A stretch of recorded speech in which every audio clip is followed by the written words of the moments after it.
As it usually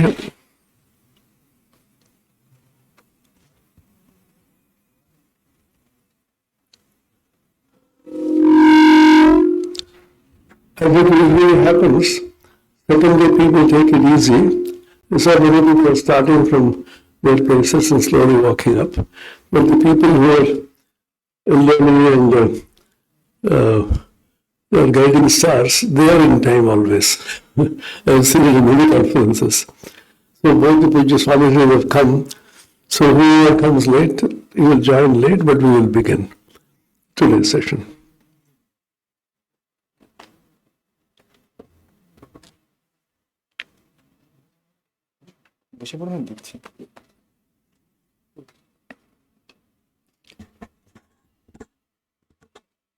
Very good morning, everyone.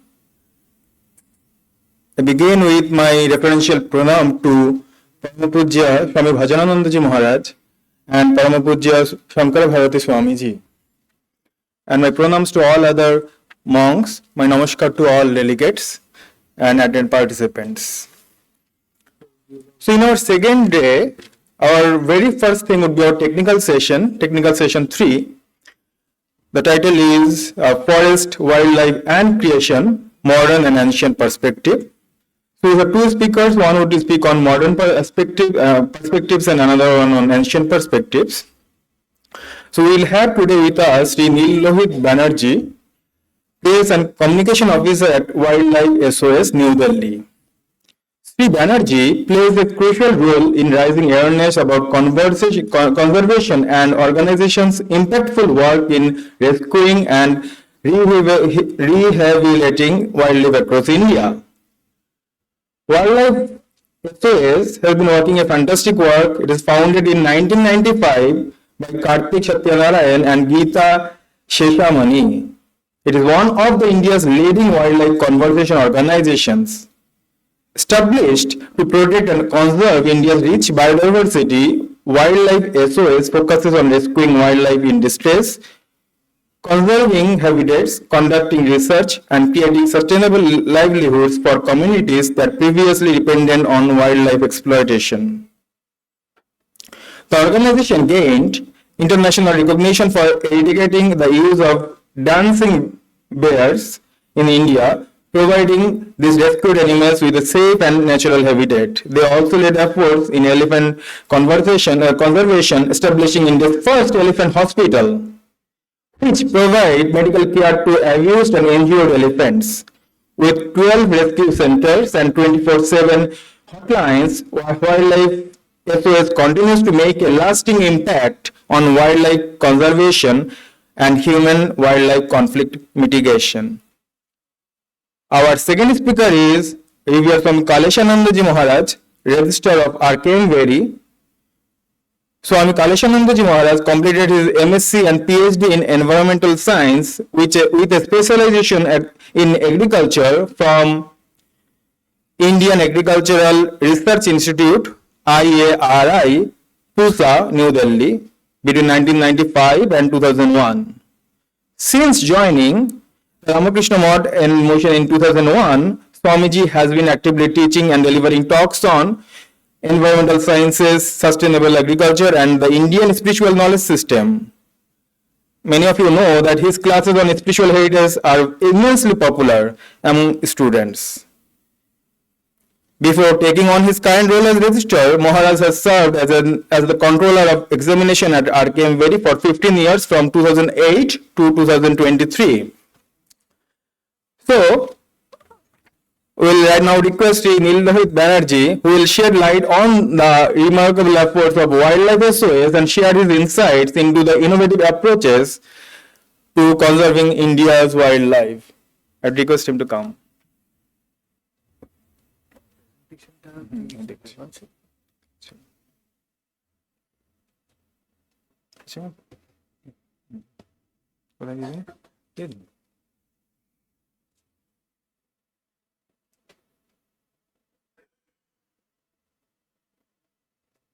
এটা দিয়ে navigate করতে পারবে। হ্যাঁ, এটা দিয়ে ঠিক আছে, ঠিক ঠিক।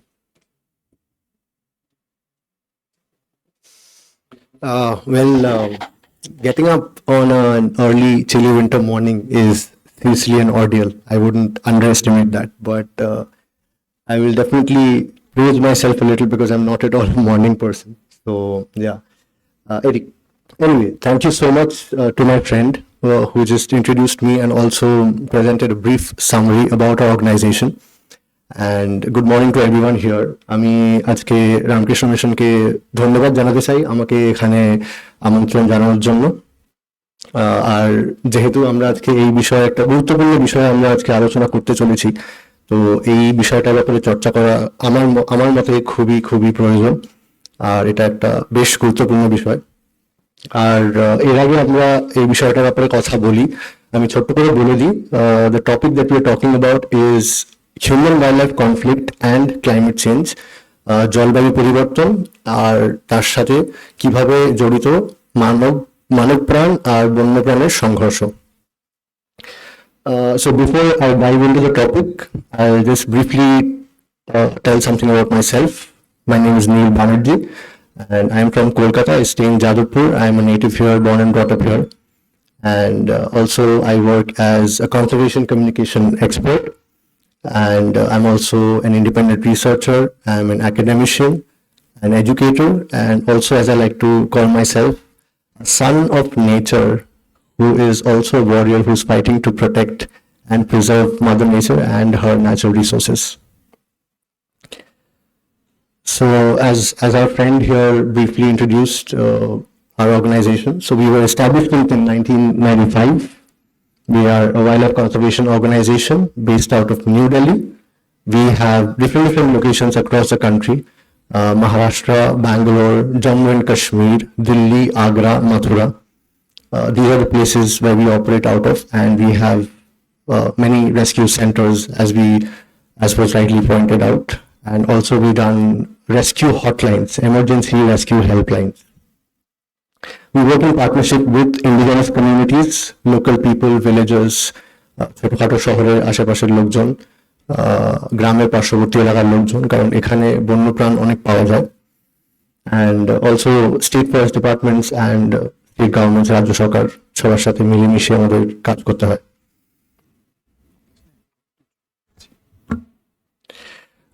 Co-founders, these are the people who are the initiators who started it all. 1995 সালে Kartik Satyanarayan and Geeta Seshamani, and incidentally this year itself on World Earth Day, Mr. Kartik Satyanarayan also delivered a talk, a presentation and an awareness session with regards to the topic of World Earth Day. And he also briefly talked about our work with elephants, largely covering our elephant conservation work. And today here I am talking about this particular topic. So these are some of our projects: elephant conservation program, dancing bear rehabilitation project, leopard conservation, Himalayan brown bear and Asiatic black bear program, habitat restoration, anti-poaching. We do a lot of anti-poaching efforts, stopping illegal wildlife trade, wildlife trafficking. And one of our most important, the reason why we are known across the country, is our rescue program. We conduct a lot of rescues. Every year, on an average, we rescue close to between 5,000 to 6,000 wild animals every year through our 4 rescue helpline that we operate. On the Chapter Rescue Helpline, Baroda, Delhi, NCR, Agra, Mathura R Jammu and কাশ্মীরে আছে এই 4টে জায়গায়। And training and awareness across India, যে কটা সেন্টারে আমাদের উপস্থিতি আছে সব জায়গায় ফরেস্ট ডিপার্টমেন্ট অফিসিয়ালস তাদেরকে ট্রেনিং দেওয়া, লোকাল গ্রামের লোকজনদের ভিলেজেসদেরকে ট্রেনিং দেওয়া, অ্যাওয়ারনেস সেশন কন্ডাক্ট করা, যাতে ওরা আরো বেশি আর কি শিক্ষিত হয়ে ওঠে এই বিষয়টার ব্যাপারে, ওয়াইল্ড লাইফ মানে বন্যপ্রাণের বিহেভিয়ার, আচার আচরণের ব্যবহারের ব্যাপারে আরো বেশি শিক্ষিত হয়ে ওঠে। Sorry, okay, I'll switch to English only. Sorry about that. And of course, lastly, human wildlife conflict mitigation. That's also something that we intricately work on. And as I pointed out, since we do rescue work a lot, so in itself, rescuing is also directly related to and very, very intricately connected to conflict mitigation, because once we are rescuing an animal, we are mitigating a certain conflict situation. We are avoiding a certain conflict situation. So these are some of our milestones. The Dancing Bear project. So we successfully abolished the dancing bear practice in India, in the country. So the dancing bear, basically we are talking about one particular species, which is the sloth bear, which we saw in the Jungle Book, right? So that is, no, not circuses. This is something that we used to see on the streets, done by Madaris, right? And they belong to a particular indigenous tribe, a community known as the Kalandars. We'll talk about that as well. And also, as rightly pointed out by my friend here, while he was doing the introduction, we set up India's first, arguably Asia's first elephant hospital. And then also setting up, once we started rescuing these so-called dancing bears, we set up like 4 or 5 rescue and rehabilitation facilities, including the setting up of the world's biggest and largest sloth bear rescue facility, which is in Agra, which is also very close to our elephant hospital. And then we were talking about the Kalandar community who were, poaching these cubs, these sloth bear cubs, and then turning them into dancing bears, basically making them subjects of entertainment, like how we saw monkeys. We must have seen monkeys being, paraded around in cities. So similarly, they were also being subjected, and they were, used by these Kalandar communities and these tribes for entertainment purposes to earn a livelihood. So we also rehabilitated the Kalandar community, both the men and the women. It was mostly a society where only men were working, but now we also provide vocational training to women. So we have actually helped more than 5,000 families, and as you can see, 11,000 children of the Kalandar community we have supported through education, and they are getting education even till now. Some of them have graduated, so we have a lot of success stories. And till date, we have rescued and treated over 700 bears, over 40 Asian elephants, over 90 leopards, close to 100 leopards, and hundreds of other wild animal species. So now, getting to the topic straight away, human-wildlife conflict. So here's a small definition, because I feel that when we are talking about any certain aspect of conservation related to nature or wildlife or biodiversity, I think the language should be always spot on to understand what it exactly means. So human-wildlife conflict refers to any interaction between humans and non-human wild animals as a result of climate change, or any human activity such as settlements encroaching a particular species' natural habitat, or let's say infrastructure development that is cutting down forest. This is just a small example. The term refers to conflicts in modified geographical areas such as towns, cities and villages. Smaller towns, villages, yes, a lot of them. Cities, not so much, but still there are still a few cases like sprawling spaces, huge cities, mega cities like Delhi and Mumbai, where still there are forests left. So we do see there are very, very small chances of conflict occurring. And they have replaced the previous habitat or natural environment of a particular species or multiple species for that matter. So what is the damage to wild animals? You see this cute little fellow on the right, which is a snow leopard. Beautiful species, very, very elusive. খুব সহজে দেখতে পাওয়া যায় না, Himalayan species, right? Big cat. And so the story of the snow leopards is due to shift in the climate and gradually increasing weather, the temperature, the increasing temperature in the mountains, human beings are actually going up towards higher altitudes where they used to stay, and they're going up the higher altitudes, and there it is a snow leopard habitat, and so there is a tussle between the snow leopards and the humans occupying for that particular space. So they are basically fighting and tussling over that space, right? And so mainly these human beings that go there, they are mostly herders. They take livestock and cattle for grazing. they take their cattle for grazing, and that's when, it's easy prey for snow leopards. And sometimes what happens, even the snow leopards, when they get used to hunting and preying on these domestic animals, so they are also coming down because it is easily available food for them. So they are coming down near the human settlements where it is already readily available. All the livestock is there, right?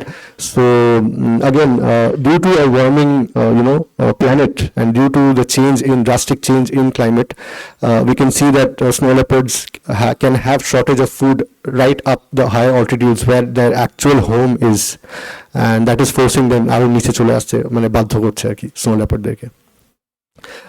বাঁদিকের ছবিটার ব্যাপারে আমি পরের স্লাইডটা আরেকটু ভালো করে কথা বলবো, in the next slide. So this is a very sad picture. It is a very sad picture because this is a wild Himalayan brown bear, but the setting in which the brown bear is standing is a garbage dump. It is a trash site. So now the issue is, we saw this, and Wildlife SOS did a preliminary survey in the year 2020 to understand this modified behavior of brown bears, right? And so these bears were also venturing into lower altitudes. They also stay higher up the altitudes, but these trash sites and these garbage dumps and these trash piles, they are near human settlements. Wherever there is civic waste, you can see it's obviously going to be near human settlements. Again, this is also easily available food for the brown bears.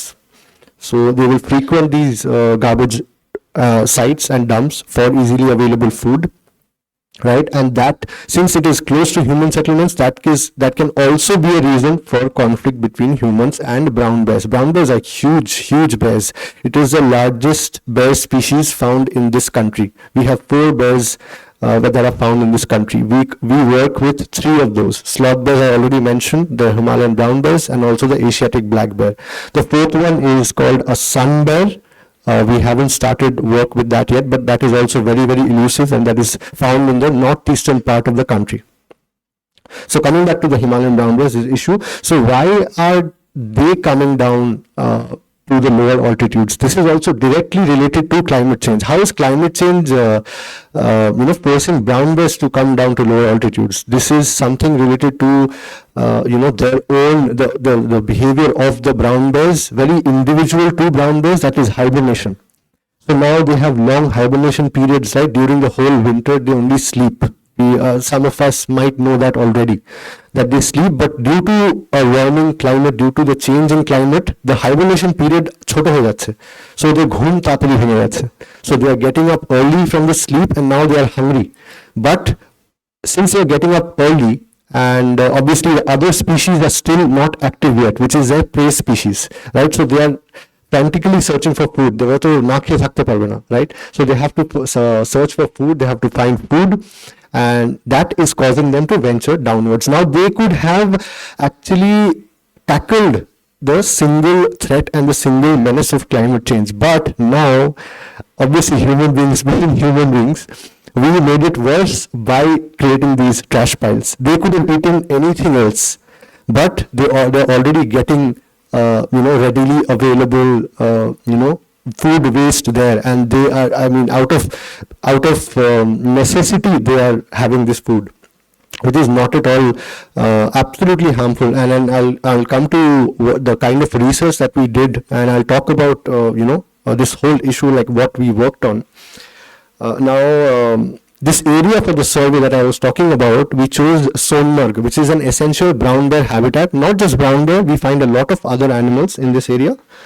But the problem is, Sonmarg is also a very popular tourist spot. We have campsites there, and we have pilgrimage routes there. The very famous Amarnath Yatra being the most popular one here. Now, obviously, since there are pilgrimages, there are people going there, and it's a tourist spot, there is no way that we can't say that, okay, waste won't be dumped there. And as Indian tourists they are dumping their waste and creating these piles of garbage, and that is what is attracting brown bears. Now, the survey that we did, that had an impact. Now, when we are talking about such an issue, what can organizations like us do to actually tackle this problem. So we did the survey, we found out that in that we analyzed the brown bear poop and the scat, and we found out that 75%, I'm not even joking, 75% of diet of brown bears consisted of plastic and yes, chocolate wrappers, all kinds of plastic packaging items, and of course leftover chocolates, biryani, and whatnot, like food waste, 75%. So out of the 100%, imagine 75% of your natural diet has changed due to human activity, large scale human activity such as tourism.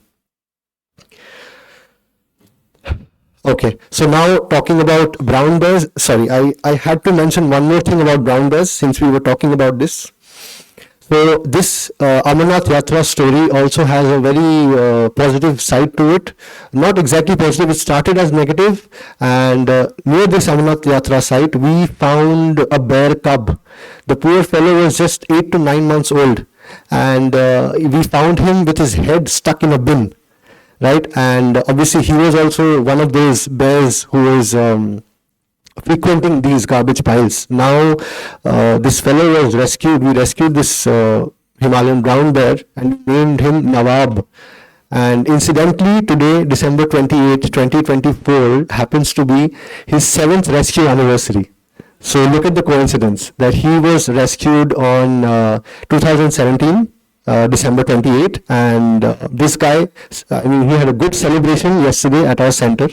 We made cakes and everything for him, right? So yes, that is also there.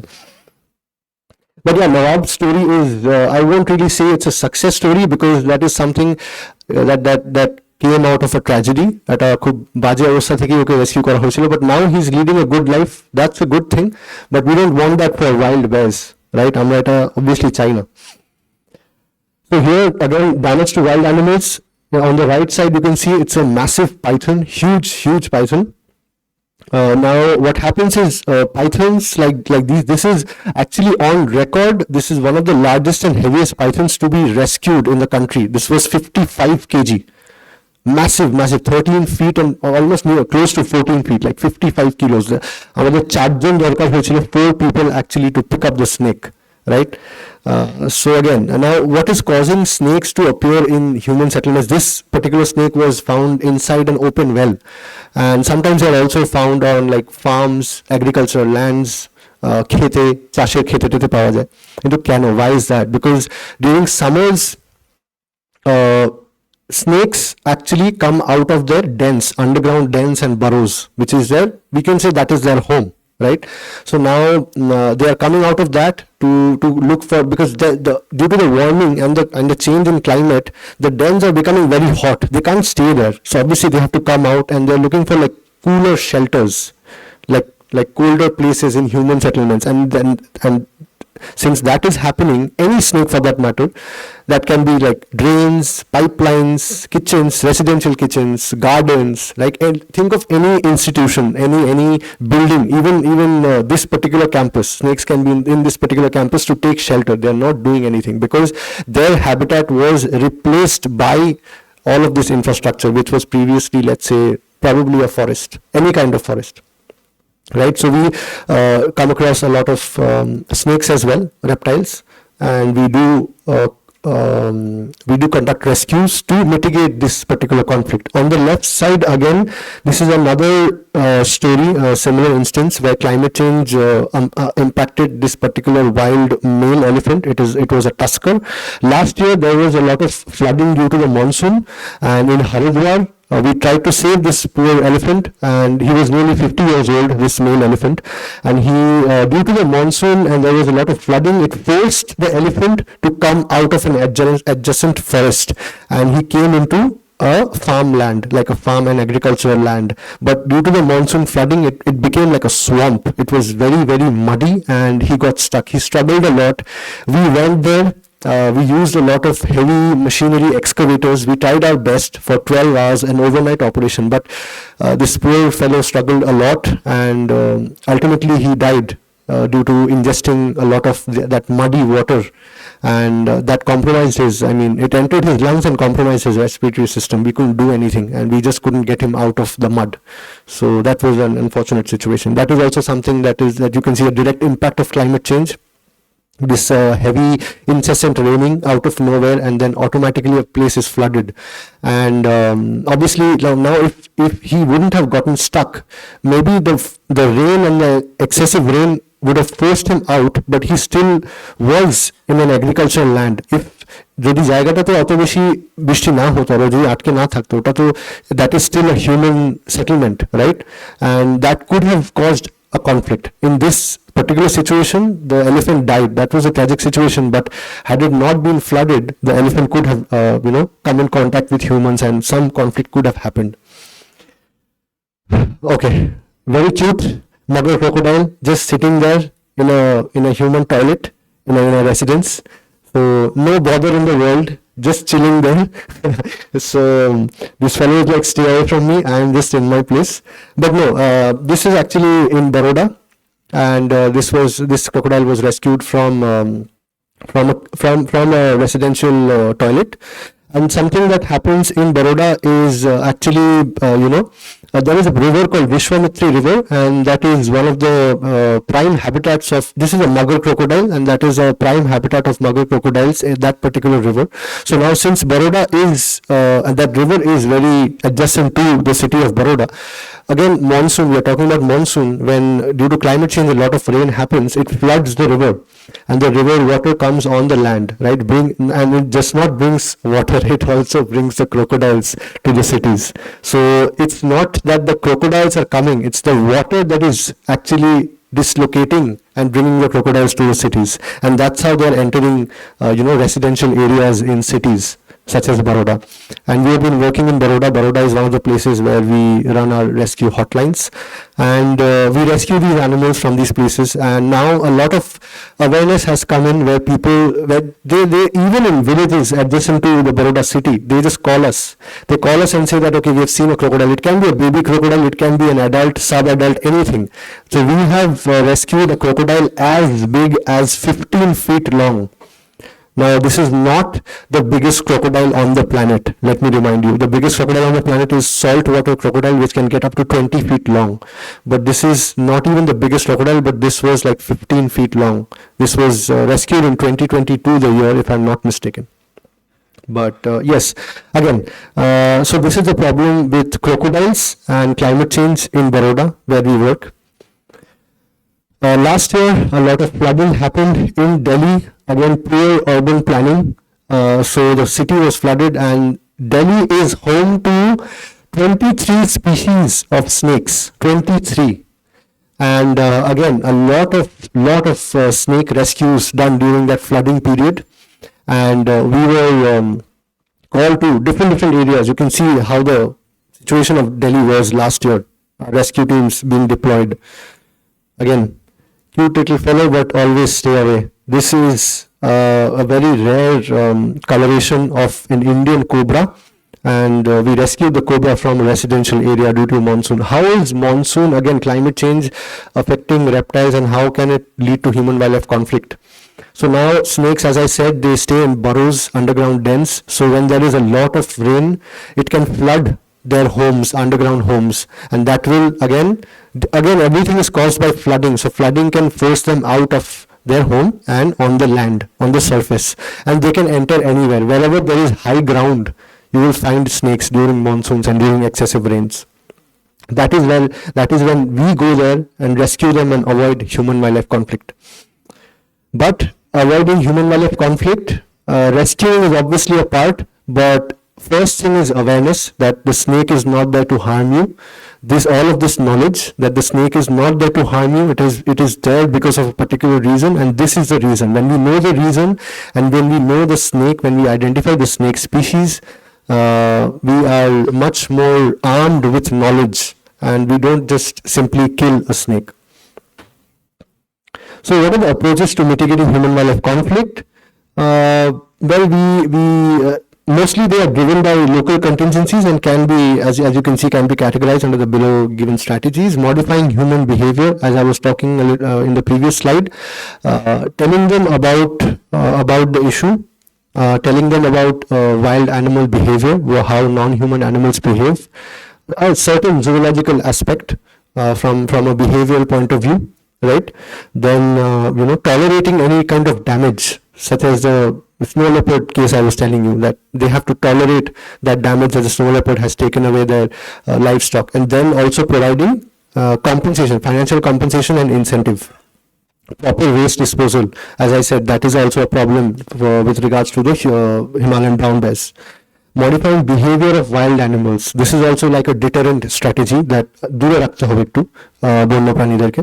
Establishing barriers, solar fences, guarding crops and livestock, relocating a problem animal, rescuing and relocating the animal to a different place. That can also work. But relocation is not a foolproof thing, because we are ultimately plucking a particular animal from where, and imagine if you were there, you were causing some trouble, you are being plucked from a place and then just put away somewhere else. You are basically dislocated, right? So that is something that is happening when you relocate. So not a foolproof solution, but definitely that is something that is being done. Preventive spatial separation, creating buffer zones for separating wildlife habitat and human settlements. Yes, buffers are very important, spatially speaking, in a landscape where two kinds of habitats just mix. So it's not one versus the other. Everything is actually one whole. Conflict mitigation through rescues. I was talking about a lot of rescues. How for instance, this crocodile. This is not the one that was chilling in this toilet. This was a crocodile that was rescued from near a village, and then we released it back near its natural habitat. Conflict mitigation through reunion. Now, this is also a very interesting story. We work in Maharashtra in a place called Junnar. It's in the Pune district, and here a lot of leopards, they have lost their homes, the forest, to sugarcane plantations. Akhir khet.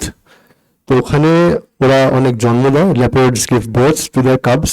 It is the sugarcane harvesting season is actually same as the time when leopards give birth to cubs. So when farmers are going there, they're cutting sugarcane, they're finding cubs inside the sugarcane plantation, right? And then they are startled. So now they have to be told, and this is what we have done through education, awareness, and a lot of local interaction, as I was telling in the last one, local contingencies, right? Modifying human behavior. And this is something that we do here, like village meeting with wildlife official and local interaction, right? Because it cause if we don't do that, it causes a lot of negative attitude, and it has led to killing of leopard cubs. We have a leopard cub in our rescue center in Maharashtra. The cub was just 3 months old, and there was no reason, and people were, because of the lack of knowledge and education, just beat up the cub. And that's a 3-month-old cub. What is the reason to beat up a 3-month-old cub? I don't understand. And and then ultimately, he was blinded in one eye. By the time we rescued him and we wanted to operate, he became blinded in both the eyes. So he has completed, his name is Ganesh, and he has completed almost 14 years under our care. He's living a good life now, but obviously not a life that he would have expected his natural life to span out in that way. Again, so reunion is very, very important, and when these farmers are finding these cubs in the sugarcane plantations, now they're not doing anything. They are directly reporting it to wildlife SOS, us, or the forest department, and immediately we go there. We have a scientific method where we check the cubs, we assess the cubs. The veterinary team goes there, they check the cub, and they just check the health assessment and everything, and we place them in a box lined with their urine, with the cub's urine, so that the mother can smell the urine from afar. They have very strong olfactory senses, smell sense.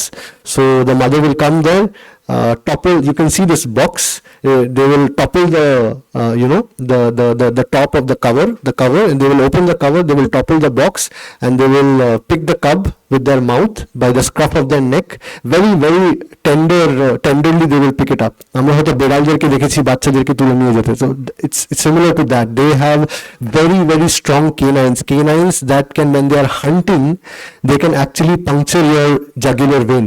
They are that strong. And look at the tenderness of a mother here, the tenderness of a leopard mother here. She is very, very aware how softly she has to hold the cub so that she can take them away to safety. So this is a story, this is a very happy thing, and this is something that we can actually say that, okay, they are still in the wild. When we are doing reunion, they are still in the wild, and there is a good number of healthy population of leopards remaining in the wild. Conflict mitigation through research. I was talking about research about our brown bear, Himalayan brown bear research, the survey. And also in Chhattisgarh we work and we do research. We have done radio collaring. This is a sedated wild elephant, and this is the matriarch of the herd. We have actually named the herd Van Devi herd, and this is Van Devi, the matriarch, the leading elephant, the female elephant of the entire herd. And we were radio collaring her to track her movement, so that through that movement we can track where the herd is and then alert the villagers in Chhattisgarh, wherever they are living, and then we will send early warning messages, alerts through WhatsApp, and they will get to know, okay, the herd is here, so you go inside, or and there are other strategies also. You can make loud bangs and noises with utensils and everything, again guarding your farm and everything with solar fences and putting up barriers. So there are different methods. Elephants can raid, মানে পশ্চিমবঙ্গে আমরা জানি মানে অনেক খেতে এসে মানে হাতিরা প্লান্টেশনে এসে খেটে যায়. So this is a method where we can prevent all of this. Conflict mitigation through awareness. I told a lot of instances where we are working on outreach and awareness. So this is an example of a pictographic flyer or poster in Urdu, something like this. We pamphlets we give in local villages. This is in Urdu, so you can guess that this is near our Jammu and Kashmir center, where if there is any conflict situation, mostly this happens with leopards. This is not exactly related to climate change, but again human settlements encroaching, and then leopards coming into human settlements, and then some sort of mishap happening. So yes, definitely these flyers, and we আমরা বাড়ি বাড়িতে যাই, we go to each and every household to speak to them and understand what has happened. Okay, so this is something a little interactive. Human brown bear conflict. So you can see all of these types of conflict right here. I would just like to ask you, can anyone of you tell me what is that one thing common in all of these types of conflict? Yes, absolutely, bang on. Human is the most common. It's actually the only common factor in all of these types of conflict. So as you can see, there are conflicts in nature between different species, but they are restricted to certain species. For instance, like a tiger and a sloth bear, because tiger can prey, a tiger or a deer, that is also a conflict, because a tiger is directly preying on a deer, right? So that is a conflict. But with humans, we have gone to all corners of the world, and we have actually disturbed all wild species. So we have a conflict with everyone. Why is that? That is such an unfortunate scenario. Do we really want to be tagged as that, the problematic species? Do we really want, we are invading and we are becoming an invasive species, do we really want to be tagged as that? সবার সাথে ঝামেলা, সবার সাথে bowel. So it's like that. I think with that I will conclude my session here. And thank you very much for this opportunity. Thank you very much for listening so patiently and giving me this opportunity to highlight this very, very important and critical issue. I hope I did not bore a lot of you. I hope not too many people were yawning.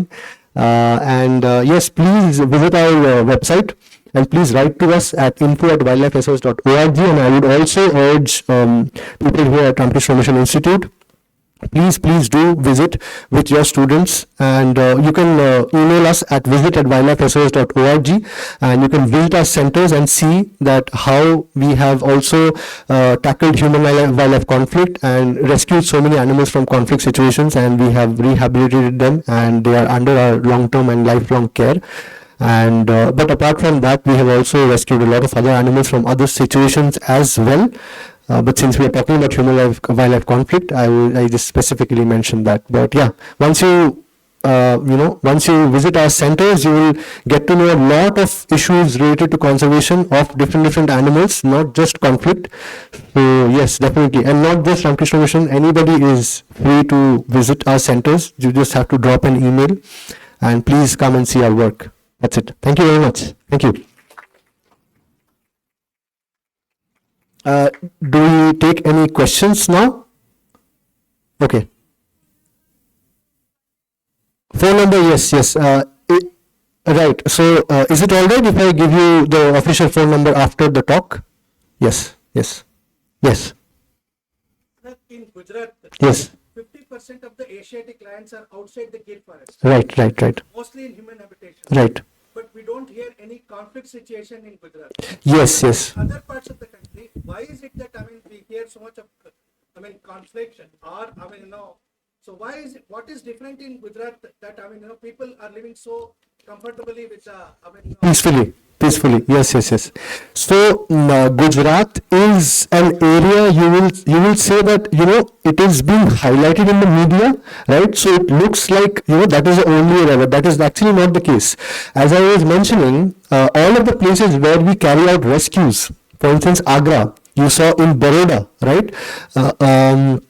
Also in Delhi NCR. In Delhi NCR, there are 23 species of snakes, and 3 of them are highly venomous.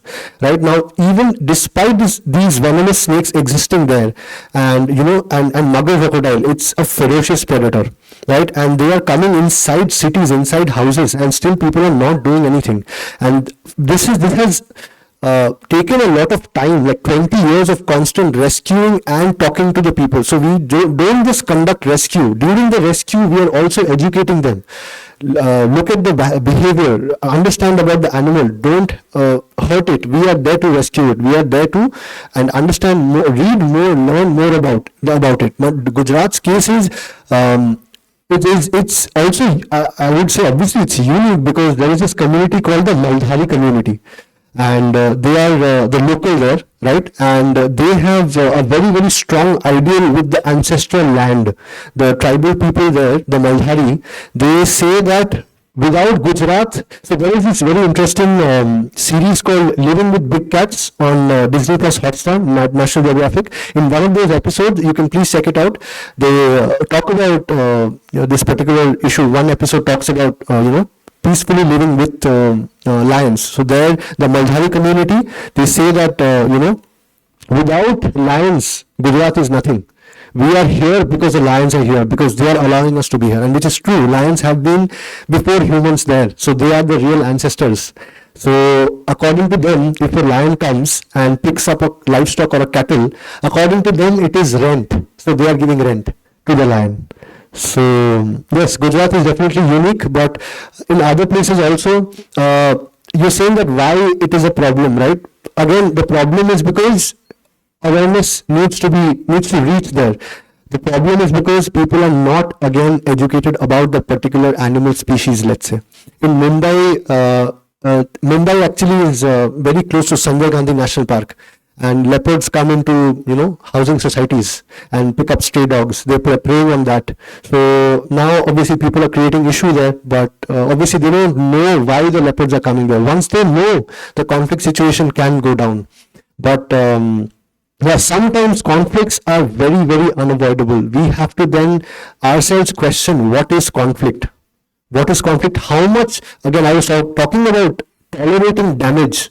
So what is our tolerance limit to accept the damage, because we have also damaged their habitat, right? So if we are expecting for them to just tolerate the damage, not even talking to them, can we also tolerate that same damage when it comes to conflict?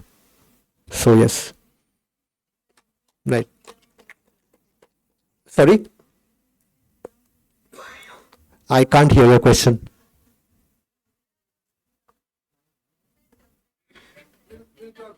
Okay, I think we are running short on time. I'll take the questions later and I'll please allow the next speaker to come here. Thank you very much. Thank you. Thank you.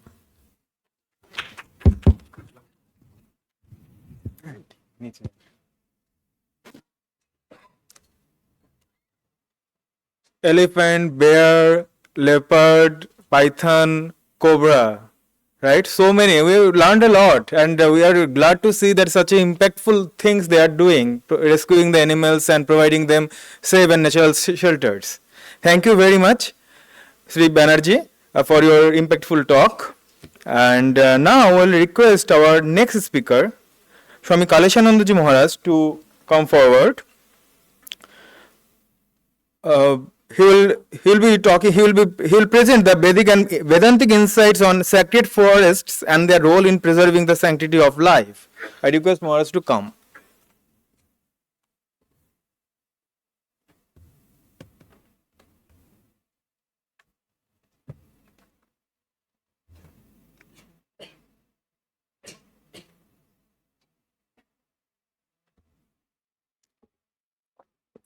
Om Asatoma Sadgamaya Tamasoma Jyotirgamaya Mrityorma Amritam Gamaya. Om Shanti Shanti Shanti. I offer my pranams to the Holy Trio, Sri Thakur, Ma and Swamiji. My pranams to Param Pujya Swami Bhajananji Maharaj, Param Pujya Sri Shankar Bharati Ji Maharaj, Revered Swami Atmapriyananda Ji, other revered monks, and other monastic members, faculty members, devotees, and other learned persons in the audience. The topic is the sacred forest and sanctity of life, Veda-Vedanta insight. Just before going to the topic, I want to tell you the state of our forest situation in India. That the Global Forest Watch, it says that India gains about 784,000 hectares, 1.3% of the forest. And the stable forest area in India is 59.2 million hectare, and we have gained 1.88 million hectare and lost 1.01 million hectare, and disturbed forest area is 6.17 million hectare during the period 2000 to 2020. This is the recent report, and the global forest area is around 31%. In India, it is 25.17%, and the total area is around 8.27 lakh hectare, and forested area is 21.74, and trees 3.14%. And if you see that though we are gaining that forest area, especially India, that government report, that state forest report 2023, which is published on 21st December 2024, it says that we have gained around 1,445 square kilometer area, and out of that 89% is the tree cover. So it is a very good news in a sense, and this is just giving you the glimpse that what is the state of our forest. Globally it is declining, but the rate of declining is declining. This is the situation.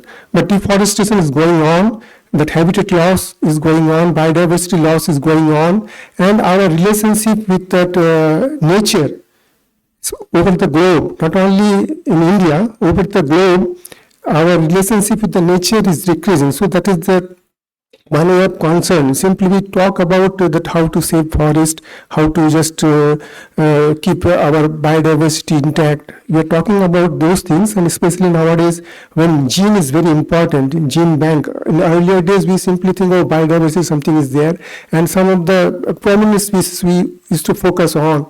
Especially in India, we have lots of protected areas, national parks, And we have that wildlife sanctuaries we are having. We are focusing on tiger and elephants, big species. But nowadays, when the concept of gene bank is coming, now we are focusing on that genes even in that bacteria, microbes. Those are also important. And those can be found in the pristine area where ecosystem is in a balance. So balanced ecosystem is required is not simply that how much forest area is increasing or decreasing. And we don't know that the spatial nature of this decrease and to what extent it is decreasing, biodiversity, how it is decreasing, that the details we don't have. But still, the forest is increasing in India as compared to the 2021 that report, as compared to 2023 report of the Indian the Forest Department. So it is just encouraging. Now, how it is related to the sacred forest or sacred groves? In fact, though mentioned it is a sacred forest, but the government of India, they don't consider it as a forest area at all. It is community reserve, and that's the problem. So sacred forest is also called sacred groves also. And it is not only present in India, it is present all over the globe, and the global trend is that it is decreasing. So first of all, I will just take the definition. What is sacred forest or sacred groves?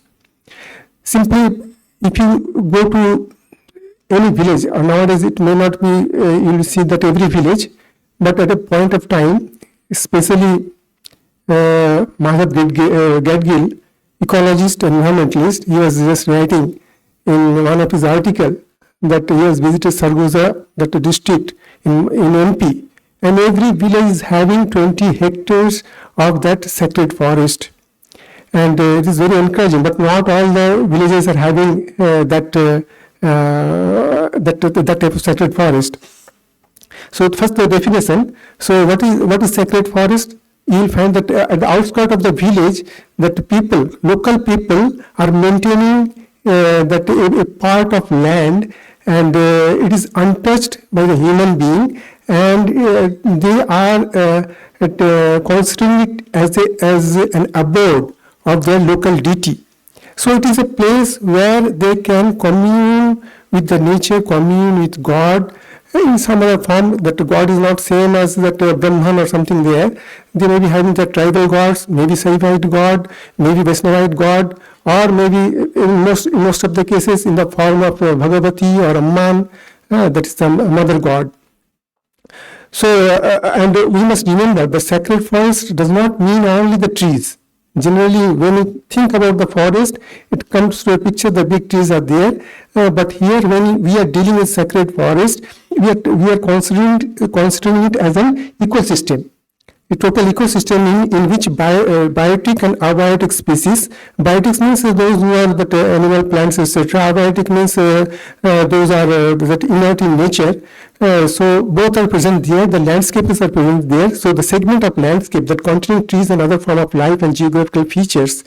So those constitute a total ecosystem, and of course we are not taking care of the microbes, etc. Those are also very important. If you take one handful of that soil from any cultivated land, even in the forest, etc. So you will be finding that the life form present there is more than the population of the whole world. So it is teeming with life. Soil is not inert thing, and forest is not also inert thing. Though we think it is something inert, tree is inert, so we can cut it, and its value is only timber. Nowadays we are recognizing something. The value is something more than timber. It is gene, and in the Bharati system, it is not simply gene. It is that life, that is the life form, the prana or the Brahman. It is just residing in every forest, every being. Not only that the living form, that non-living form also is present there. So we just consider that every forest land, it is teeming with life, teeming with the highest reality or consciousness. And these lands are generally delimited or protected by the human society. That generally the protected areas have some legal framework, and government used to just protect that land in the form of national forest or sanctuary, some other things like that. They are maintaining that one. And so legal framework is there. But in case of that this community reserve or the sacred forest, generally the local people, they used to maintain this forest land, and that is very near to their villages. And of course that they are preserving this patch of vegetation relatively undisturbed state. And this undisturbed state means if you think that from the prehistoric time, from the pre-Vedic time, in fact, when that before that human being just practicing that hunting and gathering, etc., for the survival, they're totally dependent on the forest, whatever is there. And that time agriculture was not there. Gradually, that shifting agriculture, that situation came. And from that time also, that they kept that one part of their land, and that is a climax community. That means it is not changing. It is not a new virgin forest. It is a stable forest. They kept it for the commune with their some higher entity, as well as they are also getting benefits from that in the form of whatever ecological science I'll be just talking later on.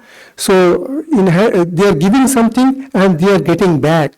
So this is the idea of that Indian system, that when you are in nature, so whole nature is in the form of yajna. You have to give something and you have to get it back as a prasada. And these vegetations are started from the prehistoric time, from that shifting cultivation state. After that, when permanent agriculture came into picture, at that time we saw that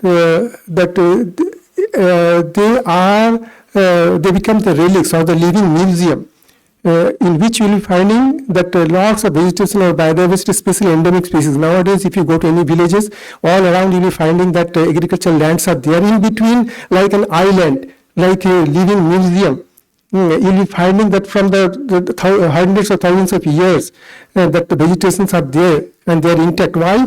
Because people attributed that this forest is a god, or this forest belongs to God, is abode, and we should not touch it. Even they have just kept lots of taboos, etc. They have some beliefs, some stories or myth or legend regarding that one, and they will not even cut one twig, or even in some cases then not even that take away that dry leaves also, that is there on the forest floor.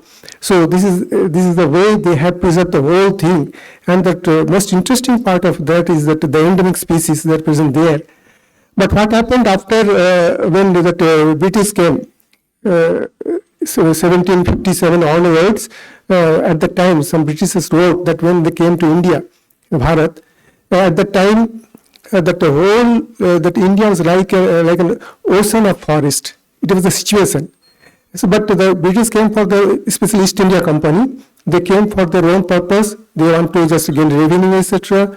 So the common man's land they have confiscated and they have given it to landlords, and they have asked them to give this amount of tax.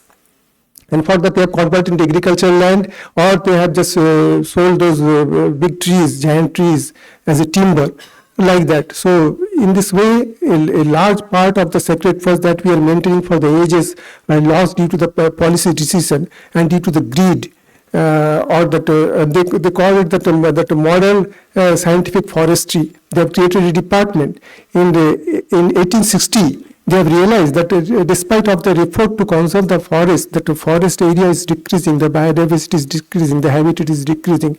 So they invited that German botanist to become the inspector general of the forest. And when he came in his report, he told that the forest, that the sacred groves that is present there, from that it is present in the Rajasthan, it is the Himachal Pradesh, J&K, and the northeast, that Meghalaya, Arunachal Pradesh, everywhere in the south, Kerala, Western Ghats, especially the hotspot zone, biological diverse zone, as well as the northeast zone, that is also the hotspot of that biodiversity.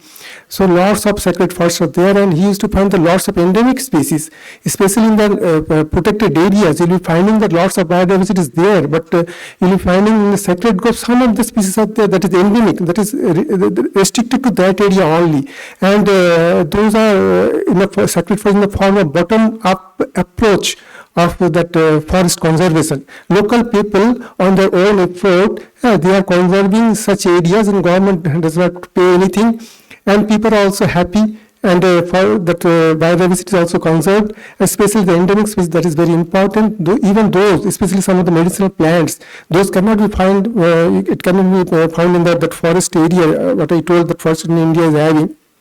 So beyond that also, these sacred groves are thus, they are just maintaining or sustaining those areas, those crops. And it is an area in which that local people express one's relationship to the divine and nature. Of course, the divinity, sometimes divinity is present everywhere. It is not that divinity is present to the human being or some other gods only. That consciousness is present in the nature also. And these two that I have given, that two pictures of that sacred, just as a glimpse. So one is from the Western Ghat, left hand side. You'll be finding that one Sarpa is there, Sarpa Kavu, it is called. Sacred groves have different names. I'll be talking afterwards. So, and this is the undisturbed state of the forest, and the right side you'll be seeing even that simply that stones. So those are also regarded as some deities, etc. So this is from that Meghalaya. So you'll be finding this type of forest, highly dense forest. But some of the forests, for example, sacred forest in the Sarana, Howrah in Rajasthan. You'll be finding not this type of dense forest. So sparse trees are there in between. You'll be finding some water bodies, maybe as a lake or pond, and that fauna and flora are present there. But it is not as dense as you will finding in the Western Ghat or the Meghalaya state in the northeast. So what are the key characteristics of the sacred grove? First, I told that is a relic of virgin forest. It is prehistoric in nature and pre-Vedic in nature, and we have that our local people, whatever they believe they have maintained those forests due to their own that belief system. One may say that it is simply superstition or something else, whatever may be, but they are enjoying their life. They are protecting that nature, and it can and it is somehow better than that whatever we are protecting as a national park or something else. And due to the British policy which they followed to extract money and just converting forest land to agricultural land, or just getting timbers from that one, and in 1860. That report given by that I told that the German botanist was that forest inspector. He told that that the ownership which was just snatched away from that local community should be returned back to them so that the forest can be conserved. But somehow his recommendation was ignored until 1930. In 1930, government reluctantly gave at least some amount of that. Community empowerment so that they can conserve this the sacred forest. In 1947, after independence, Gandhiji wanted to empower local people, but we followed the same British forest policy even now today. Just a week back or 2 weeks back, 18th the December of 2024, that Supreme Court was just instructed, especially the state government of Rajasthan, to protect that Howrah.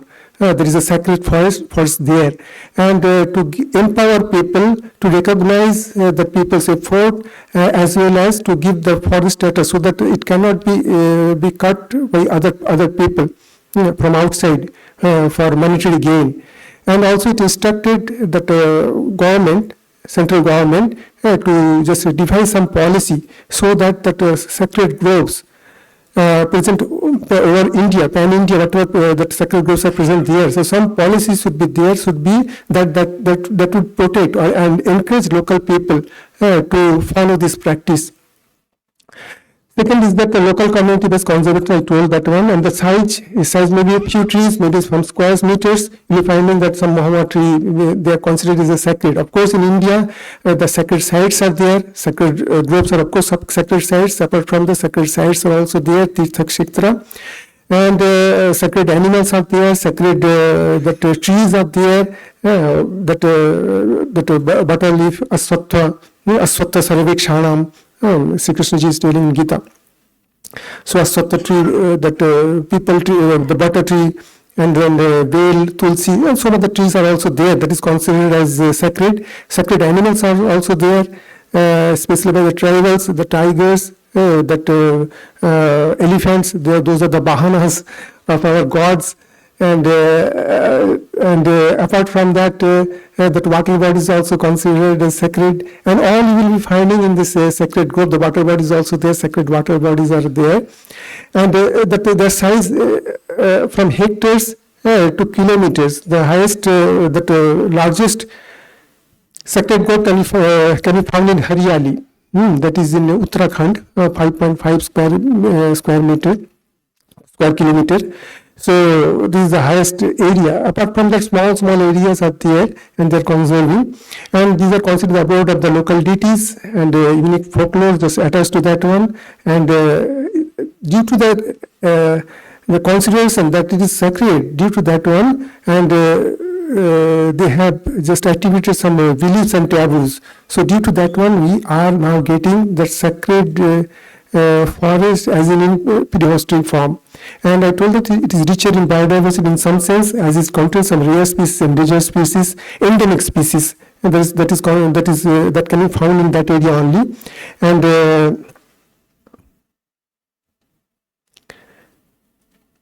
And it is the link between the past and the present society that is also very important. Our emotion is also very important. Our forefathers, they also had that prayed in that particular forest, if you think like that. And we are also praying. It is not only one generation, for hundreds of generations, if it happens. So it gives that sacrifice a special status also. And its number, of course, we don't know that what's the exact number. The documented is sacred forest is 13,000 plus. In some writers that referring to as 50,000, and one estimate is there. It varies from 1 lakh to 1.5 lakh, but still we don't know how officially how many sacred forests the number we are having. But it is very much prevalent in the Western Ghat zone in Kerala, that Karnataka, and then Tamil Nadu, then Northeast region, whole region, as well as Rajasthan, then Himachal Pradesh also is there, and then West Bengal is also there, and that Chhattisgarh and that Central India, lots of that sacred forests are maintained by the community. And it is considered as community reserve under Wildlife Protection Amendment Act 2002. Though it is not considered as a forest, but as a community reserve. And why the trees are not disturbed, I told that is due to the spiritual belief. And that perception of sacredness, one thing of concern is that the perception of that sacredness of that sacred forest is decreasing over the year due to modernization and due to that new religion system that is coming into picture. So we will be dealing with that one. And the sacred forests have different names, and the different names you will be finding here. And of course, you don't bother about the figures, etc. It will change. But a glimpse, you can see that in the Western Ghat zone from Maharashtra, Karnataka, Kerala, that you'll be finding that number of sacred forests are more. West Bengal is also having 562. That registered sacred forest in Meghalaya is also important, 166 even. That estimate is around 400. So like that, Rajasthan is having lots of Oran forest. So it is very important, especially in the Rajasthan area, sacred forest is very important for the local people because that is their sustenance. And in Andhra Pradesh, that sacred forest is named as the Pavitra Vana Bihar. It is a Sarana, not Sarana. That is taking refuge to the forest by that flora, fauna, as well as human being. The Sarana is also there. So there are one, the name is there in Himachal Pradesh. In Karnataka, northern Karnataka, it is called that Devarakadu or Kans. In Kerala, it is called Kavu, Sarpa Kavu. In Tamil Nadu, it is Swami Sola. Madhya Pradesh it is called Sarana, Maharashtra it is called Devrai or Devarahati or Devavan. So see, everything is related to either Pavitra or Deva, something related to some deity. Manipur it is called Lai Umang, Meghalaya, Lao Kintang or Lao Linda, Rajasthan is called Oran, and Uttarakhand is called Devan or Devabhumi. Devbhumi in West Bengal is called Gram Tham. And what is the ecological importance of sacred forest? That we all know that what is the ecological services given by forest. First of all, it is in our modern context. So first and foremost important thing is that higher biodiversity, higher gene bank and higher endemic species. So in sacred forest you will finding this one. And rainwater harvesting, that is very important in case of Oran, Rajasthan. Because if forest is not there, that groundwater level goes down and people have to go there, and hardship for the people, especially local people and the women, that increases. If that forest area is not there, and they are taking afforestation for every girl child, they are planting 111 trees now. The whole area is afforested, in some portion. But we must remember that afforestation and that sacrifice is not same because of the biodiversity. In case of that afforestation, how many species will plant? Maybe 5, 10, 50, 100 like that. But in case of sacred forest, that biodiversity you cannot imagine. I told that in just one handful of soil, how many microorganisms we will be finding? So billions. So we must just remember that it is in a stable ecological cycle. It is following some order, some rule, and it is stable. And rainwater harvesting and recharging is there, that rain is captured. It is believed that wherever that forests are there, rainfall is more, and that the soil become porous, and that water that can enter the groundwater and recharge it, and that hydrological cycle is just recharged. And that cultural and spiritual retreat, that is also very important. It is for the people's point of view. Simply not that how much money we'll gain or how much biodiversity we are having. That cultural part, that how we are doing the rituals, etc., puja, etc., and that spiritual part is also there. We are communing with nature in the sacred place. So those are also very important, and is a place of peace. We need some place of peace. We go there in the forest, we forget all our money, etc., our desire, purusartha, artha kama, etc., we are forgetting, and we are communing in nature. And soil conservation is another part. That in forestry we can see how soil is naturally conserved. You don't have to put some effort. Of course, that plant leaves are falling. It may be dry, it may be wet, whatever may be. If it is wet, then it is a food for microorganism. If it is totally dry, it works as a mulching. It maintains the temperature. It maintains that our microorganism.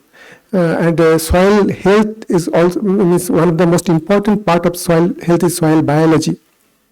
Apart from that, that organic carbon, that is sometimes food for that microorganism. So it is there. So we will be finding soil health of different kind in case of sacred forest as compared to the other areas where that organic carbon is not there. And carbon sequestration, that is also very important nowadays in the age of that climate change and global warming. So these storehouses of the medicinal plants also support rural livelihood. In some forest area, they are just collecting medicinal plants, etc. Of course, they don't hurt some. That sacredness is different for different forests in different regions. That what rigidity they are following regarding sacredness depends on that. But in some sacred forests, that local people can collect that. The dry leaves and other things also from the forest, that is allowed, but without harming that ecological balance. It also changes in the local weather, especially in the Oran forest in Rajasthan. We are finding that due to that forest area, the local weather, the temperature is decreasing by 4 to 5 degrees, and it is a mini biosphere reserve. This biosphere is not simply the reserve for the trees. Biosphere reserve includes all biotic and abiotic species and home of the giant trees. It is very important. If you go there and if you stand before a tree, for example, its girth is 15 meters, you will see very big tree. Naturally, you don't have to tell about these things what Veda talks about, that divinity of the forest. Simply you are humbled by the presence of that big old tree. But according to the forest department, it is over mature timbered. Now, what are the challenges facing by the sacred forest? Right side, you'll be seeing that our map, in which the dense forest area, thinner forest area, and finding we are having now that 145 crore population, we surpass China, highest population, and our forest area is not that much, and it is, in a sense, it is not increasing too much. So per unit, per head, forest area is decreasing in every year. So what are the challenges we are facing in sacred forest? First is the erosion of the nature-centric culture to shift to temple-centric belief. Of course, that earlier people thought that nature simply is the abode where you can commune with your higher nature or the consciousness. In the Vedic period also, the temples etc. are not there. Simply they used to offer Havi through Yajna to different deities like Indra, Varuna, then Agni, Surya, Pushan, Maharuta. So those are the forces of nature, and they deified all these forces of nature, and they used to praise them, and they used to nourish them, and they also get nourished by the devatas. So that was that earlier. That we have a close contact with nature, but due to temple-centric approach, we are detaching ourselves from this belief. Of course, our asrama is full of trees. Some of the asrama, Narendapur, etc., finding lots of trees are there. We maintain that asrama condition. Second one is that the habitat loss. So encroachment by the development project like construction of road, dams, mines, agriculture, etc. There's a greater impact. That population is increasing, and it is having increasing pressure due to survival. We need that food or place to reside. So for that, the habitat loss is going on, and another part is the local people sometimes they graze cattle, especially the goats. If the goats go and they graze that one, especially during that rainy season, at the time that you finding that the grass are coming on at the time, if you graze goats etc. in the forest area, then what will happen? That whole soil will be eroded. Soil erosion will take place, grass will not grow, and that roots will not hold that soil, and soil erosion will take place, and that it becomes a place for pilgrimage and tourism. So it is also highly disturbing that we are not that nature conscious. We used to litter in the forest, etc., and our forest animals and others are suffering due to that one. And the commercial forestry and that lack of policy to protect the sacred groves on the part of government. That commercial forestry, we see forest as something to get timber, etc., that I told earlier. The sixth one is the modernization and disappearance of joint family. Generally, this tradition of the sacred, maintaining the sacred forest, in a village, generally a few families used to maintain that one, or community used to maintain that one. And one generation tells other generation to maintain that one, and they go through that cultural practices that one, they adore that one. But due to modernization, due to our new education, what happened that reverence for that sacred forest is disappearing, and when joint family is there, of course that part of the sacred forest is also divided, as well as that students that are the family members are not taking that interest. And the seventh is the climate change and pollution, and eighth is the invasive species. We will be seeing that the lantana camera, Prosopis julifera, julifera, like that.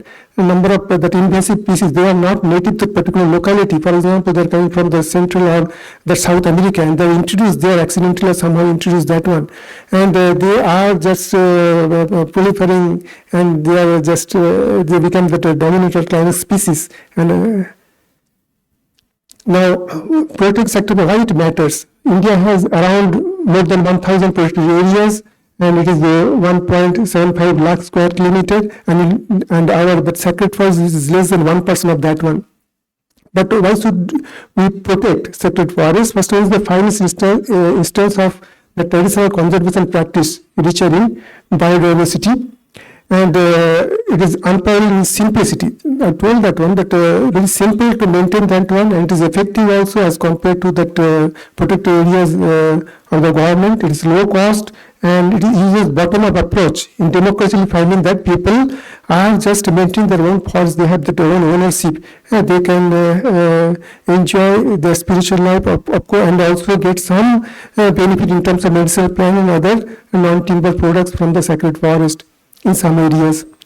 And it is similar to the modern ecosystem approach of natural resource management, biosphere management, and local people are benefited there. And nowadays there is a transition from the cosmocentric worldview to an anthropocentric worldview, which leads to the erosion of the values or culture. So what is the cosmocentric worldview? That cosmos is the whole part of nature, my mother, and I am part of that one. And what is the anthropocentric view? There is the egocentric view. Everything, forest is for myself. Why forest is important? Because of the biodiversity. Why forest is important? It is giving lots of benefits like soil conservation, water conservation, that climate, that temperature reduction, and so many other things. So this is the egocentric view, that human being as a species is more important as compared to the other species. But earlier we used to think that no, those species are also important because those are the manifestation of the divinity. Even the microbes, whatever maybe, but those are also important. So we are just going away from that way of life. That is very important. It is not simply that our sacred forest is decreasing, our cultural values are decreasing. We are away from a way of life which is more intimate with the nature, in which we more commune with nature in our day-to-day life. From morning to night, we are always communing with nature in some form or others. And you will be finding at least some glimpse of that one. For example, in the Bishnoi community in Rajasthan, they are maintaining the Oran here. Buck is very important. Khejrit is important. They are maintaining that one. And how they are having relationship. It is not that for some that economic or ecological region they are maintaining. Due to the spiritual belief, they are maintaining that one. And we are thus moving away from that concept of Rita that is mentioned in the Veda and Vedanta. So what is next? My topic, I mentioned the sanctity of life. What is sanctity of life? The state of purity. And I told that every life form is Brahman, Purna, and it is holy. That in our Shastras, especially that in Taittiriya Upanishad, it is mentioned that Satyam Jnanam Anantam Brahma. Of course, it is there. And why everything is holy? Simply, is it a superstition or it is mentioned in the Veda? Upanishad is, or Vedanta is part of Veda only. So it is told that it is also earlier mentioned by our Param Puja Swamiji Shankar Bharati ji. Tasmad Atmanaha Akasa Sambhutaha Akasad Vayuho Vayuragnihi Agnerapa Adhyaprithi Pritibha Usadha Usadibhyannam Annat Purusaha. So how that the whole being Jiva is coming to picture? It is coming from the Brahman. Brahman is the Karana and everything is the Karja.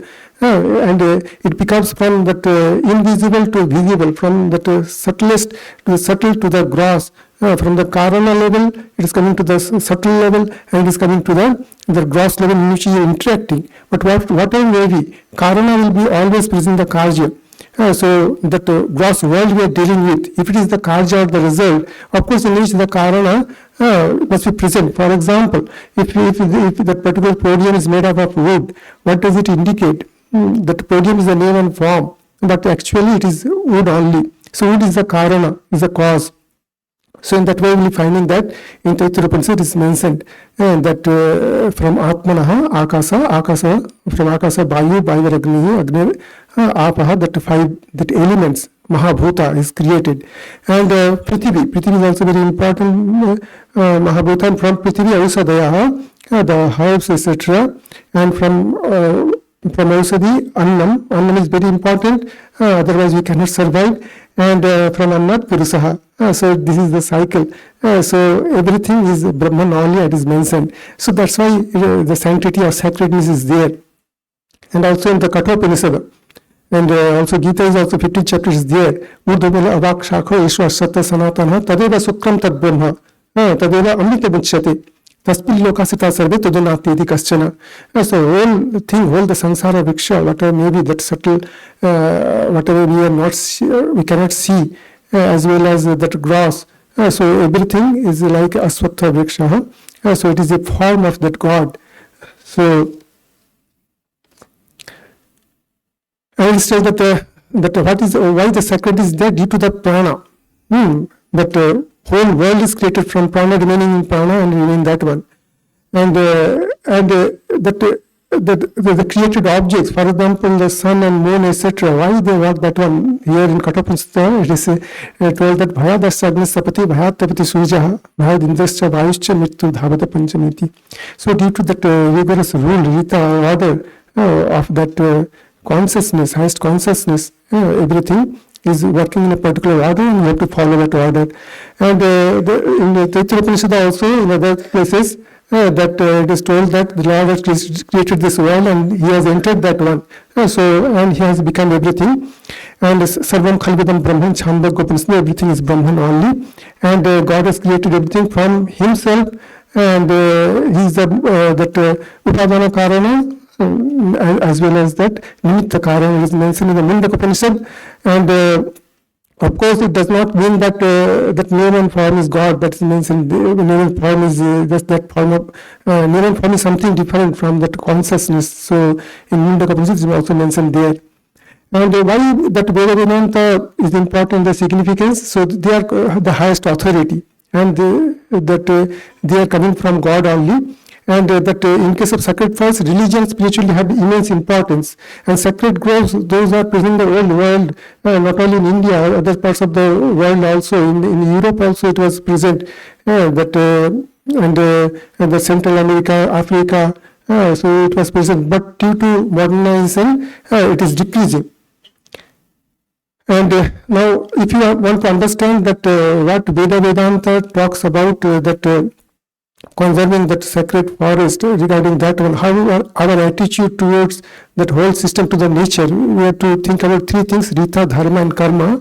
I am not going in details because of the time restriction. So Rita is simply that cosmic orders. So from Sat it comes that Rita, that the cosmic order. From the chaos, the whole world is created, sun is moving in a particular way.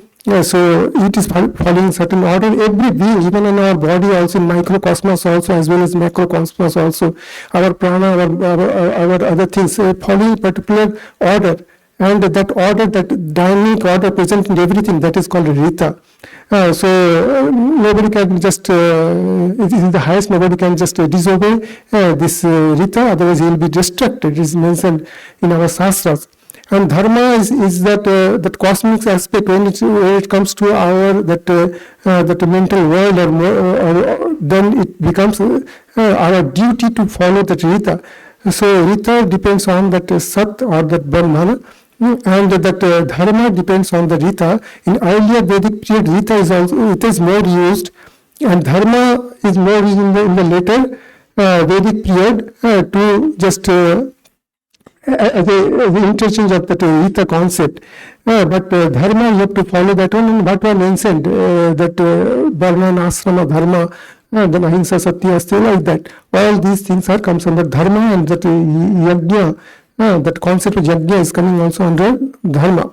And karma is actually how to do that, or how to just fructify that karma, or manifest the karma through our physical body. So that is mentioned under that karma, etc. Karma means that our simply physical, mental, or kayik, vachik, manasik karma, as well as karma phala also.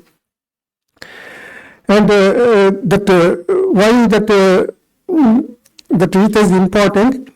Because that whole that ecosystem. In sacred force, we finding the ecosystem as well as man maintaining a particular balance, and that balance is called, that is balance is also related to the Rita, and it is told in Atharva Veda that Brihat Satyam Brihat that Ritam Ugram Diksha Tapo Brahma Yajna Prithivim Dharayanti. So which upholds the Prithivim, in which that I am not going details due to time restriction. So Satyam Brihat is there, and Ritam Ugram. Ugram Ritam is there, that we have to maintain, to uphold, or to maintain the natural balance. And if you want to live harmony with the nature, in Isavasa Upanishad it is mentioned that we have to live in the form of yajna without giving up that greed, etc. And we have to see that every being is part of me, and I am part of everything. That Ishavasya Upanishad is mentioned there. And that Prithvi is also in Atharva Veda. you'll be saying that the Prithvi is also following some Rita also, and that's why it is called that Shiva. And the third thing is that our attitude toward the nature should be like that we are that children of that Mother Earth, that is mentioned in Atharva Veda also, and also we also that considered as Atharva in Yajur Veda as Mata and as a Devi, as it is considered in case of that sacred forest. And we should have some prayerful attitude when we get benefit from the nature. So when we dig some soil, etc. So some prayerful attitude is there. Okay, we are digging it. So let it be just filled up, and may we not harm nature. So that is very important while doing agriculture, while we doing something with nature. So we must not harm that one. And that yajna concept is also there. So we are just showing respect. Mulabhya swaha, sakhabhya swaha, vanaspatibhya swaha, puspibhya swaha, then everything almost, that paripalabhya swaha, even that water bodies, flowing water bodies, sarisripabhya swaha, everything is just respected. And Rita's yajna is earlier mentioned by our Pujya Swamiji, that in case of that Gita, 3rd chapter, wonderful, that concept of yajna is there. Yajna tat karmanta lokam karmandanaha. So whenever bandhan is there, it leads to that pain. So it is in Karma Yoga, Gita, it is mentioned that Sahajagya Prajasishta Purovacha Prajapati Anana Prasabhisudhan is a Bostishta Kamaduk. So the whole, our efforts would be like that yajna, through yajna we have to prosper. And the chakra is earlier told, so that I am not mentioning it here due to time restriction. And non-harming of the water and plant is mentioned in Yajur Veda. Ma apaha, ma aushadhi hinsi. Don't injure that water bodies or pollute water body, and also the Madhya Praja Prajayante Annam hi bhutanam jestam tasmat sarva aushadam uchyate. As it is mentioned there. And also the prayer of the seer to the Lord. The forest is also mentioned just in previous days. Nama Vrikshadya IKS, etc. Bananam Patay Namaha, Vrikshanam Patay Namaha, Oshadinam Patay Namaha, Aranyanam Patay Namaha, Namo Banyayacha. So it is mentioned in the Rudra Prasna, that is Yajur Veda. And then right aligned with Rita. So it is those who are following that Rita, that cosmic order that is also expressed in that ecosystem, ecological system, and in the sacred forest. So for them, those who are following that Rita, so Madhuvata Ritayate, so everything become Madhu, whatever we are getting, our interaction with nature become that sweet. And that another thing is that regarding that one sukta is there, Ananyana Sukta in Rig Veda. So here that is just considered that aranya as something divine. So it is not simply a vriksha or water bodies or animal is something divine. The whole system, aranya is the ecosystem. Sacred forest is an ecosystem is important. So the Rig Veda 10.146.1. So it's considered Aranyani as a goddess, Adi Devata, presiding Devata, and it is considered that due to her presence, the Aranyani becomes so beautiful, and there is no bhaya in the Aranya due to her presence. And the lots of sounds you'll be finding in Aranya as if they are praising that Aranyani, that goddess there, and the animals or fauna, the living there, they are just getting their own food. Not only human being, that animals also getting their food and their place of dwelling from the forest. Even in the night also, there are lots of sounds there. The total aranya is vibrating with the living system, unstable biodiversity. And at dusk, what it is mentioned that in Rig Veda that human interaction with the forest. The people also go there, and their cattle, etc., nearby forest area. So they are just in forest area. They are getting their food, and some people are cutting the trees also for their fuel, and some people living in the forest and praying God. So it is also there. So forest is for all, and the interaction between the local people and the forest. And it is also mentioned that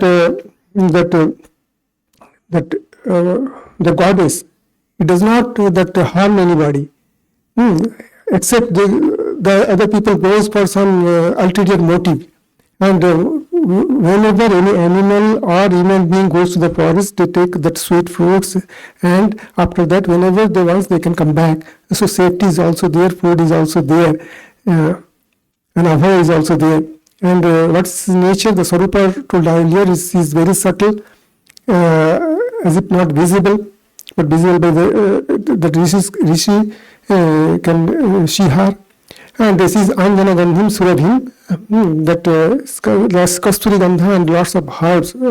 As if that Rishi is just visualizing her. And she is having lots of anna without doing any farming. And the Bigaram Madharam, so whatever the Banya Pasu is there, so she is the mother. And I praise that Arinyani. So this is mentioned in Rig Veda. And that forest gives us both dharma is that application of the Rita, for Artha and Kama. And we are getting that one, and you see that lots of people are depending on that 1.6 billion people, more than 2,000 India's culture depend on forest for their livelihood. And it is the home for 80% of the terrestrial species of plants, animals and insects, etc. And it gives 75% of fresh water worldwide due to protection as a watershed. And earlier days it is called that Srivana also, where people used to get this benefit. But the next is that apart from Arthakama, another Purusharth is there, that is called that Moksha. Dharma and Moksha following Rita in the Tapavana. Is Tapavana. And that Aranyak and Upanishad part is also just associated with this forest, and the Banapastha Arasthan Sannyasa Asrama. Banapastha Sannyasa Asrama is related to the Aranya.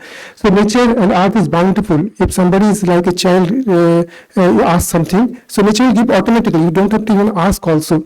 For example, in case of Vishnu Purana, so one story is mentioned there. So Vena was a king of the earth, but he was very selfish, he is not following Rita. So Prithvi, as a DTC, withdraw everything. So after that, the Pit took in, and she chased her, so that the subjects in his state will get that food, etc. She told that, okay, that time Prithvi took that shape of a cow, mother cow. She told that you bring one calf. So Prithvi, bring one calf, and that Prithvi as a cow, she gave that milk. Milk means every form of food, etc., everything, etc. So that attitude toward nature should be that of the mother and that mother cow and the calf. So like that one, so we'll be getting everything. So in conclusion, we have also mentioned that one, that due to modernization, there is a shift from a cosmocentric to an anthropocentric worldview that pose significant threat to sacred forest, and sacred groves are one of the finest example of the living in accordance with the Rita and achieving Purushartha, Dharma, Artha, Kama, Moksha. It is not just a question of habitat or biodiversity, it is also about the erosion of sustainable culture, peace, and alignment with the Rita or Dharma. Reverence or Shraddha for Aranyani, the forest deity mentioned in the Rig Veda, is a way to uphold Rita and preserve the cultural heritage. And the sacred forests rely on the reverence for the divine association, a tradition fading with each generation. And effective policies. Now government in 18 December to told that our central as well state government to form a policy to that preserve sacred forests as well as that human beings. Sometimes we alienate that local people from the forest area, but in ecosystem man is also there. So to take care of that one, we have to encourage that one, that local people. So it should be a combination of both top-down approach, that is protected area, as well as bottom-up approach like sacred forests, etc., agroforestry, etc., and can sensitize and encourage people to restore sacred forest culture, promoting an ideal way of life. So thank you all.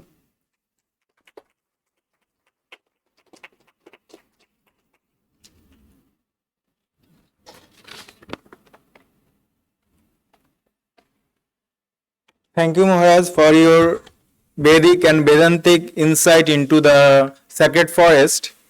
So now we'll take a short break and refresh ourselves, as we're running a little late on time. So I'll request you to come back in 15 minutes. So we'll start at 11:25.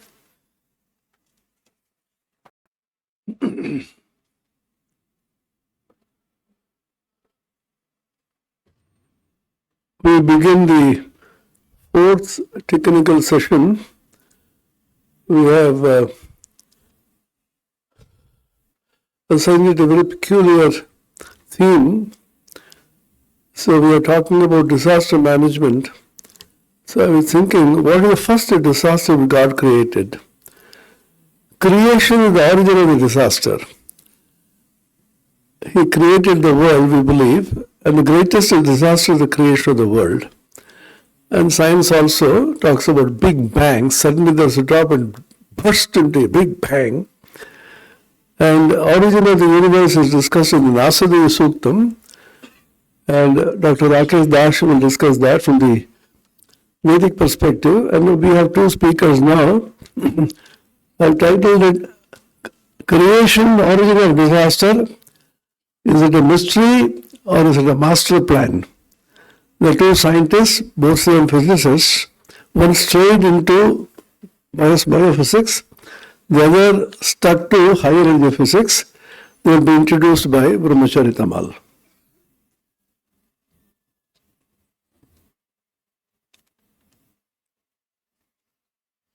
So now we are now starting a very exciting theme on origin of disaster, mystery or master plan. So I think all of you are looking forward to listening to the speeches. So our first speaker would be of this session would be Dr. Abhijit Chakraborty, Professor of the School of Biological Sciences at Arkham. I'll briefly introduce him. Dr. Chakraborty holds a PhD in biochemistry from the Indian Institute of Science, IISc, Bengaluru, and completed his postdoctoral research at the Johns Hopkins University, USA. He previously served as a senior professor at the Saha Institute of Nuclear Physics, SINP, under the Homi Bhabha National Institute. He did it on life science. His research expertise spans biochemistry and biophysics of membranes, fluorescence spectroscopy, clinical proteomics in blood disorders, and protein aggregation. Dr. Chakraborty is a prolific researcher with 125 publications, an H index of 29, and has delivered 98 invited lectures at prestigious national and international forums. Additionally, he has presented papers at 118 conferences, reflecting his impactful contribution to life sciences. Next, we have Dr. Devashish Mojumdar, Professor in the Department of Physics at Arkham.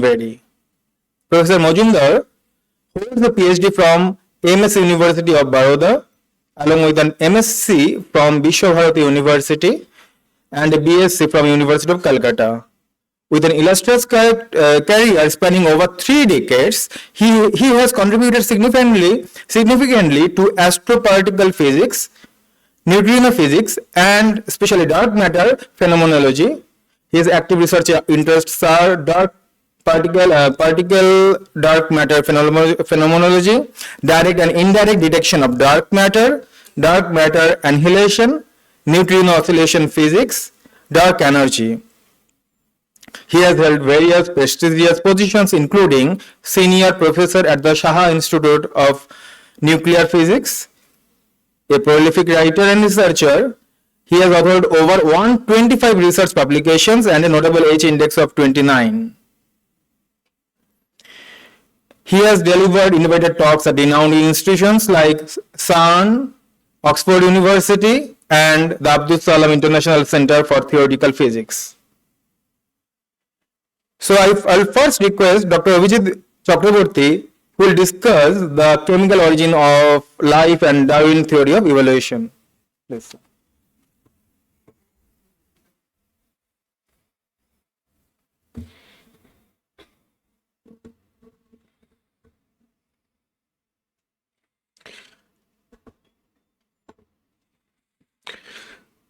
So let me first offer my respectful pranam to Pujaniya Maharaj Bhajanananda ji, Maharaj Atmapriyananda ji, and Shankar Bharati Swami ji Maharaj. And besides that, all others, my colleagues, students, the devotees and participants in this conference. my job is, at least in my opinion, is really difficult. At least, I'm very tentative about today's talk. See, it's like if you want to, study Vedanta, you need to understand or you need to know very good Sanskrit. And similarly, at least, if I set aside biology, at least physics and chemistry, these two disciplines also have bit of a different kind of a language, which generally speaking, one has to study from, school days, and then it goes. But there is a similarity. The similarity is that these similarity and dissimilarity both. See, the point is these disciplines, this physics and chemistry, physics part, will be obviously, dealt with by my younger colleague here, Debashish Majumdar, Professor Debashish Majumdar, and I plan to deal with the chemistry and biology part. Now, the topic you have seen, topic is origin of life, and already from yesterday's deliberations, I am really tentative because origin of life, the life is a very difficult word, and I don't think we have a very good answer to it. But science has an advantage. The advantage is whatever little it understands very clearly. And and there may be also mistakes, but those mistakes can be corrected, which is true for in all phases of life. So I want to begin with these things that yesterday I have jotted down. Yesterday was very helpful for me to understand the mood of the meeting. So because at least myself, I have never attended a meeting where people are asking holistic questions and people are dealing with holistic problems, because our approach has been deductive. So, I take a piece of bread and just bite one edge of it and chew, and God only knows if I digest it well or not. But at least I become an expert on that part, with the hope that one day with these small bites I will be able to finish the entire bread, and then I get an idea about how the bread was, etc. Now this is where actually, in my opinion, so-called our brand of science probably fails, because obviously it solves one piece, and then the holistic view becomes, goes away and away from him. So I start with one of Professor Dhar Chakraborty's remark, which says we are passing through the age of Holocene, or sixth mass extinction of species. Current rate of extinction of species is 1,000 times higher than the natural extinction rate. And more than, there is one data, more than 700 vertebrate species have gone extinct over past 500 years. And now we all know that, this earth came into kind of being about 455 crores of years back. I generally prefer this crores and all, because this is where at least I feel comfortable, not with million and billion. So then I come to the most fascinating talk that I have probably ever heard, and I just pick up a small portion of Swamiji's, Param Pujaniya Swamiji Bhajanandaji's, that is when he was telling about Swamiji's concept of yoga, which could push Darwinian evolution moving faster. Now, this is where a disaster and probably a life, this is the beauty of, I know the man, the concept of this meeting, entire meeting, So that is, as usual, revered professor and, Maharaj Swami Atma Priyanandaji. So he also writes these critical words which he also uttered just now. He says, is it a mystery or a master plan? Now, so this is where a disaster versus if evolution moves faster, then or could we have a control on the evolution? So that's the issue. And I won't call it a disaster because there was a need for green revolution, but yesterday only Gautam Chatterjee's talk we heard, and we heard that now even Professor Swaminathan thinks it was a blunder, and the best thing is to have a evergreen revolution. So where do we stand? So since my job is to tell you about the origin and evolution of life, and as I said, I will be chemistry centric and a bit of biology centric, and I planned the first day only. I saw the crowd in my own way, and I immediately decided. Actually, I completely undo my talk, what I have prepared, and I have made it fresh yesterday night. And basically, I won't utter any jargon or show you probably one chemical reaction I have to show you, because you must also be familiar with these languages. We all talk about science, awareness, this, that, but we must also be really aware of all these issues. So, origin of life, which is typically chemical origin that I will be talking about, and evolution of life, which is basically Darwinian, started with Lamarck. So I have few slides. I have this entire presentation for all of you. So anybody can make a copy or something if you ask for a copy backstage. It will be needed because I have deliberately kept many references here. So for an interested person, he can or she can, read those papers, the original papers later on. And this is also for Param Pujaniya Bhajananandaji Maharaj. There are living systems. There is no living matter. So that's Jack Monod's statement, which he made during his Nobel Prize lecture in 1965. But we will be talking about matter only, and I just show you one problem that I am kind of going to tell you elaborately. See, the cartoon which shows these rounded, a bilayer kind of a structure, that is how our all cells, bacteria, virus, not really virus, so bacteria and let's say human or any higher order organism, they have a membrane, and this membrane looks like this. Forget about what is there.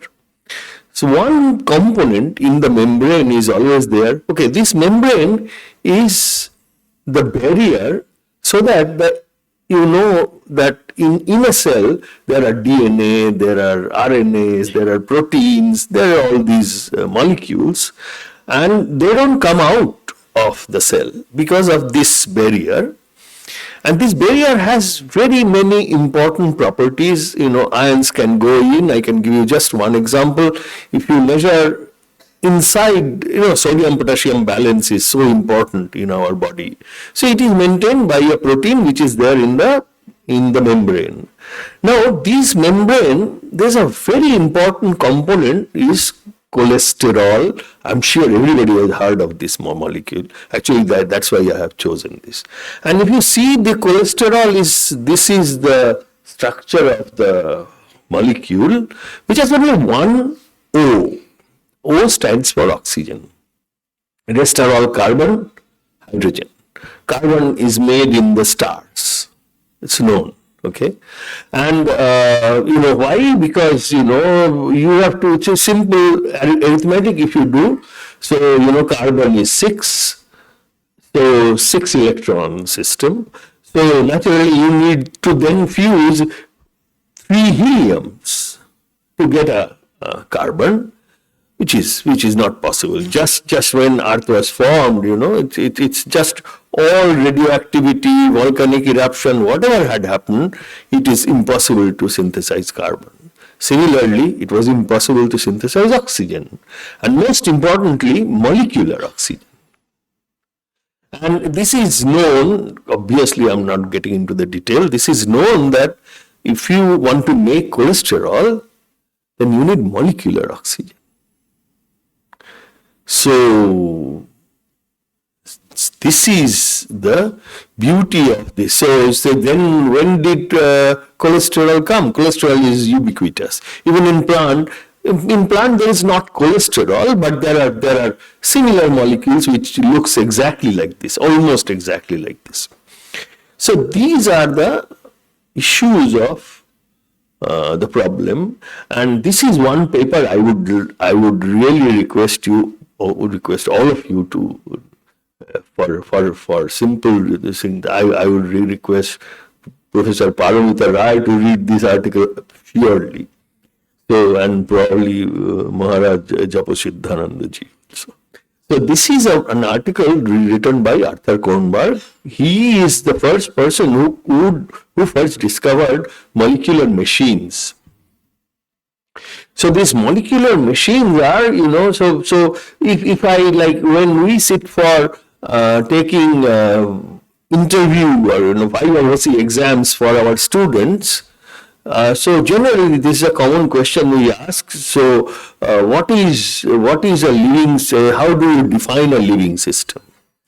So naturally what we look for is the answer. They give many answers, but what we actually we are happy giving them a kind of 10 on 10 if they say that these are matters which can self-replicate, that's one, and two, they can move around, so locomotion, so they can move.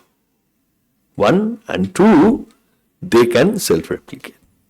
So very obviously this self-replication issue became a very important issue in Origin of Life.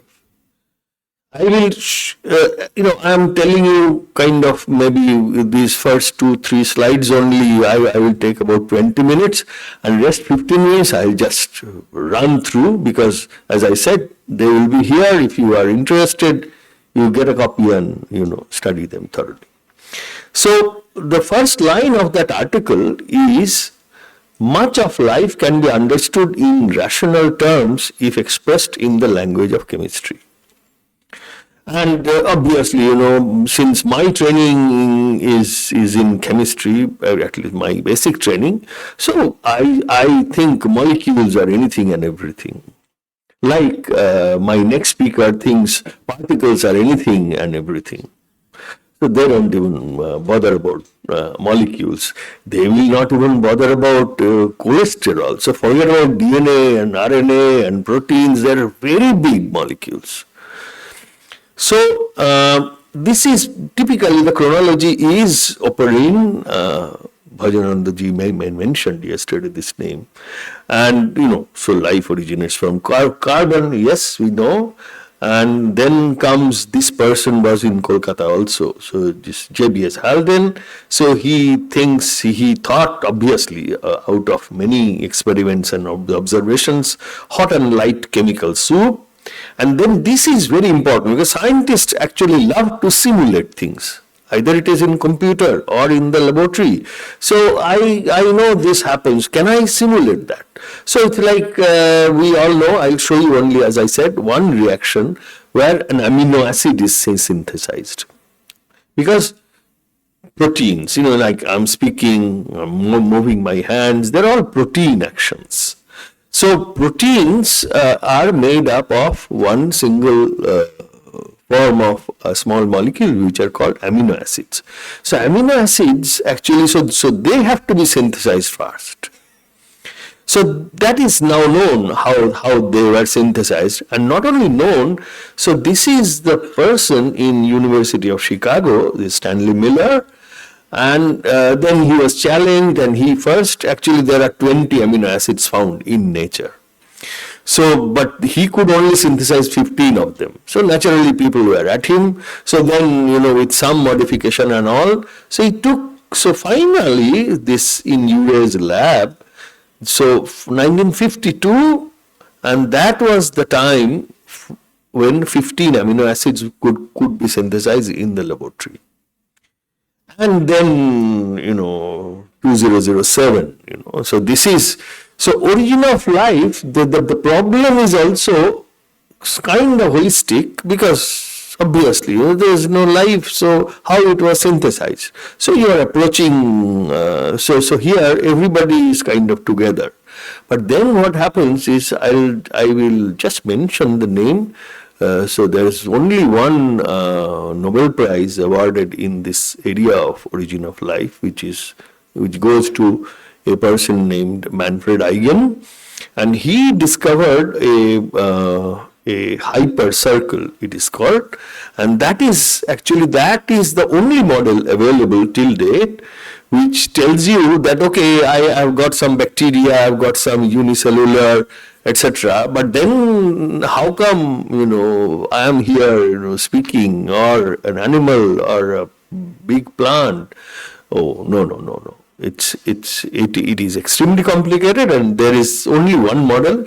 And I think 1971 he got Nobel Prize through this cycle of what is called hypercircle.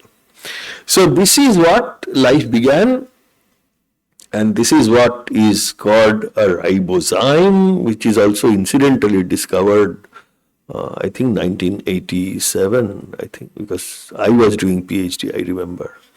So it's not a very old thing. So this is one unit that people now understands pretty well, which is, and here the purple one is actually a protein. I won't get into any complicated part. And the one that you could see, and this is probably, this is a book named Double Helix, which everybody should read. And double helix tells you all the story of discovery of double helical DNA. And I remember Maharaj Kaleshanandaji, uttered the word gene. So gene is actually a segment of this molecule, which is a double helical DNA. So this is so how it began 455 crores of years back.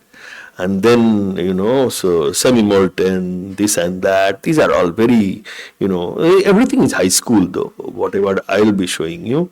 And then first self-reproducing organisms appeared about 350 crores of years back. So at least 100 crores of years back, there was nothing that we could think about as a life. Then there were prokaryotes and anaerobic, because what I started with, because there was no oxygen. So they lived with in an anaerobic condition, and they were called heterotrophs. Forget about the naming and all. And these are the molecules that first, after the earth cooled, so there was a period of intense volcanic activity that releases gases into the primitive atmosphere, primarily ammonia, carbon monoxide, hydrogen sulfide, methane, nitrogen, and water. So this I have already discussed. See, the rate of radioactive decay or fusion or fission, they are pretty slow. You cannot synthesize the elements so well here. So after that comes this is a very famous reaction, and this is the only reaction that I thought I will show you. So this is carbon monoxide, carbon dioxide, and water, and that altogether that could make an acid which is called acetic acid. So acetic acid, from acetic acid you add another carbon dioxide, and then it makes another acid which is very reactive, which is called pyruvic acid. Incidentally, whosoever has studied a bit of biochemistry, they know this pyruvic acid very well, because this is actually the beginning of many processes. That is the so-called. It starts from pyruvic acid, and then that from pyruvic acid, when reacts with ammonia, it makes alanine, which is an amino acid. Then it goes on, there is a polymeric reaction, and then you make amino acids, then amino acids join to form peptides, etc., proteins, and who knows. People predict that, life begins also, although, so UV radiation, it could make some mutations, yes. When I come to very briefly the Darwinian theory of evolution, so there this mutation plays a very important role, because, you have to, so the model is, chemically the model is simple. You have a sequence and you keep on modifying the sequence. And you can also do it, which human has done, and created problems. And now probably we realize more a problem than a solution. And because we have solved an immediate problem, but what we probably do not know, how many other problems we have created. So that is again, so sorry, that I gave a green revolution example towards that. I have done the mistake, and now I think that was a mistake, but I have already committed that. So new life form evolved and predatory mode appeared. So these are something, this is also we know from glucose we got some energy, but what is important is we started liberating carbon dioxides, because these are all, they are gradually coming, anaerobic mode. This is where we started producing ozone. Ozone is not good at all. But, at least we saw some, some hope that if we could break ozone, then probably some oxygen could be obtained. But then comes the so-called 270 crores of years back.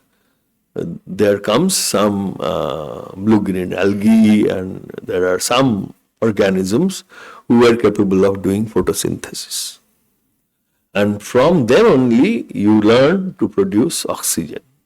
The first job of oxygen was to oxidize all the possible metals that is available, and they were mostly abundant in earth. You could think of were iron. So after those, all the process of oxidations were over, then only you could get some oxygen for photosynthesis. Then the so-called the story begins. And this is something, because I can see already 12, so I cannot take more than probably 5-10 minutes. So, and I'm yet to start the Darwinian stuff, but I'll go quick. So this is what, so from 1970s, scientists hypothesized that eukaryotes arose as free living bacteria in symbiosis with some archaebacterials. Archaeas are those bacteria who do not need oxygen for their life. So this is how they developed, and this is the one that I was talking about, is the hypercircle, and this is a language which physicists would understand probably better than chemists, because this actually they used a singular perturbation theory, but they used it multiple times. They meaning Manfred Eigen, and this is actually the hypercircle which actually gave him a Nobel Prize, and that's still till date the only model that is known for the generation of higher order eukaryotes. And this is typically a pictorial demonstration of that. So this is how gradually you can see, so this is 400 crores, and goes up to 0.5 to 0, meaning today. And as and when oxygen, the atmosphere is getting more and more oxygen rich, naturally many species are coming. Now this species story, now I come to Darwin and Lamarck, and they obviously observed it much at a younger age, because Darwin studied fossils and so was Lamarck. So Darwin actually was born probably 1809, and when actually Lamarck is proposing. So what was Lamarck's the theory was organisms develop traits, which is a genetic term, they're one character kind of. So a genetic trait by the use and disuse of body parts. And the best example that he gave was a giraffe. So giraffe neck. So that I can approach, those leaves more. And so here comes a short-necked ancestor and goes up to a stretching until neck becomes progressively longer. So this was Lamarck's work, and he kind of modified and I would say took the good part of Lamarck, rejected the bad part of Lamarck. This is how every theory is developed in this. So he proposed a descent with modifications. That is why I made it. So what Darwin did was went to this, we all know Galapagos, and these are his study materials. They were Galapagos finches. And the only take home is they're all finches, but they look different. And he studied fossils. So very obviously he could come to the conclusion of at least these two before he come up with this book. That is unity and diversity and natural selection is a cause of adaptive evolution. So that was Darwin's take. And if I divide his takes into, let's say, 6 parts, one is, I could simply read them. One is overproduction and competition. So this also is some way I can correlate with this Mahatma Gandhi's need versus greed. So most species produce far more offspring than are needed to maintain the population, and even more or less constant because a small fraction of offspring live long enough to reproduce. Similarly, living space and food are limited. Since they are limited, offspring from each generation must compete among themselves for living. Then genetic variation, this is kind of very, these days many people discuss is this genetic variation, and I sometimes wonder if all these variations that we see, it's like our medical science, which is probably the best example, that cigarette smoking is injurious to health. See, cigarette smoking is injurious to health is fine, but whether it causes cancer, this line can be debated, because how they have arrived onto that conclusion, because they have taken, let's say, 50,000 cancer patients and saw 30,000 or probably 40,000 were actually smokers.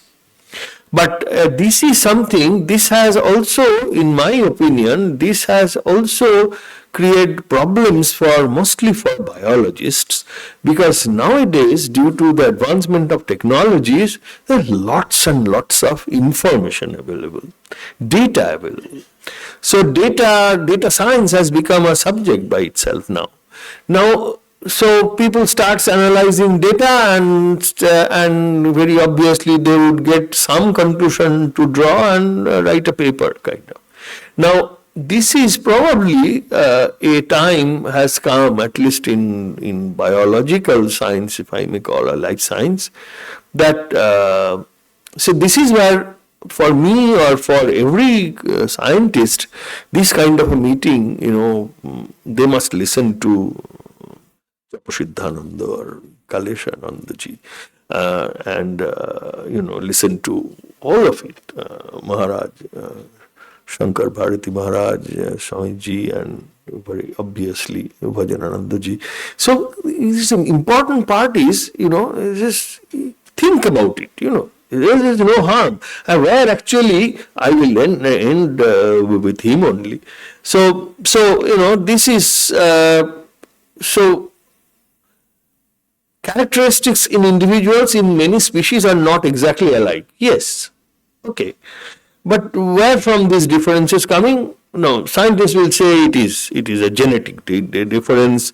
There are sequential difference. It's not all that probably can be exact size or shape of body, but strength in running or resistance to disease. Now you can imagine if resistance to disease is different in this whole the hall of around 300 odd people, it will be dangerous. Now scientists are shameless enough, I would say.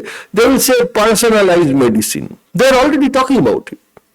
But personalized medicine, have they ever thought of that? If you are talking about public health, we have just now learned a lesson through COVID. So what will happen if we are talking about personalized medicine in a country like India with 145 crores of population? It's impossible. So, and obviously adaptation. And then comes the main crux of the matter, which is natural selection. This also we know, because now I have to wind up. I will. So these variations caused by mutations, and there are many processes. This is one thing that biologists understand very well, and better equipped for survival. And this actually takes place through many processes like genetic recombinations. If there is a biologist sitting here, I'm sure there are, and they would understand it pretty well. So genetic recombinations or gene flow between the different groups of organisms. And natural selection doesn't move in a predetermined direction. This is probably a loaded statement. This changing earth and environment determines what will and can survive. Now, if it's a physicist will be very easily telling me, oh, if earth is changing and environment is changing, then this statement doesn't mean any much, because then it becomes obvious. We always tell that vary one parameter at a time. If you are varying 1 + 1 + 1, then you will be nowhere. So, and then comes the speciation, which is over many generations, favorable adaptations, and gradually accumulate in a species, and then you generate a new species, and that is called speciation. And biological evolution is a consequence of these factors. They work together to impact any living population. Now, I understand there is a big gap. So, one eukaryote is synthesized, and then there is one Abhijit Chakraborty speaking in front of you. There's a big gap in between that. Or there's not many or not much. And this gap, if one wants to really bridge, I am sure one has to be holistic. Already systems biology.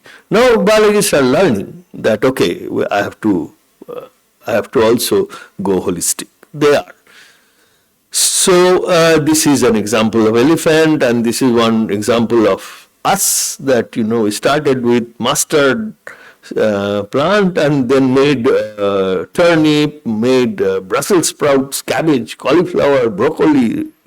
Now, whether these examples are, I always, when I saw this broccoli in our so-called Kolkata market, which I have not seen at least 10 years back or even 5 years back.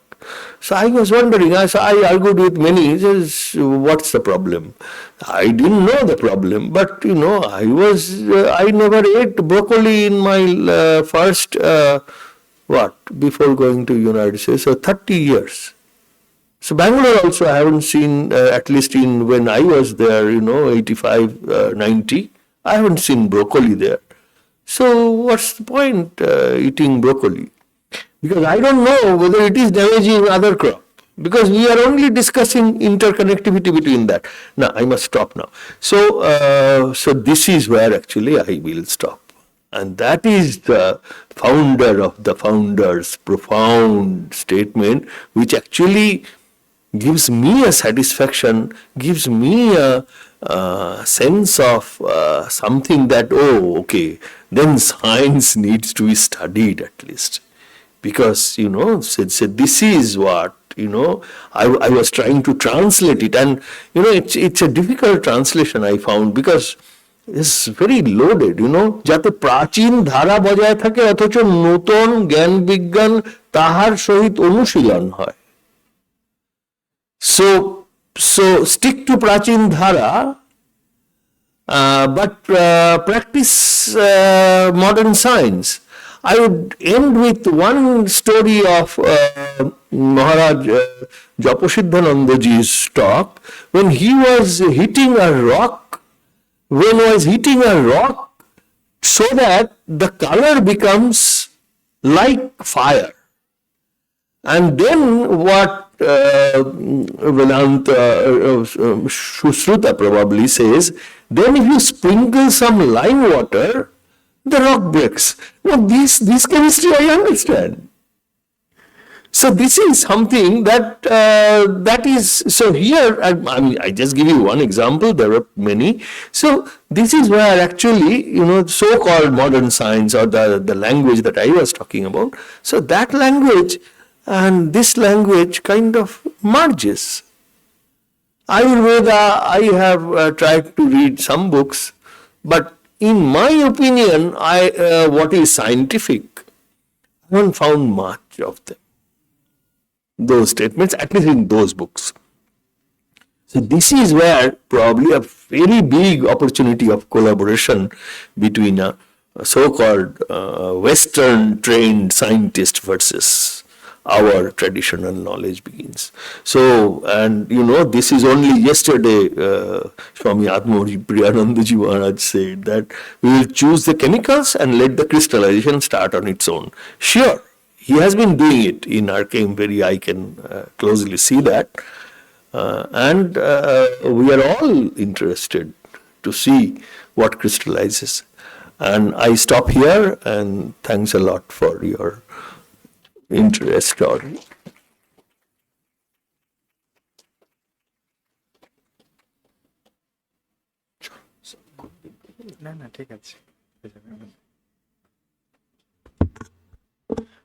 Thank you, Dr. Chakraborty, for presenting life's origin and evolution theory in a way, like he said that he just made it yesterday for us, cartel for us, so that all it is new to, like those who are new to the field, they can understand. Thank you, sir. So now I request Professor Majumdar to share his deep insight on the universe's most elusive mysteries. So we are expecting which we call Big Bang in his talk. So please, sir.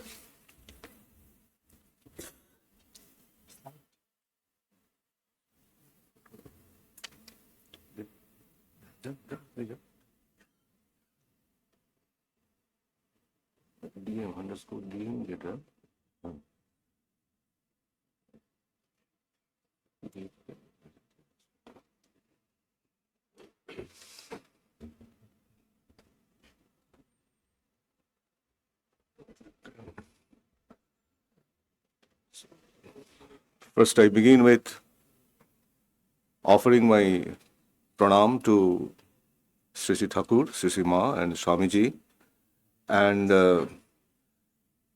Paramapuja Shankaraji and all the Swami Maharajs of my institute and the organization Ramakrishna Mission.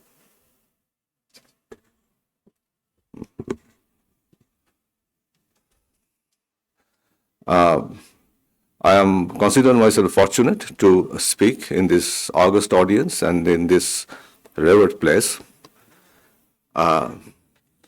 The title, as it is said, Order Out of Chaos, Physics Perspective of How Creation Began.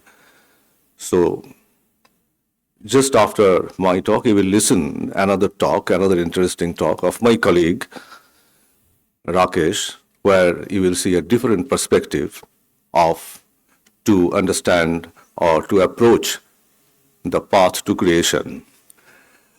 This is a kind of, as Professor Chakraborty mentioned, is a deductive approach. Physics is a deductive approach, but that doesn't mean that to understand the truth, there should be only one approach. There can be many approaches. And Vedantic thoughts, I think whatever I came to know after joining here, I mean, I would say that's a great treasure for me. I'm sorry.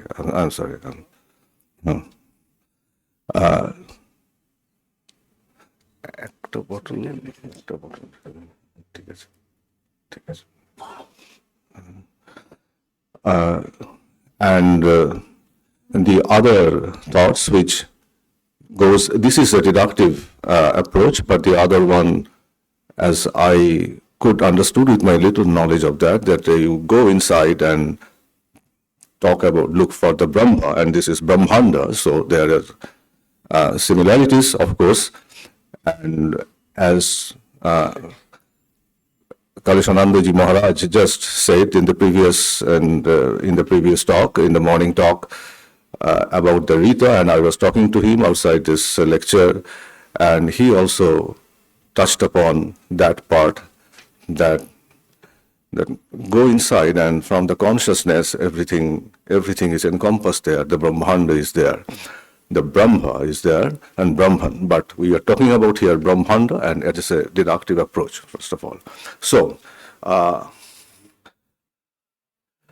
the creation began from nothing.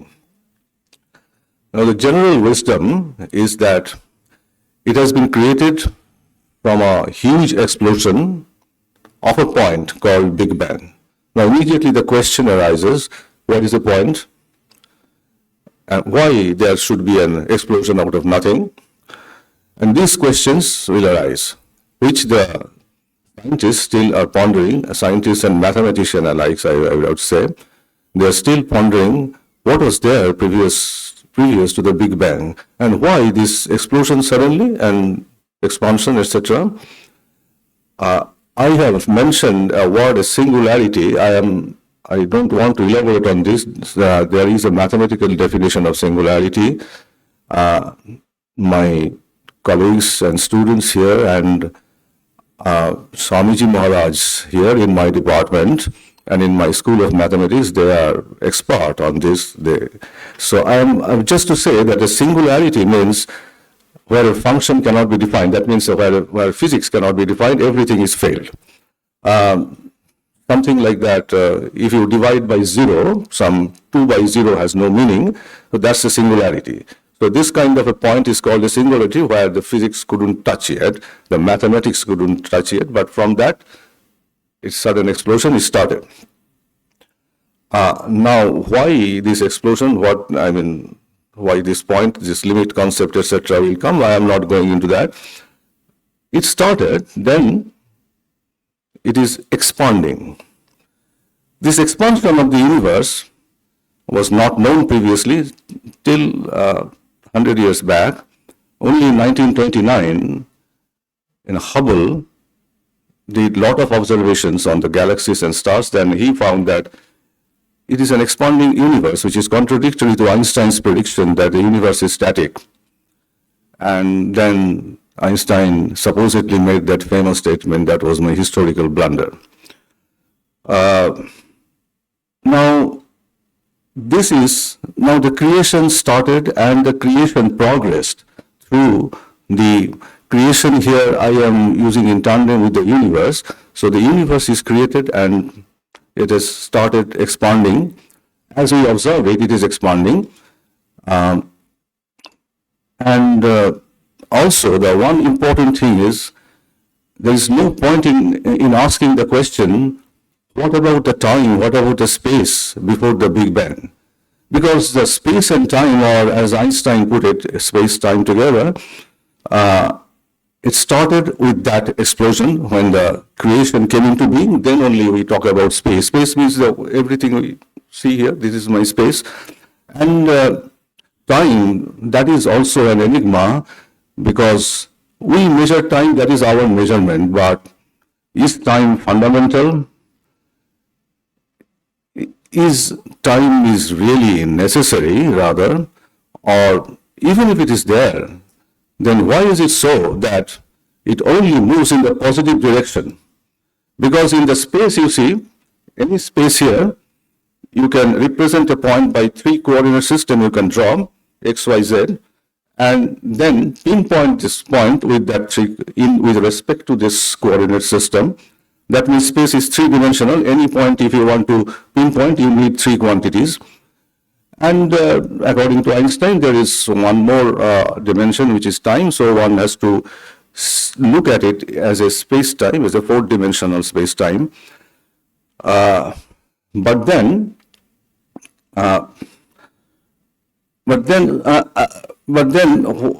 for the space, you see, you can go positive. If you consider this to be a positive side, you can go backward. This is if you consider this to be a negative side.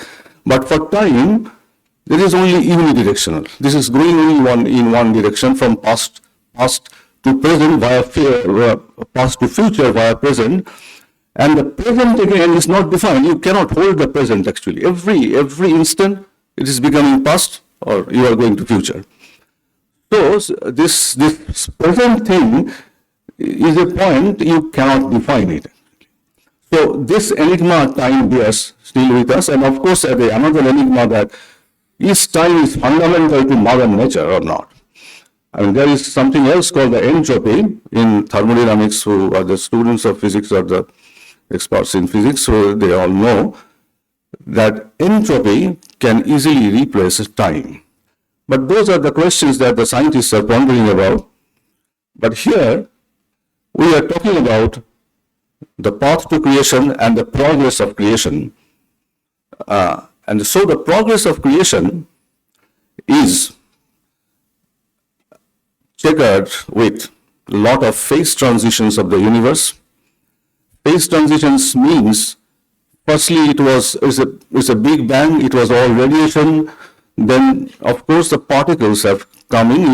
You have to have some fundamental particles to build this creation. What we see in all these bricks, woods, everything, our human body, the cells of our human body, everything are made up of fundamental particles. Fundamental particles, by fundamental particles I mean which are the basic building blocks of nature. So that has to come from somewhere. So from the radiation phase, which is all radiation, or the, say, gamma, from there somehow the particle arrived, and that particle coagulates to form then protons, neutrons, then nucleus, then atoms, then structures, means after that the stars, etc., galaxy, etc. That means, that is called structures actually. Structures means the galaxy is a structure. I mean, the stars forms a galaxy, they form a bound gravitational system called a structure. That is a structure. Or the galaxy cluster, a lot of galaxies are also comes together and forms a common gravitational field, in which in mathematical or physics language it is called a virialized. That means all the particles or all the galaxies are moving in a common gravitational field created by all the galaxies. So that is a structure. Then supercluster, that is again another structure. Those structures in the universe came into being. So what we see now are the structures. So from the Big Bang, which is 14.2 billion years ago, I mean, that years is what we consider the Earth year, in that unit of year, 14.2 billion years ago. And it progresses, and now what we see, the structures, etc., and all these atoms, molecules, those oxygen, carbon dioxide, etc., whatever Professor Abhijit Chakraborty has just now told. So now, again, I come back to the question that from where the creation suddenly appeared. I mean, what was beyond the Big Bang? I mean, earlier again is a word which has no meaning, because the concept of, when I say earlier, the concept of time comes in, and the concept of time didn't exist before Big Bang. So what was there? This is Mahakal or whatever. So how that come into being? Let us put it in that way. The question is not answered yet, at least by deductive science, but there are some propositions. Those propositions are, it appears to be to the general people as a jargon. So I won't delve on those much, just mention them and then pass through. But prior to that, there is one more slide. I mean, let me talk about this.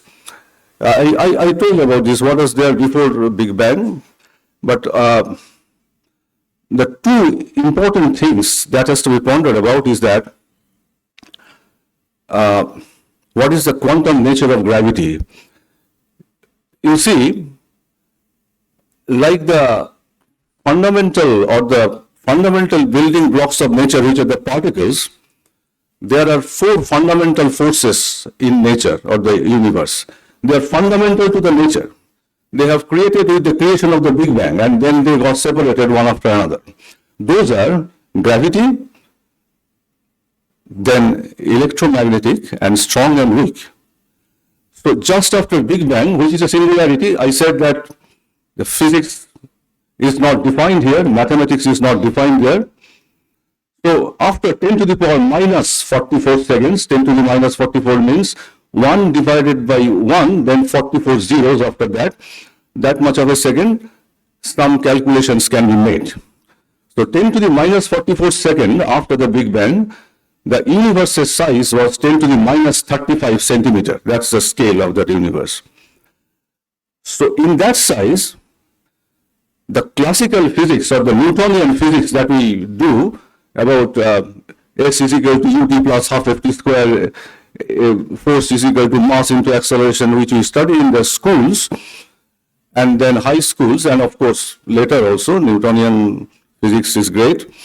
But that's a classical physics that does not apply to the situation during that time. So that time you have, or for the microscopic level, Newtonian physics does not apply. So then you have to have quantum mechanics. So you see, the quantum mechanics is for the microscopical physics. Microscopical physics means physics of fundamental particles, nucleus, nuclear physics, atomic physics, everywhere. Quantum mechanics is required. That even this light is coming from there to in all of our eyes. That is also due to the jump of the electrons from higher level to the lower level of some atom, and that's why that radiation comes out as the light. So that is also quantum mechanics. So, but you see, the gravity when you treat, whether it is Newtonian gravity or Einsteinian gravity, which is a general theory of relativity, which says that the gravity is nothing but the curvature of the space-time fabric, that thing is a classical thing. There is no quantum thing in it.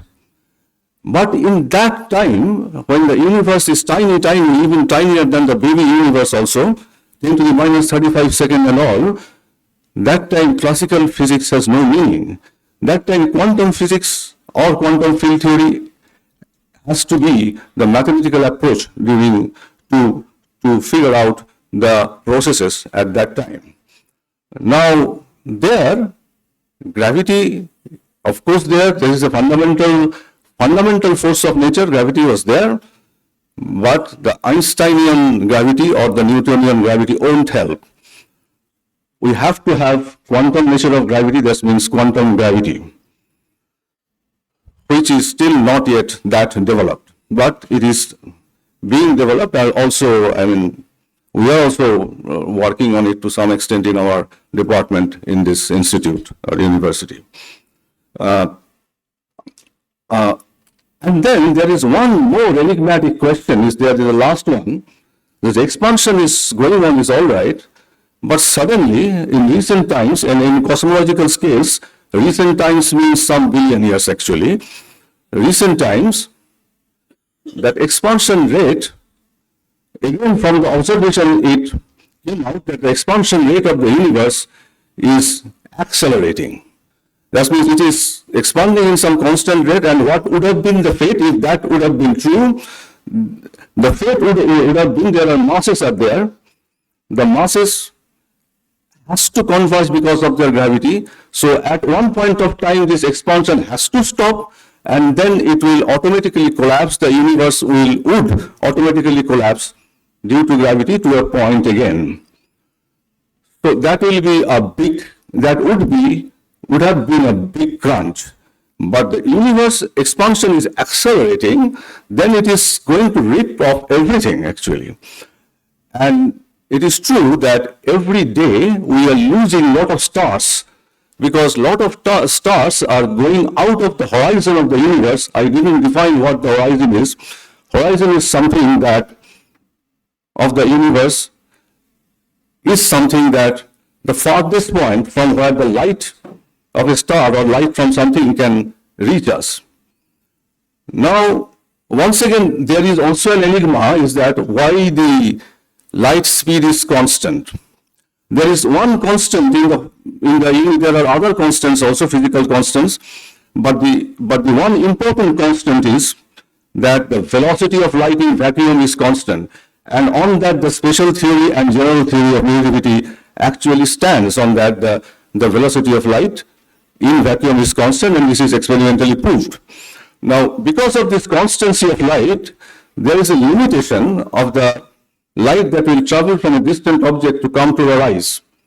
So, if the universe expands and if it accelerates, and even it expands, then there will be some stars every day which is growing out of that range from where the light actually can come to our eye. So every day we are losing some stars from our vision. And if it accelerates, that rate increases, and actually it has increased.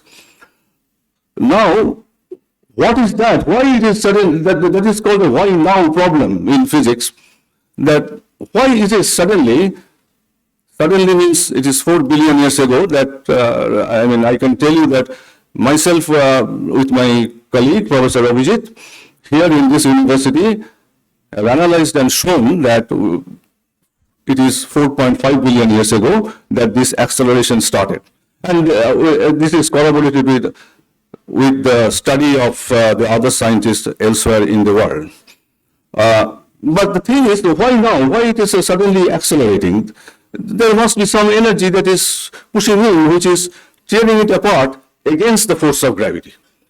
So, what is that energy? We do not know. That is, we try to conjecture. I with my colleagues also try to do some conjecture, some scalar field, something is putting some potential that is putting this energy and all, but there is no concrete proof of that. So, it is called the dark energy. So, these are the enigma, but the creation progresses. The particle came and so there is so many things can be told about that. There's a little more thing if I say, how much time I left? 12:55. Up to 25. By the time to finish. Okay, so there is time. Okay. You see, I told about that there are fundamental forces, 4 fundamental forces: gravity,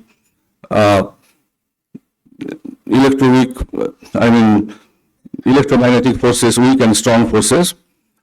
As the creation progresses, one phase transition is from the radiation dominated phase to the matter dominated phase. The universe transformed. That means at one time there was only radiation, no particles. Then the particle came in and the mass created. Then it is matter dominated. And now we are living in a phase which is not even matter dominated. that is dark energy dominated. Dark energy, which energy do not know, but that is some energy which is working against the gravity to make the universe's expansion accelerated. So these are the phase transitions the universe has gone in, which is the physical phase transition that we can see. But there are other phase transitions which are not physically seen, but mathematically can get insight of those transitions, basically by a subject of mathematics called group theory can explain this properly, and that is this, the following. You see, at the very beginning, all the four fundamental forces that I talked about were unified forces. Unified means they didn't have a separate entity. Like now we see that if I drop a ball, I see the gravity is different. This magnetic force is different. The weak and strong forces, weak forces are the one which is a nuclear force which causes the beta decay, and strong forces is a force which is a nuclear force. You see there are, in the nucleus there are protons and neutrons. Protons are positively charged particles. They has to have electromagnetic interaction. That means they would repel because of all the positive charge, but they are not repelling. They are in a small scale, that means in 10 to the minus 15 meter scale, they are putting together. How can they coagulate into in that small space, even though they are positively charged? They should repel each other. So the force that are putting them together is called the strong force, which is again a fundamental force. So these forces are all together at the primitive universe at the 10 to the minus 35 seconds after the Big Bang. Then first the gravity separated, and that is due to the breaking of some symmetry which you cannot see, but mathematically you can feel there was some symmetry, but that symmetry is yet to be found out, which was that symmetry that put the all forces together. A symmetry does what? A symmetry means I cannot differentiate between this and that. That's a symmetry. That means upon a sphere from the center to the surface of the sphere, the particle is here or here. I cannot differentiate because it's a sphere, because the distance from the center is same. So that's a spherical symmetry. So any symmetry comes with our inability to differentiate between two things. So at that point of time, we couldn't differentiate the different fundamental forces, but then one after another broke away. That means that symmetry has to be broken for all those forces to get manifested. Now you see one symmetry still there. You see that we say electromagnetic forces, right? That means the electric and magnetic forces we cannot differentiate yet. If the charge is accelerating, we get what? Magnetic field. A dynamo is an example. You have a magnetic field, you rotate a coil, you get electricity. Why? Because the magnetic and electric force at this epoch of the universe are together. We cannot differentiate between them. And that is guided by another symmetry. And that symmetry you cannot see, but as I said, from the mathematical group theory, actually is a unitary group, but I am not going into that. That group symmetry existed. That's why electricity and magnetism are not yet separated in the present universe. When they will be broken, that symmetry, they will be separated. That means you cannot generate electric current in the dynamo, in our cycle dynamo. So this is how the creation progresses, and we are living in a time when we see, as I said, lot of structures, lot of galaxies, stars, etc. But then a lot of enigma came in. One, I said, dark energy. The other is the dark matter. Kindly pardon me a second, please.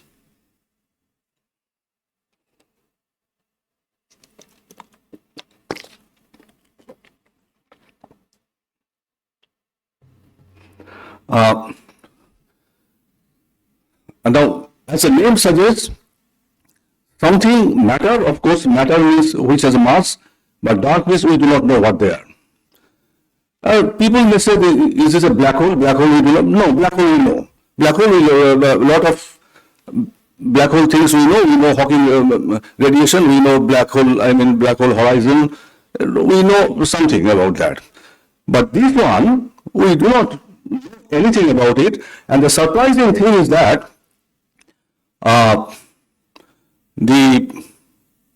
the whole universe content with the mass and energy both put together, because Einstein said mass and energy are equivalent. So mass and energy put together, what we know, all the thing we know about universe put together, all the stars, galaxies, cluster of galaxies, fundamental particles, everything, গ্রহ তারা নিহারিকা সবকিছু একসাথে একজোট করলেও it is only about 5% of the whole content of the universe. The rest 95% is divided into this dark energy and dark matter, and out of that dark matter is around 26.5%, and the dark energy is the rest around 68-69%. So dark energy is huge actually, and the dark matter is no less. I mean, even the visible matter is the matter we know of, matter with this proton, neutron, etc., and the galaxy star, etc., all put together is only 4.5% or for maximum 5%. And then this unknown matter, but how come people know about this unknown matter existed all over? First thing is that if there are matter, there has to be gravity. If there is a mass, there has to be gravity. So their gravity is detected. How they have detected, you see, there are a lot of things, but I am saying briefly one or two things actually. One is that they are trying to see some background galaxies through a telescope.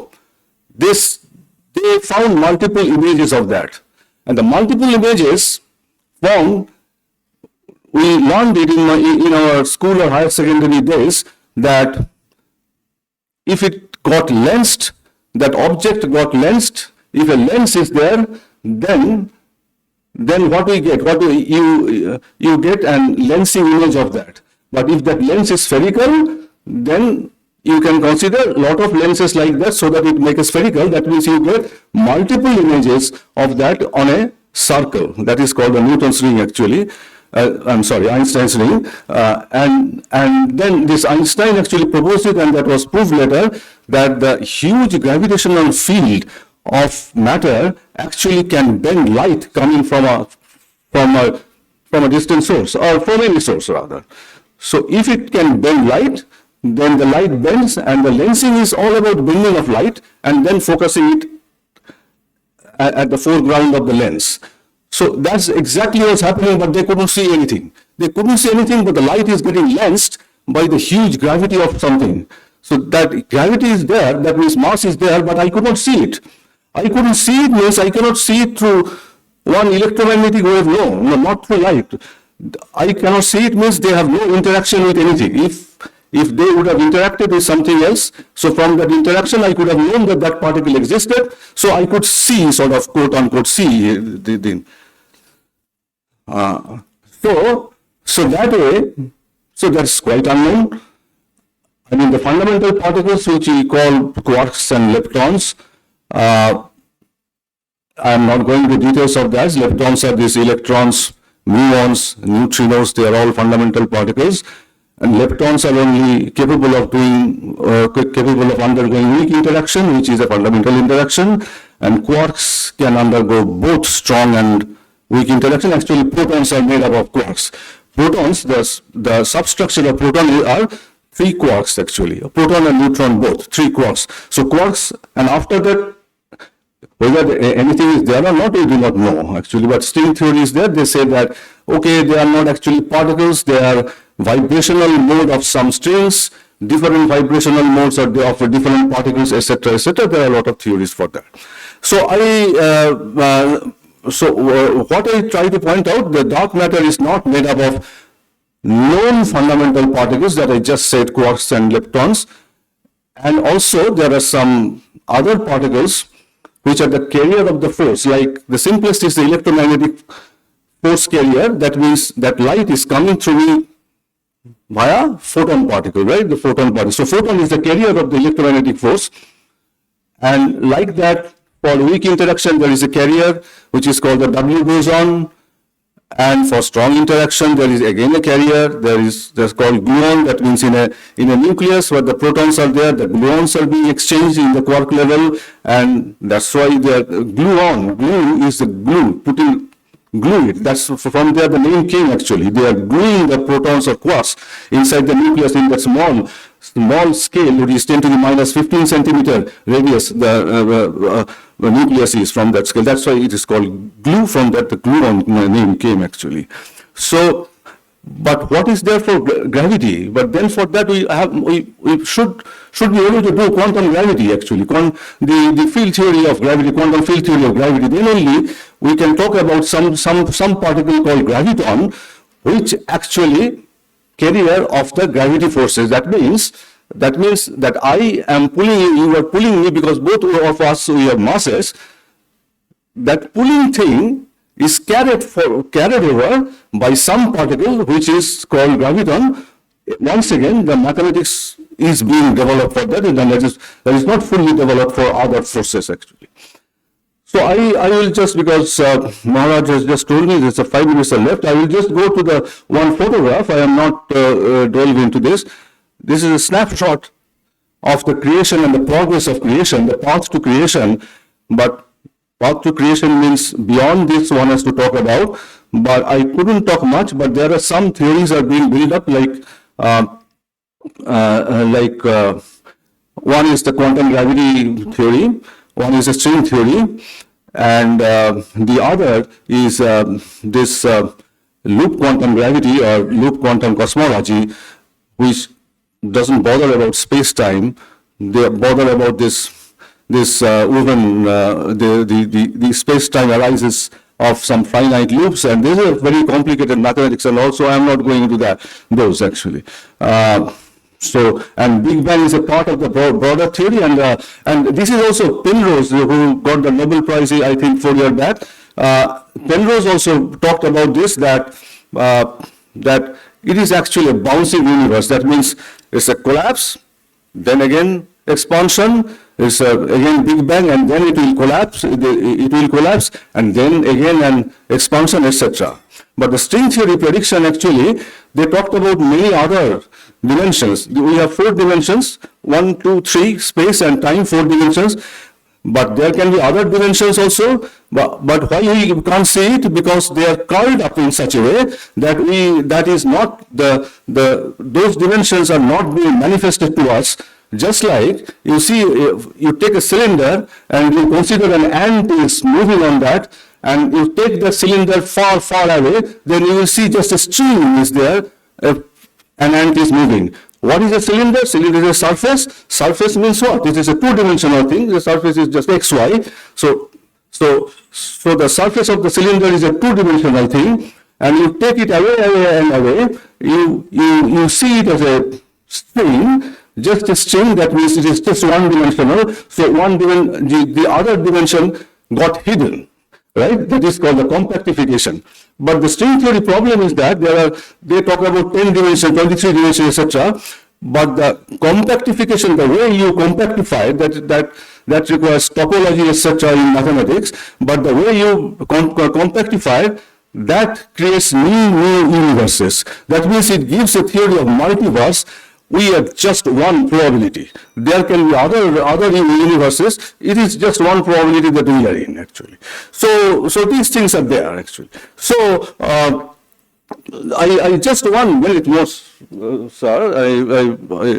I take this, and you see this is just one snapshot, the progress of creation and or the path of creation. So this is so that one is the.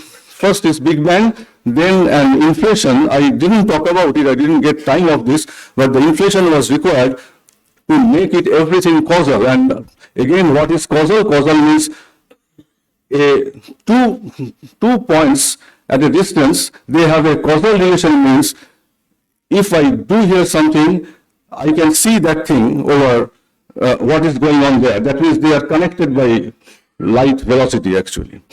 So inflation was required because otherwise that Hubble said that it is expanding. That means you extrapolate back, it should meet a point. But then all the particles that we have now, they are not putting inside that when it is going to zero, when you extrapolate to zero, there everything should be there. Everything should be causally connected because whatever in the universe I see now, they are causally connected because the distant star also I can see. That means I have a connection between that. We have a causal connection, we say. But what happened that one finds that there is no causal connections, something are going out. So to correct that, the inflation theory came in, that after the Big Bang sudden inflation, that means everything are putting together, and then it is going, it is progressing. You see those W, etc. As I said, the propagating particle of different interactions. Then Q is the quark, Q bar is anti-quark, etc. Then you see the possible dark matter that I perhaps created. Then the Q bar means ions are being created. The particle-antiparticle created a bound state, and ions are created during there. The time chronology is also there. Then the quarks, 3 quarks, proton neutrons are formed. Next stage is you see those protons captures electrons inside the orbit. Atoms are formed, and the energy is getting reduced and reduced and reduced. Then this is something else, cosmic microradiation. This is also interesting, but I don't have time to discuss that. And then after once the atom came, after that, all the material, cells, human body, everything came in actually, and stars, etc. We are now here. That is Rother's thinker, famous sculpture, etc. People can think, etc. The neutrinos are there. These things are there.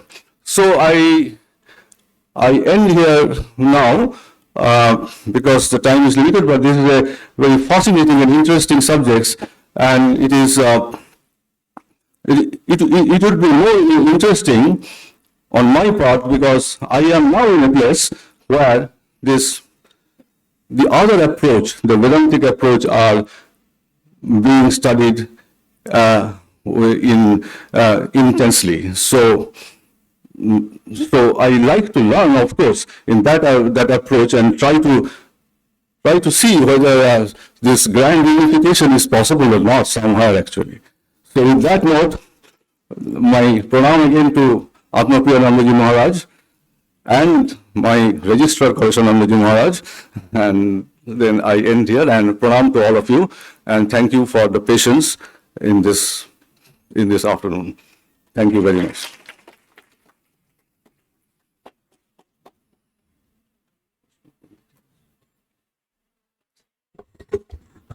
Thank you, Professor Majumdar, for such a fascinating talk, such a thought-provoking analysis of how physical laws govern the mysteries of creation. So the time is not our things, it is the physics department. If they could stop it, we could even listen for some longer period. Anyway, it is time for lunch. So we'll go for lunch, and this session is not finished yet. So we'll be still delving on the creation for some time. So we'll come back at 1:30 p.m. sharp. There are many more sessions, so please don't be late, and then we'll continue. Any other note, man?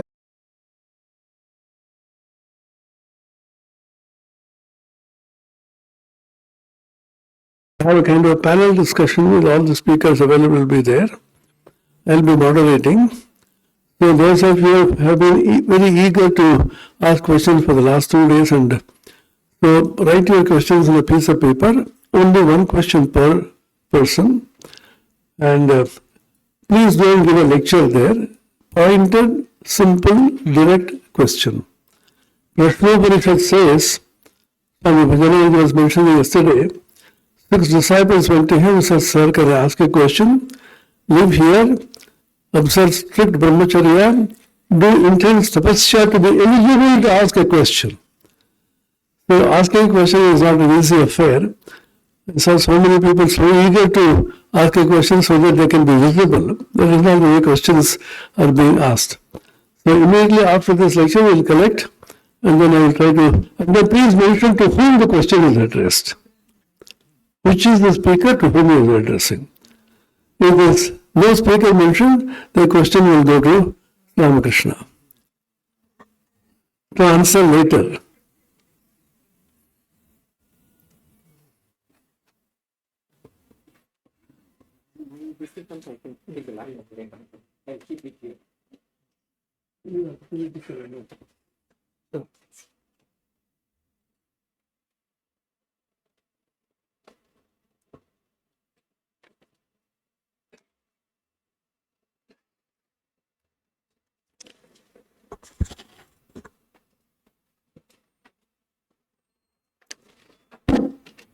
Welcome back, everyone. We will continue our last session.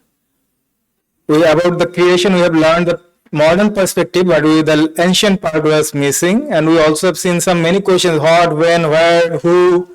All those questions would be right now answered in one way, or may not be answered. Yeah, yes, right. So we ended with the darkness, dark matter, dark energy, and this time we will also begin with the darkness. So I will introduce the speaker.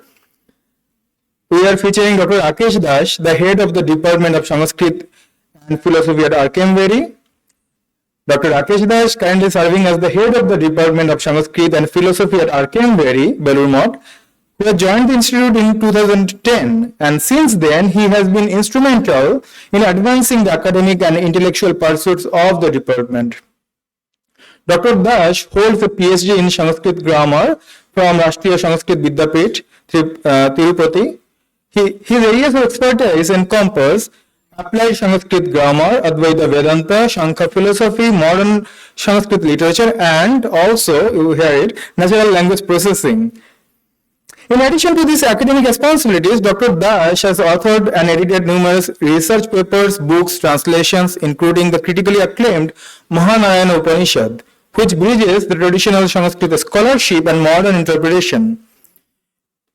Beyond academia, Dr. Das has also contributed to creating a digital resources for Sanskrit such as Amara Kosha and various content for national Sanskrit projects.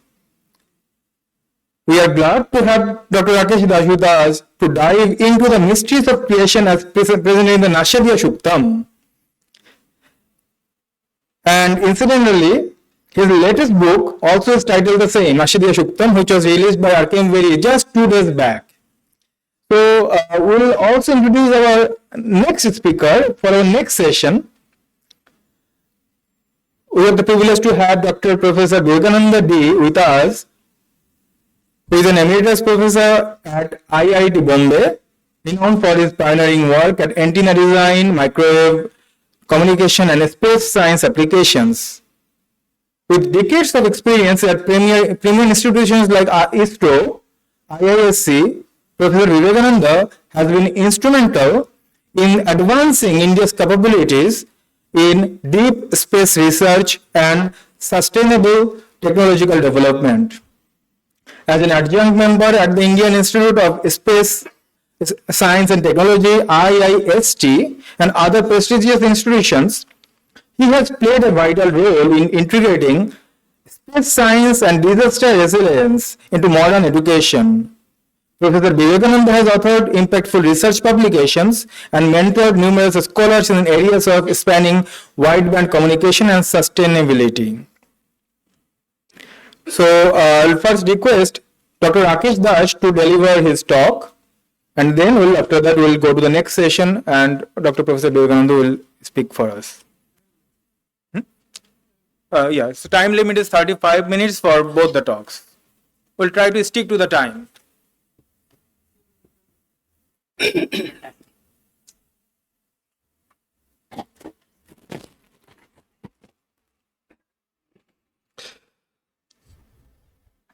सा मे वाग्देवता सन्निवसतु वदने सर्वदा सुप्रसन्ना इंद्रादिदिविषद्वृंद वंदिते करुणामयि तारे ताराधिनाथास्ये त्राहि मां शरणागतम् स्थापकाय च धर्मस्य सर्वधर्मस्वरूपिणे अवतारवरिष्ठाय रामकृष्णाय ते नमः। जननीं शारदां देवीं रामकृष्णं जगद्गुरुं पादपद्मे तयो श्रित्वा प्रणमामि मुहुर्मुहुः।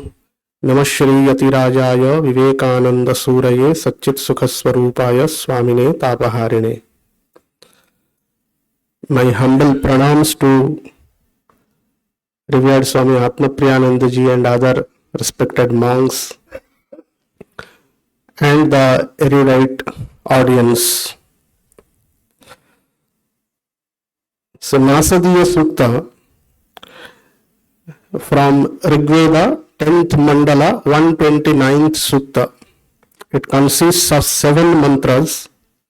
The Rishi, seer of the Sukta is Parameshthi. He is a Prajapati and his name is Parameshthi. And these mantras are composed in Trishtup Chanda. This hymn is said to be one of the most beautiful poetry in the human history. It is next to impossible to translate the poetical expressions of this hymn. So first I will briefly present a translation that effectively captures the essence of the original's meanings with precision, even though not perfect. Na sadasin sadasit tadanim nasid rajo no vyoma paro yata kima varivah kuhakasya sharmannam kimasid gahanam gabhiram. There was neither being nor non-being, no physical or supreme space. What existed as cover and where? Could there have been deep and unfathomable water? Then the second mantra states, Na mrityurasid amritam yatarihi naratva anna asid praketaha anidavatam svabhayatadekam tasmad dhanyanna parah kinchanasa. There was neither death nor immortality, nor any sign of day and night. That one, Tad Ekam, breathless, breathed by its own power or vivacity, whatever it may be. Other than that, there was nothing beyond. Then the third mantra says, Tama asi tamasa guhamagre apraketam samilam sarvama idam tuchyena bhuvapihitam jadasi tapasastam mahina jayataikam. In the beginning, all was darkness concealed in darkness. The darkness that was being stated just before this lecture, Maharaj was saying that this darkness is a salilam sarvamaidam, indistinguishable as water.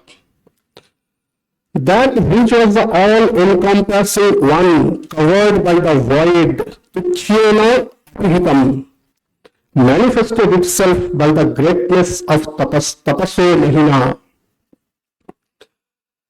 The fourth mantra says, Kamas tadagre samavartatadhi manaso retah prathamam yadasit tato bandhu masati niravindam pratishya kavayo manisha.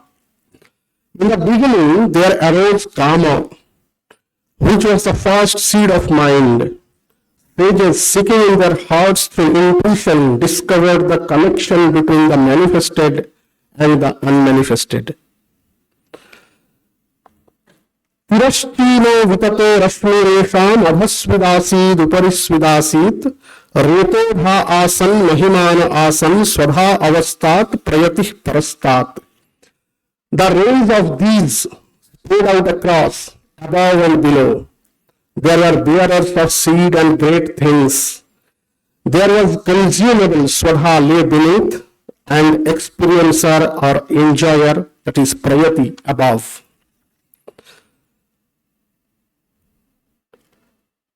The sixth mantra states, Ko adha veda ka iha pravochat kuta ajata kuta iyam visrishti arvag deva asya visarjanena thako veda yata abadhuva. Who really knows? Who can tell whence this originated and whence this creation? The deities, the gods, came after this creation. Therefore, who knows whence it arose? And the last mantra states, Yam vikhrishtir yata avabhuva yadiva darhe yadivana yo asyadhyakshat parame vyomam so anga veda yadivana veda. That from which this creation arose Does it support it or does not? Yadiva dadhe, yadiva na.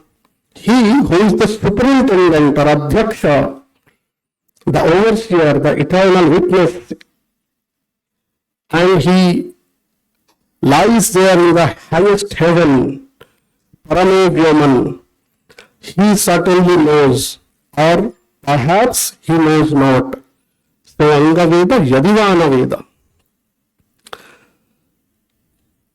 So now I will try to elaborate some very fuzzy concepts put forth by these mystical and metaphysical concepts, these mantras. These concepts were elaborated by various commentators and mystics like Vivekananda, Aurobindo, and various commentators, philosophers. So the first mantra, the first mantra negates the binary of existence and non-existence. Na satasit, na asadasit. It also denies the manifestation of the elementary elements, that is the Pancha Bhuta, Kshiti, Apa, Tej, Marut, Vyoma, fire, air, etc. Now these elements here are denoted with the word cover or avaranam, kim avarivaha. The mantra also negates the existence of space by the word nasid rajaha. The word rajaha here means the lokas, the 14 Chaturdasha loka, Chaturdasha bhuvanam, according to Niruptakara Sri Yaska. The worlds or the lokas are the sign of the space. And lastly, this mantra also lays the basic philosophical foundation of the concept of anirvachaniya maya, inexpressibility or ineffability of maya. And Bhagavan Shankaracharya quotes this mantra to prove his stand on maya or adhyasa to be ineffable. Thus, this sutta has great impact on Vedantic system also, not only in Advaita but also in the Dvaita system and Vishishtadvaita system, etc. Then it says, Na mrityurasid amritanna. There was neither death nor immortality. So, philosophically, death occurs only in the manifested world, and that is denoted by the word Virat. And the concept of immortality traverses the manifested world of Virat, and it also suspends to exist beyond the unmanifested world, and that is called the Hiranyagarbha. Now these are very highly technical terms in the Vedic and Vedantic system, so keeping the time constraint in mind, I will move forward without going deeper into this concept of death, immortality, Virat and Hiranyagarbha. Then the next point it states is Na ratya anna asid praketaha. There is no sign of day and night. This phrase negates time, according to Sayanacharya, the famous commentator. Now it is very difficult, or rather impossible, to express this idea of timelessness through any language, because any kind of expression or language, it depends upon the framework of space-time continuum. So Shruti categorically says there is no sign of day and night. Day and night are the absolute sign of time. Perhaps we in this world feel the existence of time due to this never-ending cycle of day and night. We see day and night, so we find that there is something called that can be termed as time. Thus, by denial the day and night, the Veda is indicating timelessness, timeless singularity. Then it is saying tadekam, anidavatam svadhaya tadekam.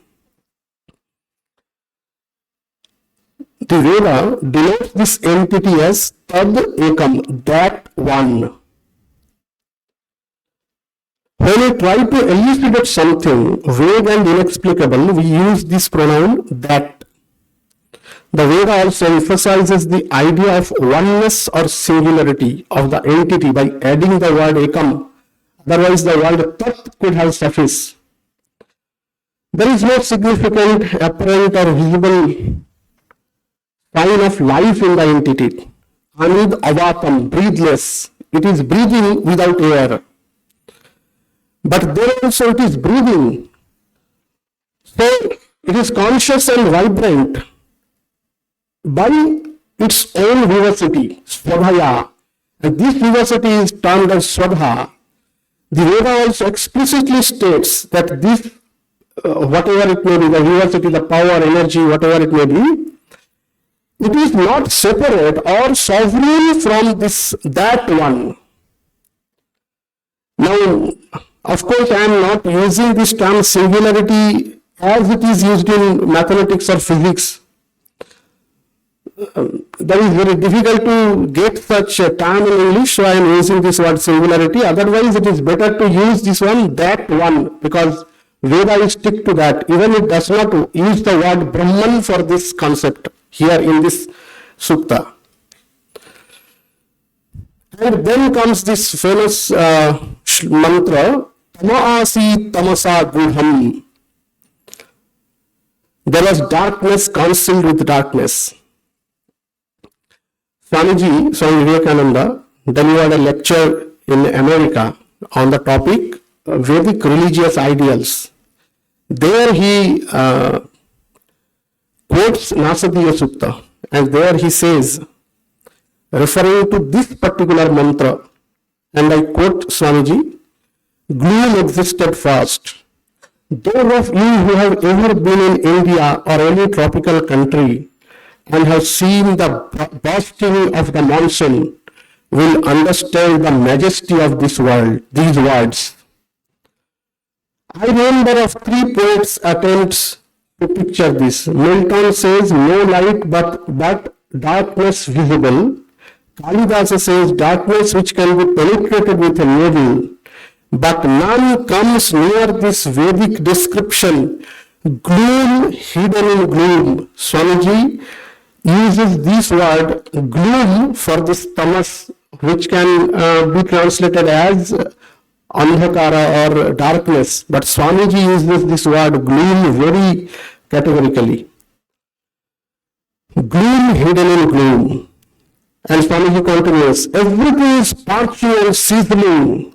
The whole creation seems to be burning away, and horizon a speck of cloud, and in less than half an hour it has extended unto the whole earth, until, as it were, it is covered with cloud over cloud, and then it bursts into a tremendous deluge of rain. And then the fourth mantra, it says, Kama stadagre samavartatadhi. Then Kama arose initially in that one. Now this word Kama should not be translated at last. Even the word desire is far from the actual concept. An effective or precise denotion or translation may be sankalpa, the determination or pledge or penance, tapas. Swamiji translates Kama as will. He uses this phrase, first primal germ of creation. He says, and I quote, the cause of creation was described as will. That which existed at first became changed into will. And this will began to manifest itself as desire.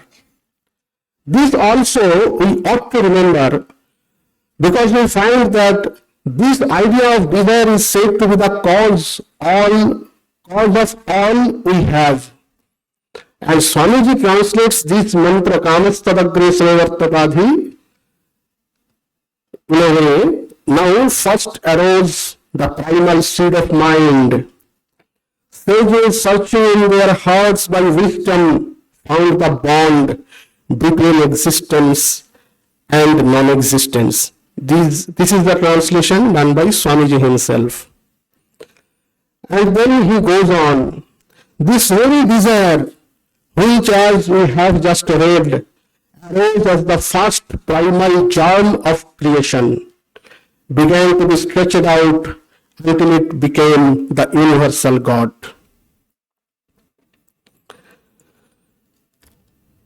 Then it says, Kamastadagre sevartatadhi manaso retah prathamam jadasit. This term, manaso retah.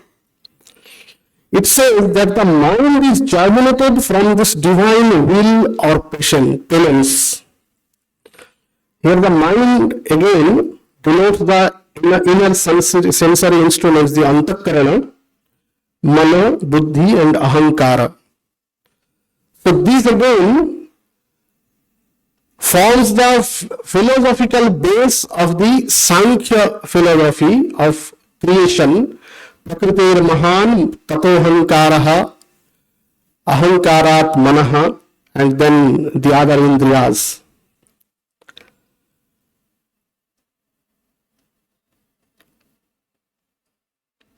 Sri Aurobindo, speaking on this mantra, he says, very immense thinker, he comments, and I quote, out of these subconscient ocean, the one arises in the heart fast as desire. He moves there in the heart ocean as an unexpressed desire of the delight of existence, and this desire is the first seed of what afterwards appears as the sense mind.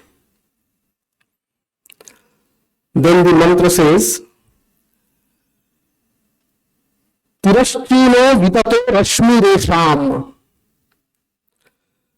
It says that the creation was manifested blazing fast. There was space, time and the elements at once in almost no time, and it spread all with a lightning speed. The word used here, the phrase used here is Esham Rashmihi, rays of these. Now what are these and what is this rays? That is very difficult to understand. But the commentators say that Esham Rashmihi, rays of these, this phrase denotes the elementary entities. But apparently there is a conflict with Upanishad or Vedic rendering, because just yesterday we were Pujaniya Shankara Bharati ji was quoting Taittiriya Upanishad, Tasmad va etasmad brahmana akasha sambhutaha akashad vayuhu vayoragni agnerataha adbhya prithivya aushadayah, and so on. But here it says this creation comes into existence at once, and then it spreads all over, like when the sun rises, the rays spreads all the world at once. Then Upanishad is saying about an order, a sequentiality. And here in Nasadiya Suktam it is saying that it comes at once and it spreads all over. So actually what it means is this manifestation is so blazing fast that the order could hardly be recognized, and it seems to be simultaneous. That is why it is saying this Rashmihi, like rays of sun. It seems that it reaches us within no time. And then these, maybe the most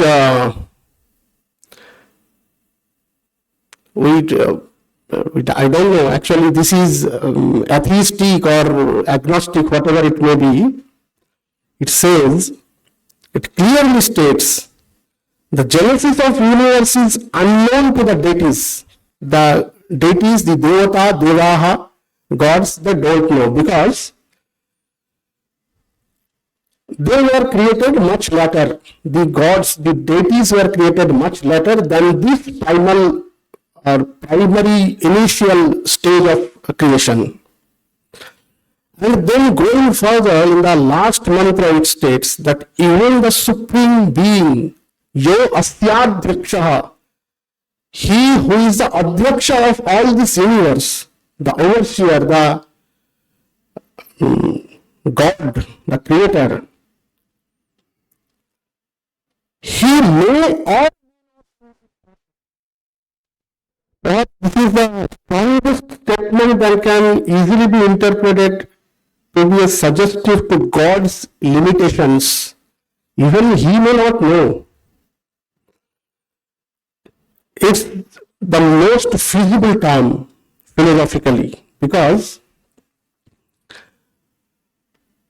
if one says that he knows, that means there is an object of knowing. So, Veda says, even he may not know, finally it results into that the Supreme Being is alone. There is no object that can be known.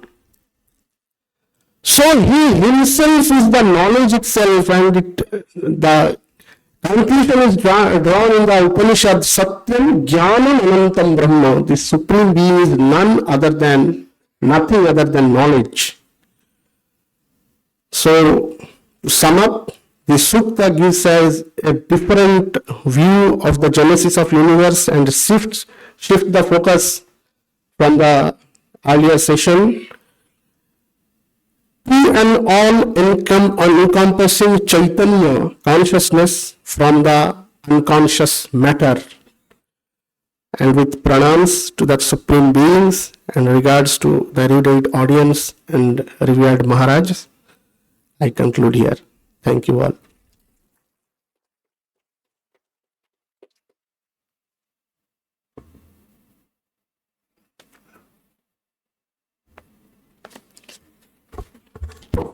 Thank you, Dr. Dash, for your enlightening discussion on Nashadiya Shuktam. Now, we would like to get our next speaker, Professor Vivekananda, who will offer a unique synthesis of scientific and Vedantic perspectives. The title of the theme, or today's, the current session's theme is Sustainable Practices, Disaster Resilience and Environmental Ethics. So I request Sir to deliver his lecture. I'll remove this one. Yes. No, that's I'll collect it. Yes. Nice of that.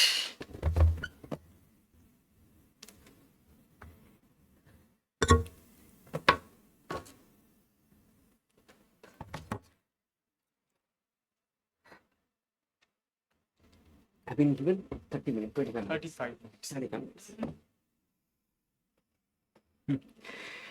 Right. Namaste Sabhapatibhyaha.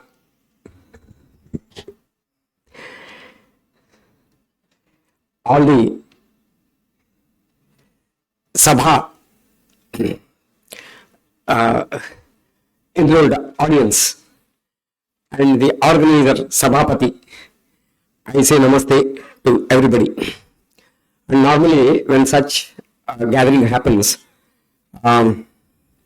since number of years this is going to happen, praying God, and then the request to him to state that keep us all in a common phase so that we understand what the speaker is saying, and then we come into a common conclusion whether we try to conflict or accept, or like these points we make, and then we try to ask questions if we are not able to understand, or we try to correct the speaker himself that, hey, this is what this is. So like that the discussions happen. So this is what our Taittiriya Upanishad also says in the Siksha Valli. Vishwani deva savitarduritani parasuga yadbhadram tanna asuga hiranyagarbhasabavartadagro bhutasya yadah patireka asit sadadhara prithivim dyamute man kasmai devaya havisha vidhema. For the last, there are 8 mantras. In that I have told 2, the first 2, the last. Gnenaya supatha raje asman vishwani deva bhajinani vidvan yajodhyasmajjuhuranameno bhuyishthante nama ukti vidhema. All these, the essence of this mantras is to state that a God, omniscient, omnipresent, omnipotent, phenomena, some may call Ganesha, or some may call Durga, whatever it is. So we normally get into the picture of making that phenomena, calling him as omniscient, omnipotent, omniscient,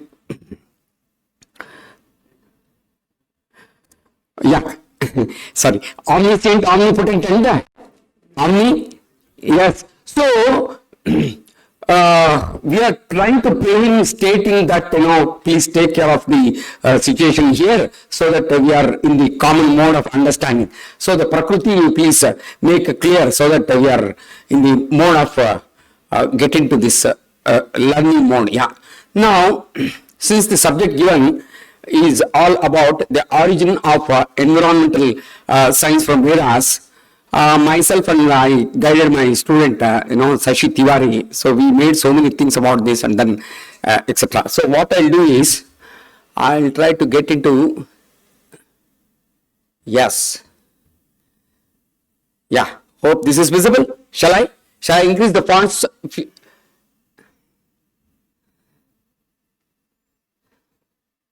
Full screen.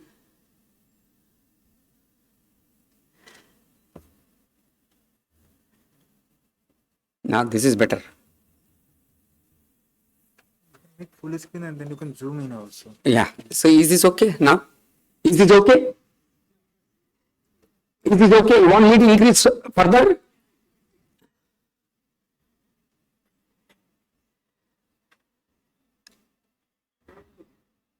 Yes.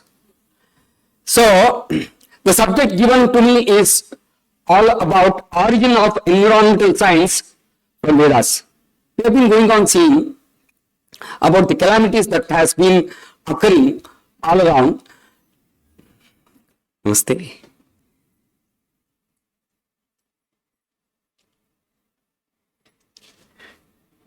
Shri Guru Bhava Namaha. अस्यां प्रस्तुतो लेखिका वेदेभ्य प्रज्ञावरणा विज्ञानस्योद्वैवं च प्रमाणं प्रदर्शयति दैवी प्रकृति ऋतुरहस्य प्रपंच विभागः पृथिव्यादि भूतानां संप्रत्ययः यज्ञस्थायावधारणा इत्यादि विषयान् प्रतिपाद्य पर्यावरण संरक्षणे तेषां स्थानं च विवृणोति प्रस्तोत्री. That means I am trying to describe is what the claim that is being taken. So we know that we have been going on claiming that the Vedas are the first texts, etc. So there is no second say about it. I am a science student basically, and I have been asking a lot many questions at my Ramakrishna Ashram, Bangalore, and then so many Swamijis I could meet, and then I was not convinced, and I was asking so many questions which I was not able to get the correct answer. Later on, then they opened the doors of making me learn, read so many books, etc. I could arrive at ultimately. Then I could get into the Pramanas and understood lot many. Giving you the example of Purushottam-Anandji, where people call at that area as Bhajananandji, because he used to sing the bhajans fantastic. So I'm a clear follower of him from the Vedantic perspective as well as the Vedas. So he is my first guru, and later on he had sent me to study so many things apart from my engineering in nuclear science and then the space science, etc. So he used to quote so many things about Swami Vivekananda, where I was surprised about how much time Swami Vivekananda was having, and then what was his guru in all these kind of enlightenments. Because normally when you get into the Vedic text, the study of Vedic texts, you should have a proper mood. Maybe Ramakrishna Paramahamsa is beyond that, and maybe the meditation kind of would have taken him to that level. So, Vivekananda Swamiji, how he got into learning and then arriving at the essence of very nearby to the exact meaning is what the surprising thing. So I was asking Swamiji how he has not attended the Gurukulas, he has not attended, then he said, hey, this is what is the, thing that you have to understand, that by meditations also, and then the noble thoughts one can understand. So not necessarily that one has to, yeah, of course, there are some basic things, grammatical, etc., understanding what is right, what is wrong, etc. That's okay. But otherwise, the noble thoughts, etc., if you have, it will lead to the perfectness. So, we have decided that the Vedas are the texts in the library of the mankind. So, it is acknowledged to the most precious Indian heritage. Now, anyhow, there is one more that I would like to state is that the Aryavarta, the name of our Bharat was Aryavarta, and the oldest book where the Vedas, we can study the first beginnings of the language and everything which is embodied in all the languages under the sun. Previously, our Dr. Mukherjee also was saying about the physics. I will show about that also, where we did a lot of things about the Vedic essence of the cosmic energy, and then the black holes, and then the origin of the universe, etc. I'll come to that a little bit. I will cover, maybe I will take 3 or 4 minutes. Now, Vedas deal with the knowledge and knowledge of all sorts. It covers the physical as well as the spiritual. When we were walking down, my professor also was saying, see, that is what is the best thing that we could understand. Rishimunis, they went inside. So when you go inside, what we mean by inside is meditation. When you go inside, you will understand so many things. That is where my Taittiriya Upanishad says very clearly. Sorry. Please, you have to excuse me for only 1 minute.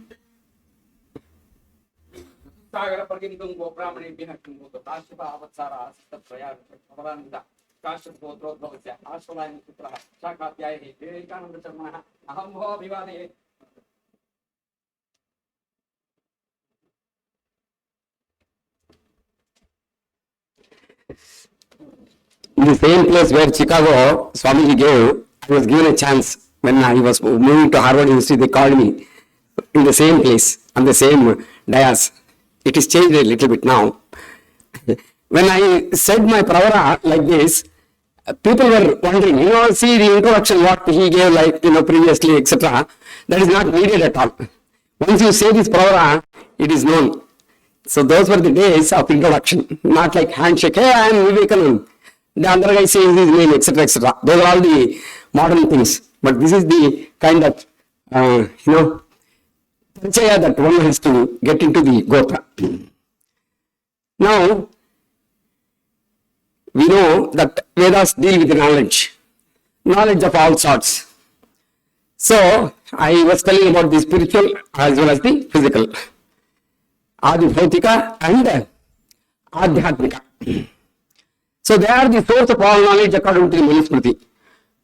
I am writing a book on Manusmriti with all corrections without any prakshiptas, which I would like to give to Swamiji for their, elucidation and then kind of recapping it and etc. I request them so that they can also go through and then get back, so that any verifications on that, validations on that, I can do that.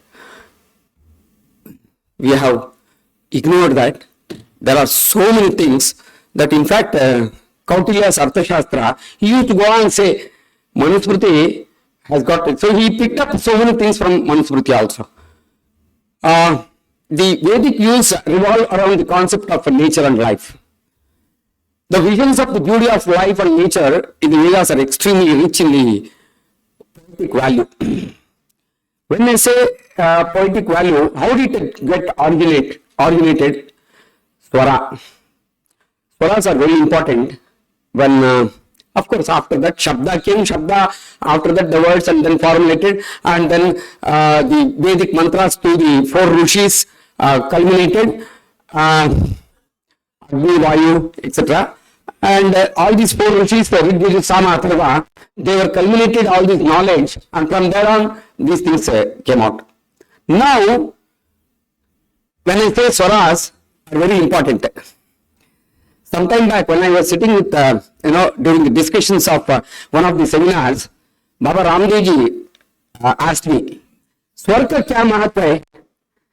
तो मैंने बोला इनको, स्वामी जी को, कि मैं 3 वाक्य बोलता हूं, 3 पदों का एक वाक्य बोलता हूं. ना बोलिए, वो वाक्य है 3 पदों का, रुको मत आओ. मैंने क्या बोला? रुको मत आओ.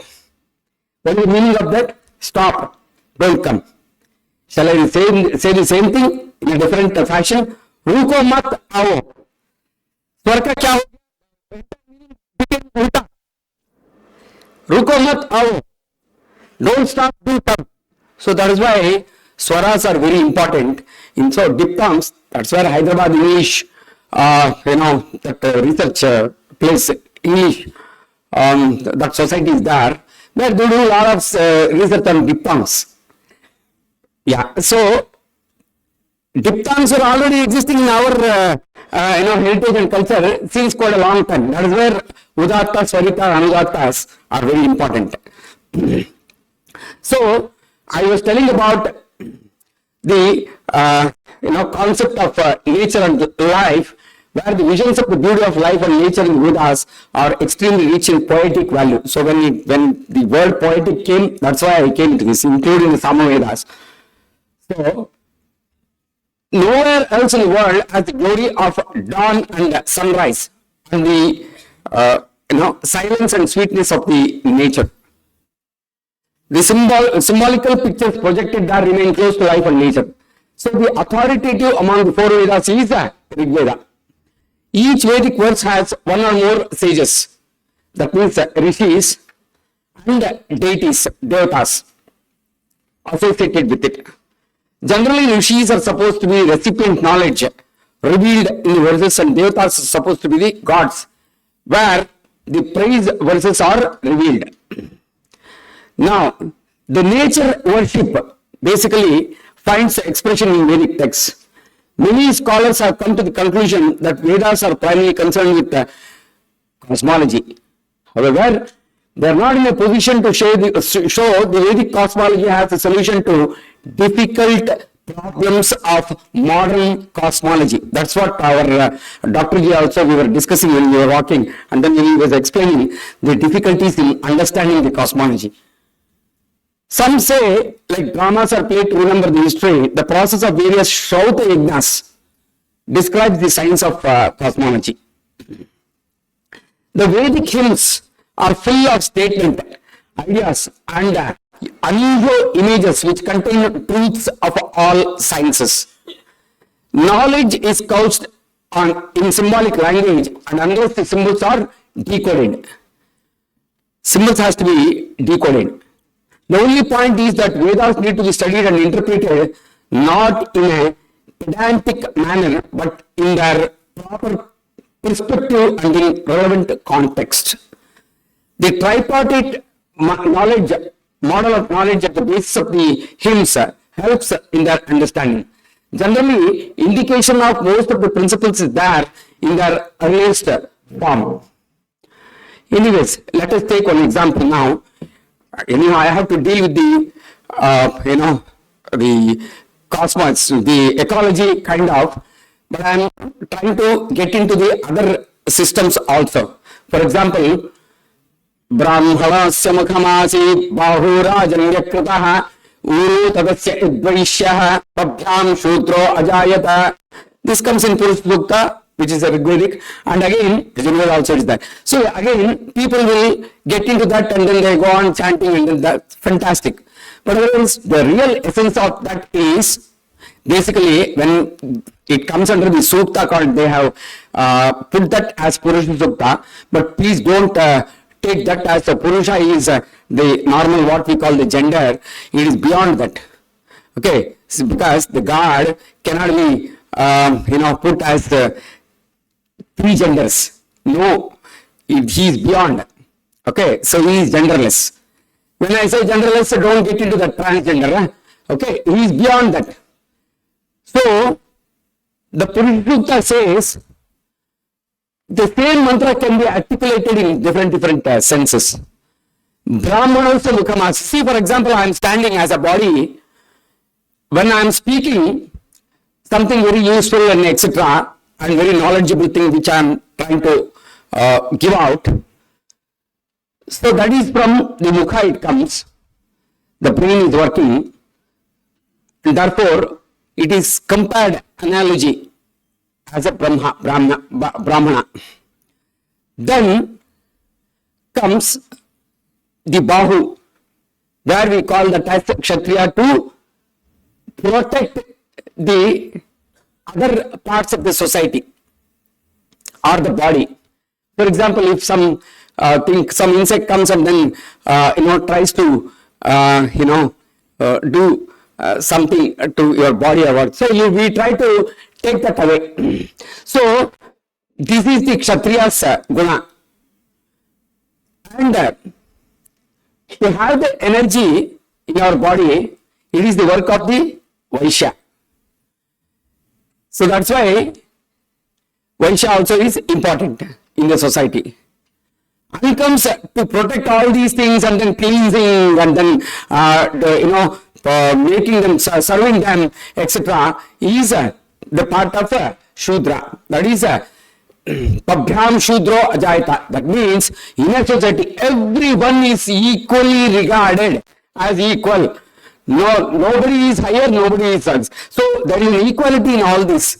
Now why am I telling all these things is because of the cosmic testing as well as my disaster management is what that will happen in the due course. So one has to be very careful in understanding this, the relatedness of the present scenario. So the Vedas and disciplines of the modern science are rather complementary, not contradictory, please. No way. Vedas are, see, normally we say, no, it is very close to science. What is science? See, I am a science guy, but what is science? When I read all these things and then when I went deep into this, for me, science is something, still it is under confusion. I will show the differences also. Why that difference? Sir was talking about the forces, four forces, our gravitational force and then the weak force, strong force, etc. He was trying to differentiate. So still we have certain confusions there, whereas my Vedic, from the Vedic perspective, there are no confusions at all. I will explain about that and I will show the comparisons. Now, if modern science is seen or read through the Vedic eyes, students will be much benefited. So I could also go through one of the explanations done by one of the guys who has come out with, he is called as Yagnadeva. I think I shared one of the videos of his podcast also some time ago to some of the Swamijis here.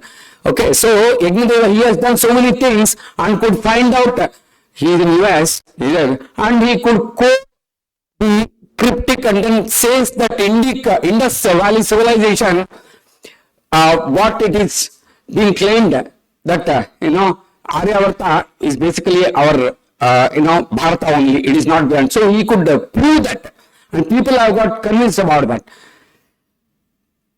So coming back here, students of science may search the earliest of the ideas about any discipline in the Vedic literature. So coming back to my subject here, environmental science and ecology are disciplines of the modern science under which study of environment and its constituent is done with minute details. As science, they are established in the 20th century, but their origin can be seen long back in the Vedic and ancient Sanskrit literatures. Concepts of environment differ from age to age, since it depends upon the condition prevalent at that particular time. Okay, so what my student has done this paper with my guidance, where he got a doctorate doing a lot of research on this, where I guided him. The effort is made to find out the awareness of the ancient Indian people about the environment. Okay, as Sanskrit literature is so wide, we refer normally to the Vedic texts only, particularly the Vedic Samhitas. So, when I come back to the Environmental Protection Act 86, it defines the environment as follows. Environment includes water, air and land and the interrelationship which exists among and between water, air and land and human beings, other living creatures, plants, microorganisms and property. Therefore, the definition, when we take that, it says that the environment consists of two components. What is that? Biotic and abiotic. What is that? Biotic is the living organisms, abiotic is the non-living material. Biotic normally takes the oxygen, whereas abiotic, it doesn't depend on the oxygen. Now the living organisms can be grouped into three types. Those living mainly on the land, the other one in water, and the next one in air. So the non-living materials of the environment are land, air, water, property, etc. So I come back to the word Paryavarana. It is used for environment. Paryavarana is used for the environment, meaning which encircles us, which is all around in our surroundings. But in Atharva Veda, words equivalent to this sense are used, such as Vrita Vrita, Abhivaraha, Avrita, Parivrita. I have the citations also, which has been taken, and then we could explain that in a elaborated manner where people could understand that. The Vedic view on this environment is well defined in one verse of Atharva Veda, where three coverings of our surroundings are referred as Chandamsi. That means wise utilize three elements variously which are varied, visible and full of qualities. These are what? Plant, air, water, etc. Where plants have all those herbs also, Ayurvedic herbs or whatever. They exist in the world from the very beginning. They are called as Chandansi, meaning coverings available everywhere. It proves the knowledge of Vedic seers about the basic elements of the environment. Now, the indigenous theory established in the Upanishads, the universe consists of 5 basic elements. We all know. Can somebody say? Agni, Vayu, come on together. Let us involve everybody. Yeah. Vayu, Akasha, Prithvi, instead of saying Bhumi, yeah, Prithvi, Jala. Okay, now this is just to coming out of our, because we had our lunch now, short break of lunch. So instead of getting into that, I wanted you to involve my, okay, anyways, so nature has maintained a status of balance between these constituents or elements and living creatures. So a disturbance in the percentage of any constituent of the environment beyond certain limits disturbs the natural balance. And any change in the natural balance causes a lot of problems to the living creatures in the universe. So different constituents of the environment exist with set relationships with one another. The relation of human being with environment is very natural, as he cannot live without it. So, from the very beginning of creation, he wants to know about it for self-protection and benefit. So, how is the Vedic approach towards this environment is what I have discussed with my student. Then a lot many things could be referred, and then we have come to a conclusion now. The Vedic audience were children of nature, studied nature's drama very minutely. Coming back to the examples, sandstorms, cyclone, intense lightning, terrific thunderclaps, heavy rush of rain in monsoon, swift flood in the stream that comes down from the hills, scorching heat of the sun, the cracking red flames of the fire, all witness to power beyond man's power. The Vedic sages felt the greatness of these forces. They adored these activities, appreciated these forces. They worshipped and prayed them with all due regard. with all surprise, with all fear. What do you mean by that? That means they wanted to come out of that and, confront that. So to make that, they could go delve deep into that and then they could perform so many things like yajnas. See, I was not about that, although I am a pakka, okay, from the Shankara's school of thought, okay, my parents, etc., they are all from Shankarmat. I was asking him, why are these, you are asking me to go to school and learn science, and then you are asking me to do yajna. So what is the connection between? I am not able to understand. When I delved deep into that, I could find so many things, like yajna, for example, and Bhopal tragedy, some of the, houses where every day they were doing yajnas, I could go take the statistics. Honestly, I am speaking, I was doing my second PU, I suppose, 12th standard. Honestly, I am saying, I could see that people who are doing yajna in their houses, their house, the surroundings were safe. The people inside there were safe. They were not affected by the tragedy that happened there. I'm honestly speaking. You can trust me. Yes. So, this is what I could get into that, and then came to Indian Institute of Science, and then I told my other professors, so they also started, hey, come on, yeah, whatever you are doing, let us do that. So we conducted that yajnas and etc. We could find the molecules getting, decomposed and then spreading, because normally people used to say, ghee, why are you wasting, in the, fire? At least some people, if they get the ghee, they will be very, nutritionally, they will be okay, karke. But they don't know that if you put the ghee in the, fire, it will become molecules and then it will spread to 1,000 people. That is the advantage. So I could find that. Okay. So I went into the,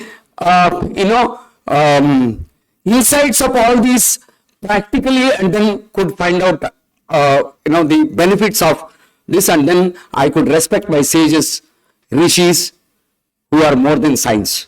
That's what I am trying to put forth. Now, they worshipped and prayed them due to regard, surprise and fear. They realized instinctively that action, movement, creation, change and destruction in nature are the results of forces beyond men's control. And thus they attributed divinity to nature. Now, Rigvedic hymns could be divided into many parts. I think I have 5 more minutes, sir, or 5 minutes. Yet Vedic gods are explained in different ways by the scholars of India and West. But speaking generally, hymns addressed to deities, that is devatas, are under the influence of the most impressive phenomena of nature and its aspects. The word devata means divine, dignity, which is bright, strong, donor and powerful. It is left to anybody. I call the devatas as like Panchabhutas. Okay, and when I dive deep into this and etc., I'm not an idol worshipper, please. I don't. I'm beyond that. I meditate and then see that everywhere God is.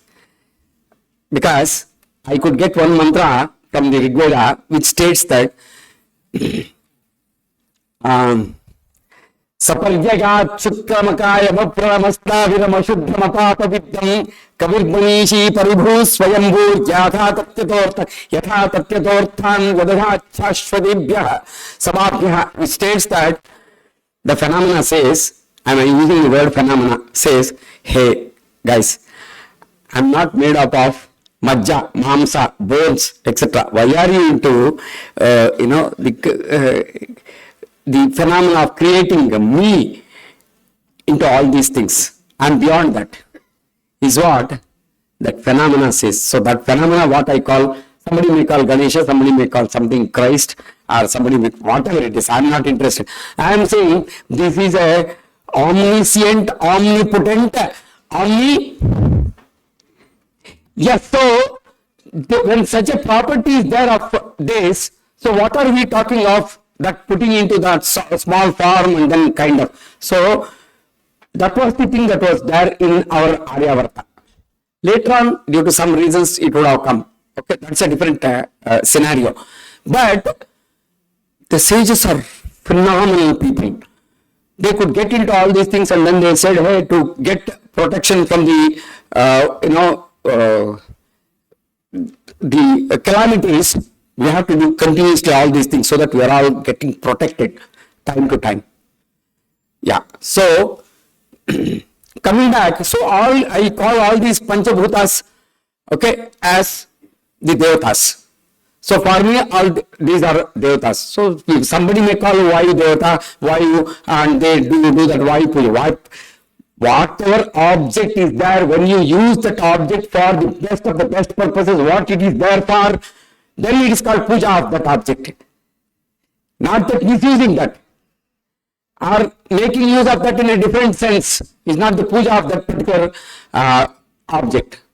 Why you use that Vayu for good things, then if you use Agni for bad things, burning somebody's house, etc., it is not the puja of that Agni. Okay, so Agni is there for best of the best purposes. Likewise, I am trying to analogize the puja of the Devatas. So, the Devata means divine dignity, which is bright, strong, donor and powerful. So, what we find in the hymns, the prayers for certain natural elements, air, water, earth, sun, rain, dawn, etc. The glorious brightness of the sun, the blaze of the sacrificial fire, sweep of the rainstorm across the skies, recurrence of the dawn, steady currents of the winds, violence of the tropical storm, and other such natural energies. So, the fundamental activities or aspects are glorified and personified as divinities. The interaction with nature resulted in appreciation and prayer. But indeed, after a good deal of observation, so attributes assigned to deities fit in their natural forms and activities as Soma is green, fire is bright, air is fast moving, sun is the dispenser of all these properties what we study in our science. Properties of charge. When I say properties of charge, electric charge, we say so many things. Neither be created nor be destroyed, etc. Blah, blah. So like that, all these properties are defined in our Vedic texts. So we have to decipher that and then try to understand this is what already done by our sages. They are put across in their bhashyas, and thereby all this, to make this understand. So the Brahmana Granthas came, and then Vedas, Vedas, under Vedas, Vedangas came.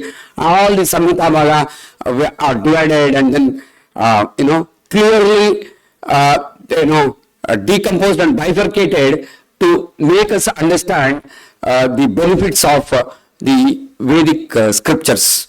So, I probably will take you to one more in a short time, because I already promised that I will be taking you to the I will just, yes please, physics.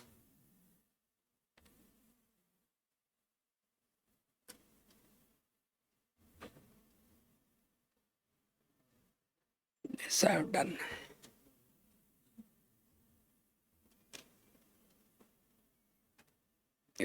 Same thing.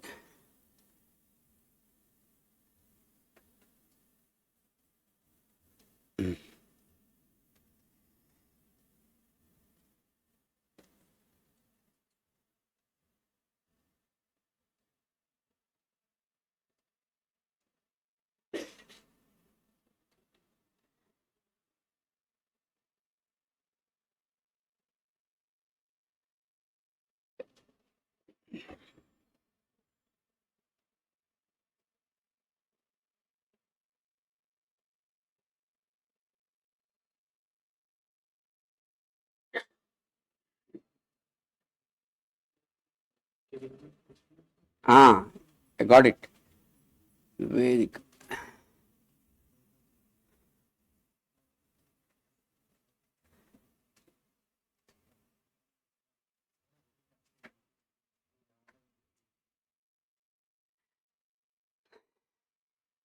Swamiji, can I end up, or can I conclude? I will, absolutely. Lastly, I would like to say, my mentor is here. I could not because I miss him a lot. Anyways,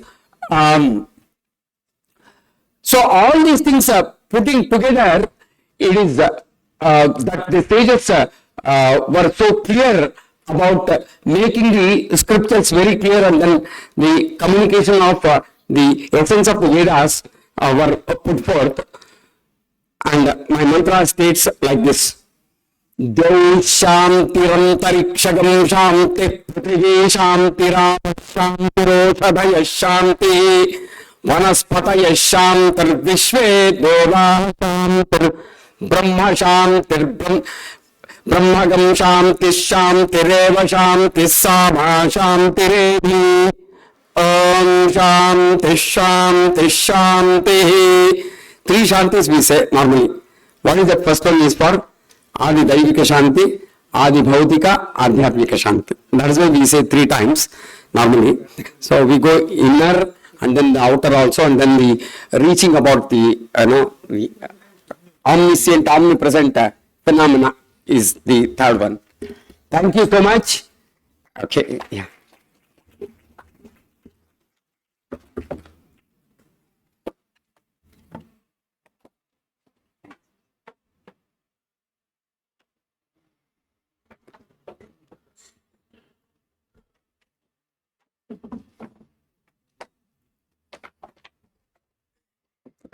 So we are thankful to Professor D. Vivekananda for his interesting and energetic talk. You could keep everybody awake. That's a very important thing. So now, so many people are curious to ask questions. So we are having a kind of panel discussion. All the speakers who are involved, and Revered Bhajananji Maharaj also, if we just come up on the stage, Maharaj. You can just sit there and nothing. Will not. Anyway, for the valediction, you have to be here. You can please come on the stage. Maharaj, you near should.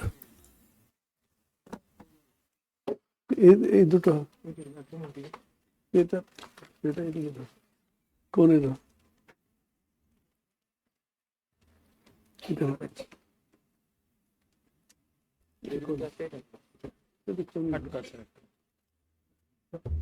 মাইকগুলো এনেছেন? Mic ওইটা হাঁটো মিডিলটা হাঁটো দুটো টেবিলে চলে যাবে। এটা পুরোটাই হাঁটো আরো কয়েকজন ভলেন্টিয়ার না থাকলে না ভলেন্টিয়ার গুলো কোথায় চলে গেল মানে ওইটা ঠেলো ওইদিকে মানে আপনি কেন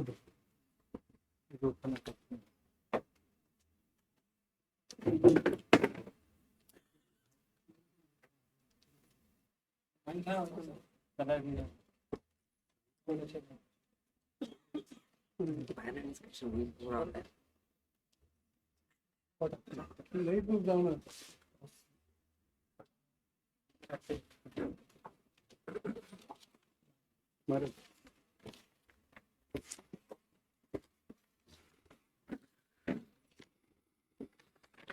May I request the following speakers, Dr. P.J. Dharchakravarti, to come up on stage, Dr. A. Sudarshan, Dr. Paramita Rai, Dr. Sudipta Tripathi, Dr. Gautam Chatterjee is not here, just Swami Japasiddhananda, Swami Kalaishanandaji, Dr. Abhijit Chakravarti, Dr. Devasish Majumdar, Dr. Rakesh Das.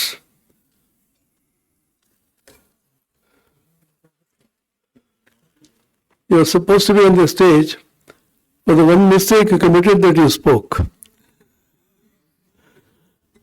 So there are some questions from the audience. So I'll be moderating and giving them the slips. So that if anybody has any question, please write in the paper and give it to the volunteers who are collecting these slips.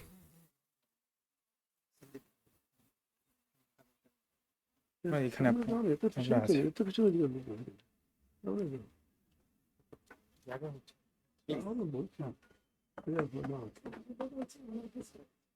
My name was announced, right? Also.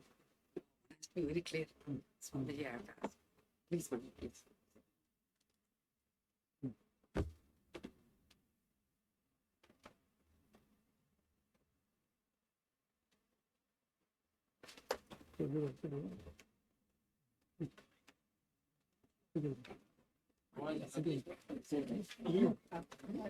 Yes, you are not sitting because you have flag to catch. So Model is telling that you won't be sitting. I know this. No.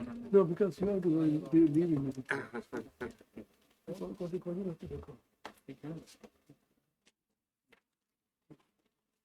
Rakesh.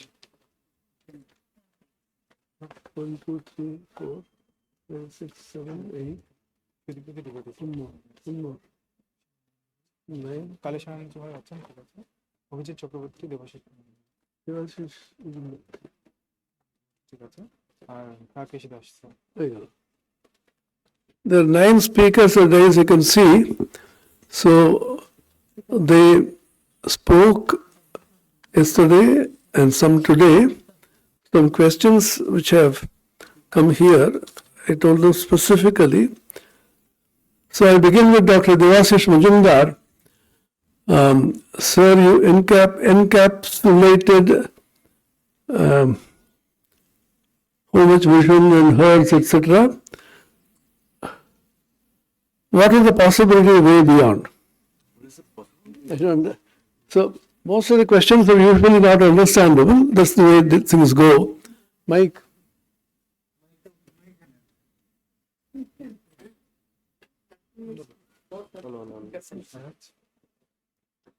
Vivekananda বুঝতে চাচ্ছেন, ফিরে দিচ্ছেন। Hello.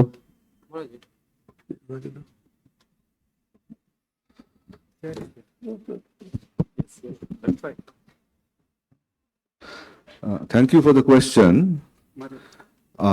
What I understand from the question is that what are the possibilities to away beyond? That means you want to know what are the fate of the universe. If that be so, then there are two possibilities. One is a big crunch and one is a big rip. Big crunch would happen if the expansion stops. I mean to say that even if the acceleration of the expansion stops, then at one day the gravity will take over and the universe will be a big crunch. And that's actually one of the prediction of Professor Penrose, who is a Nobel laureate, and also the results that tends to come out from the theories, as I mentioned, quantum gravity and all, that it's a bouncing universe. It's an expansion and contraction, and then again bounce and contraction like that. But if this acceleration continues, then it will be a big rip. That means we all will fall apart. I hope that answers your question, or otherwise you can discuss with me later. Thank you. So there's a question to Kalesharandaji. You spoke about Ritam, Dharma and Karma, Artha and Purusha in our daily life. And one big question mark is there after that. I don't know what the question wants. I request Kalesharandaji not to once again go on elaborating as he did in the morning. Just quickly say what is the relation between all this. Relationship between Ritam, Dharma, Karma. Artha is something different, Purusartha. So, generally, Purusartha means that goal of our life, and Veda mentioned it as 4 Purusarthas we are having: Dharma, Artha, Kama.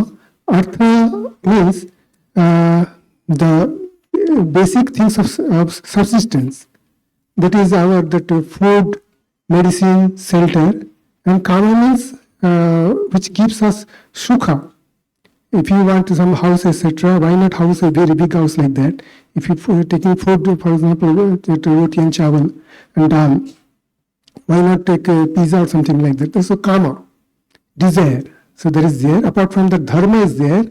Dharma also gives pleasure, and Dharma if somebody is just following the pravritti marga, the prayer marga, he should also follow that dharma, and dharma also leads to nishreyasa, that moksha. So it is regarding the purusartha. Now, how these are related to that ritam, dharma and karma? So ritam is that that order. Then Phoenix also is told that what makes that chaotic system to sustain in a particular orderly way. The creation occurs in a particular orderly way, the sun moves in a particular orderly way, and that seasons comes in a particular orderly way. And even our microcosm, our body, everything, whatever you are finding, your physical body, it also operates in a particular order. And our prana, apana, vyana, dana, samana, that also functions in a particular order. So that microcosm, the physical body, and macrocosm, the whole universe, that is operated by a law, the order or the maintenance, sustenance, the creation, destruction, it occurs in a particular order, and that order is called rhythm. And when we want to follow that rhythm, and when that rhythm, that is cosmic orders, come to our that personal, that mental sphere, that is called that dharma. And dharma means which holds up. Means, for example, what is the dharma of a human being? It's called manava dharma. What is the dharma of Agni? It's the power to burn. So that is the dharma of Agni. And what is the dharma of human being? Manava dharma. That is the manifestation of the divinity. And the manifestation of divinity, it should be aligned with the Rita. And for example, we are following dharma like ahimsa, satya, etc. And Swamiji told about the manifestation of that divinity already within us. So that dharma occurs in the sphere of our our mental or personal realm. And karma, how to just perform the dharma. For example, satya is there, but when you are just applying it in karma, for example, in my case, in case of sacred forests, etc., that I dealt with. So karma, when you are giving something, in case of, for example, yajna, you know that self-dedication, that we are just giving away our ego. But when it comes to that sacred forest, in this context, so you are just serving, this is the karma yoga. You are serving that whole nature. And in fact, in Rita it is mentioned that Sahajagga Prajasishta Puravacha Prajapati Anina Prasivisadam is a Vustishta Kamadhuk. So in the year, the Brahma, with Yajna, he just created all the prajas. And he told that with Yajna, you just proliferate, you just have what is called that Abhyudaya. And what is the rule, what is the order? That Yajna, the Devata will give you whatever we need. And we have to learn the Devata through Yajna. Of course, nowadays that Yajna is not there, but our that Bhuta Yajna is there in the context of sacred forest. Bhuta Yajna means that we are just serving that Prakriti around us, that Bhuta, that is the plant, animals, whatever may be. So we are serving that one. So it is the karma that we have to follow. We have to give nature, and as a prasada, yajna sistasana. So that prasada of that yajna we should get. If you give something to nature, nature will give you back. So in this way, that rhythm, that is the cosmic order that is coming to our mental sphere, and that is expressed through karma, through our body. Of course, in mind, bacha and karma, kaik, bachik, manasika. In fact, whatever you are doing through the bachik and kaika, it is expressed through manasika also. So that karma, whatever you are doing, that karma phala, you are enjoying that karma phala. So somewhere that yajna is also mentioned as rita, and karma phala is also mentioned as rita, and that dharma in the later Vedics is also mentioned as rita. Rita has several meanings. So somehow it is related, but the general distinction, you can tell that rhythm is cosmic, dharma is our mental sphere, how to just follow that rhythm through our mental actions, and karma, of course, it is a physical action, kaik bachik action, to just perform the dharma. So it is there. So rhythm is the foundation of dharma, and karma it depends on dharma. So all things are related to achieve artha, kama as well as moksha. Our Reverend Swami Vivekananda is here. He has given very deep thought to the ideas of Vratam, the ideas of Yajna. Maharaj, we respectfully request you to share your ideas with this audience regarding Vratam and Yajna.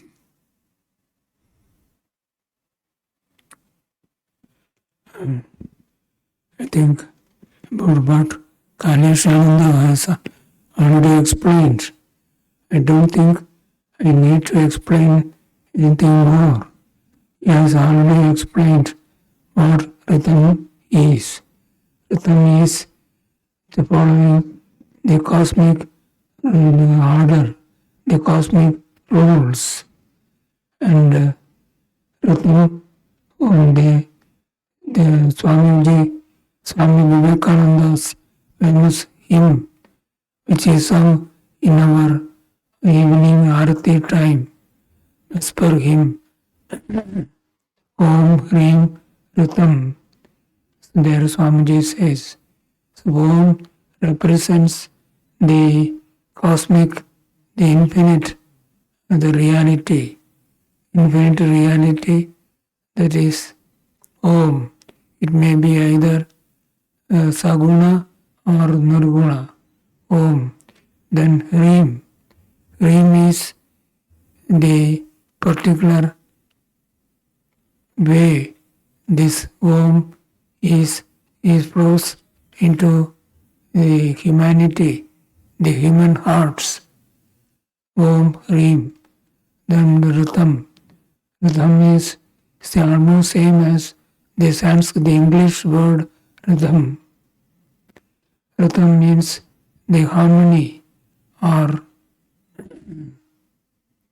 as Kaleshananda said, the rule. The rhythm represents the cosmic order by which the universe goes on. I think this is all that I have to say about this. What about Yajna, Maharaj? Oh, Yajna. Yajna is, that is, if I speak more, it will be very much delayed. So, No, Maharaj, we want to be delayed because we want to hear from you. There's time now, there's time. Yajna, my idea of Yajna is, there are two laws. One is the law of Yajna, the other is the law of Karma. The law of Yajna determines what we give to life. Whatever we take from life must be refunded, must be given back to life. This is determined by Yajna. And then what we get and what we give back to life comes back to us in the form of our karma fall. So karma represents what we give to universal life. And over the years, in the Vedic period itself, gradually the ideal of Yajna came to be, that is, what we have to give to universal life, came to be overshadowed by what we get from life. So the law of karma overshadowed the law of Yajna. Instead of giving back to life, people emphasized what we can get from life. And people, if they don't get what they want, they express their anger with God, or God, that God has done all these things to me. We complain. The what we give to life alone comes back to us as karma fall, karma. And so yajna and karma, over the years, the law of karma came to be more emphasized than the law of yajna. The law of yajna or sacrifice. It is Swami Vivekananda who restored the balance. He said, instead of giving back to life and all ordinary things, give back to human beings. So yajna took a different form in Swami Vivekananda's philosophy of service. Give back to life, but give to the poor people, the poor and the suffering, and are ignorant. Educate them, give them good food, and take care of them. So that is the way to return to refund what we take from life. So Swami Vivekananda restored the balance, that is the law of yajna. He gave a new kind of law of yajna, and that is the law of service. Through service, we have to give back to life what we take from it. This is what the Swamiji has given a new idea of yajna. Alright, this is what I have to say about this. Pranam Maharaj, for your insightful.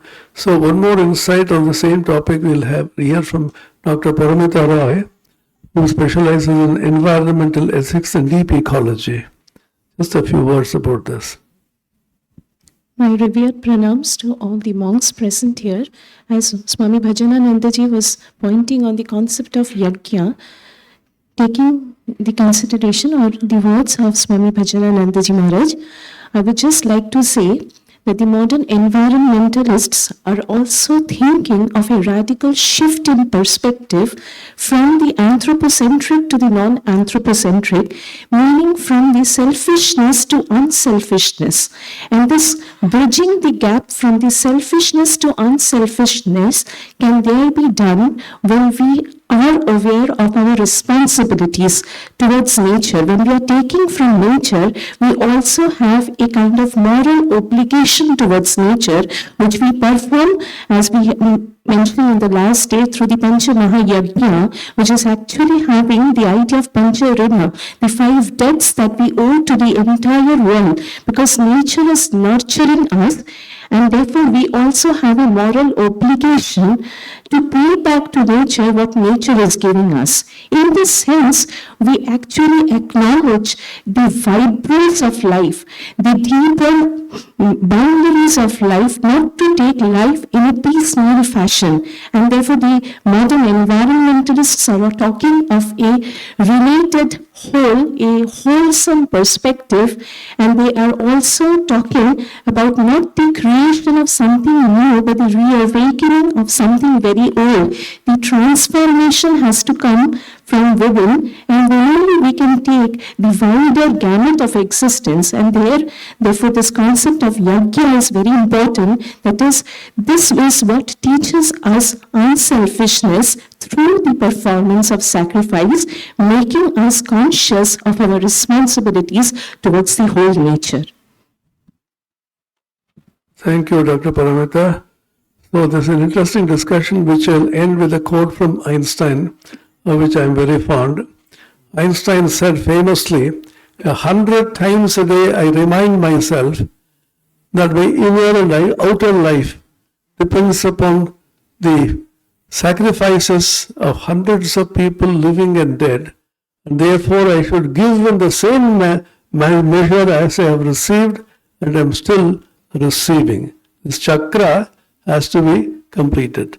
So now we go to Dr. Dhar Chakravarti. I couldn't quite understand what is the question. Please explain the question and give the answer. there are two questions.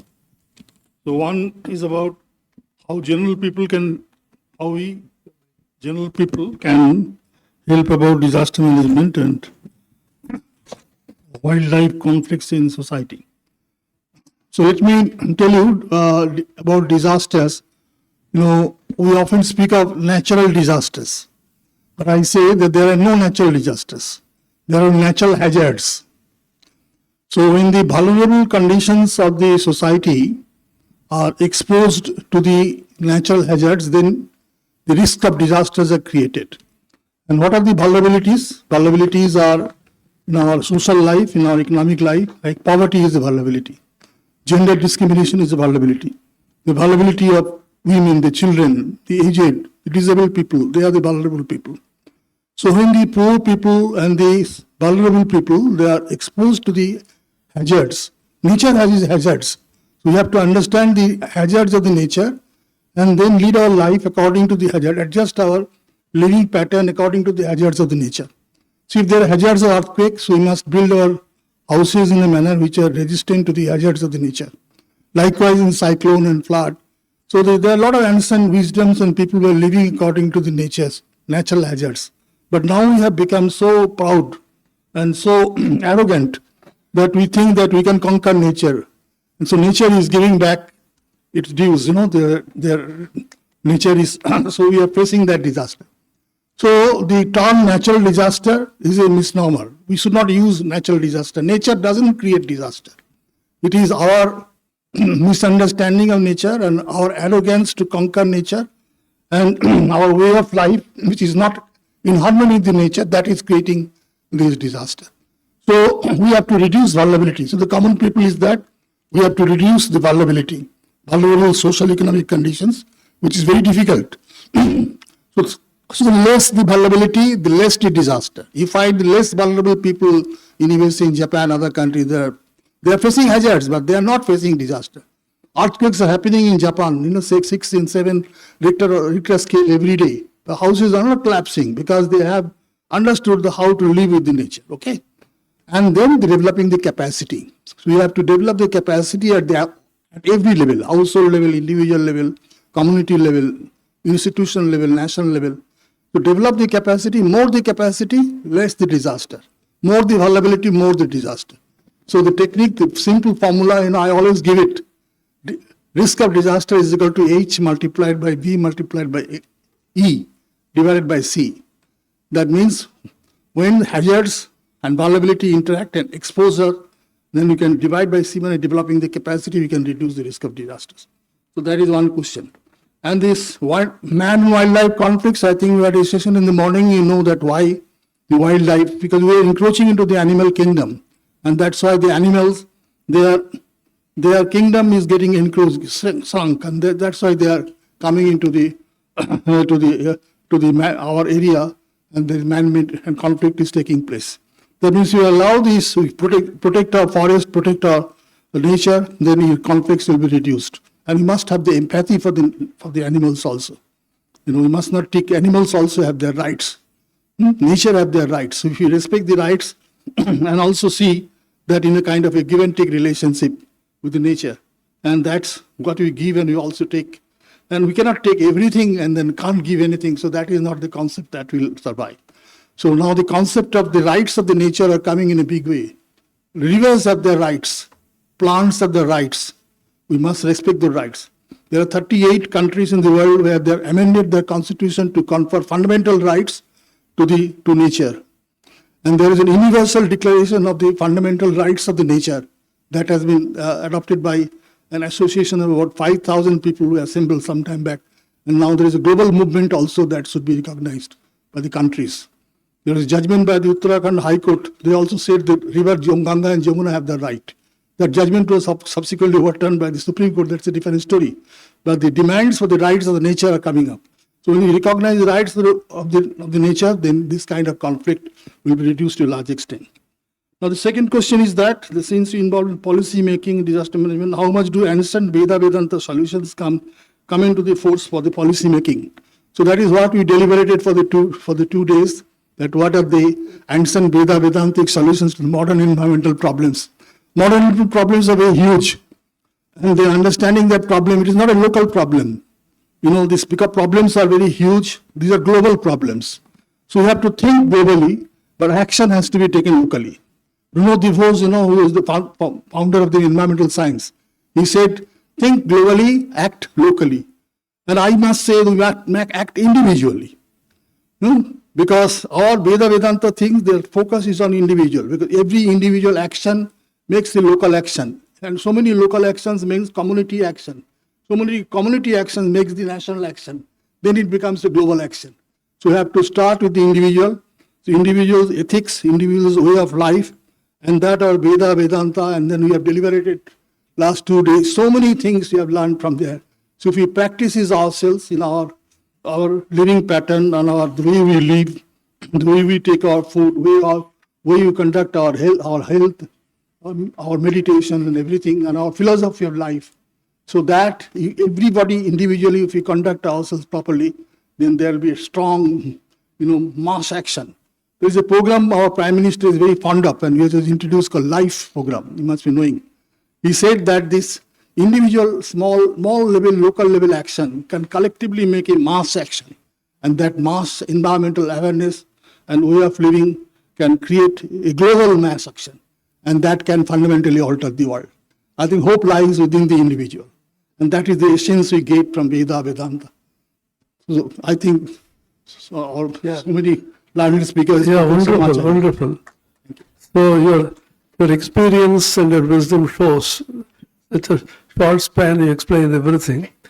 So this entire seminar, 2-day seminar, is only on that. Because we ourselves do not know what our Vedas and Vedanta contain. It's in Sanskrit, which we think we do not know, but we know. Every language is based on Sanskrit. So to create a small awareness in people that this is possible. So if an awareness is created, then people start thinking about it. If a huge group of people start thinking about it, from there, a movement actually begins. Now we request our Dr. Abhijit Chakravarti somebody asked a question. So one question is singularity that one and Brahma is one? So my answer is yes, as in Rabindranath and Einstein's perception of singularity is one. So that's if I have answered whosoever's question. Second question is something that actually I don't want to answer because I have really no idea about Elon Musk's genetic womb, if I could read it correctly. And I'm the last person to equate it with the natural selection of Darwin. So I refrain from answering that. Dr. Rakesh Das. Yes, the question is, what is the essence of Nasadiya Suktam? Does it mean that the mystery of creation cannot be understood by the instrument of mind?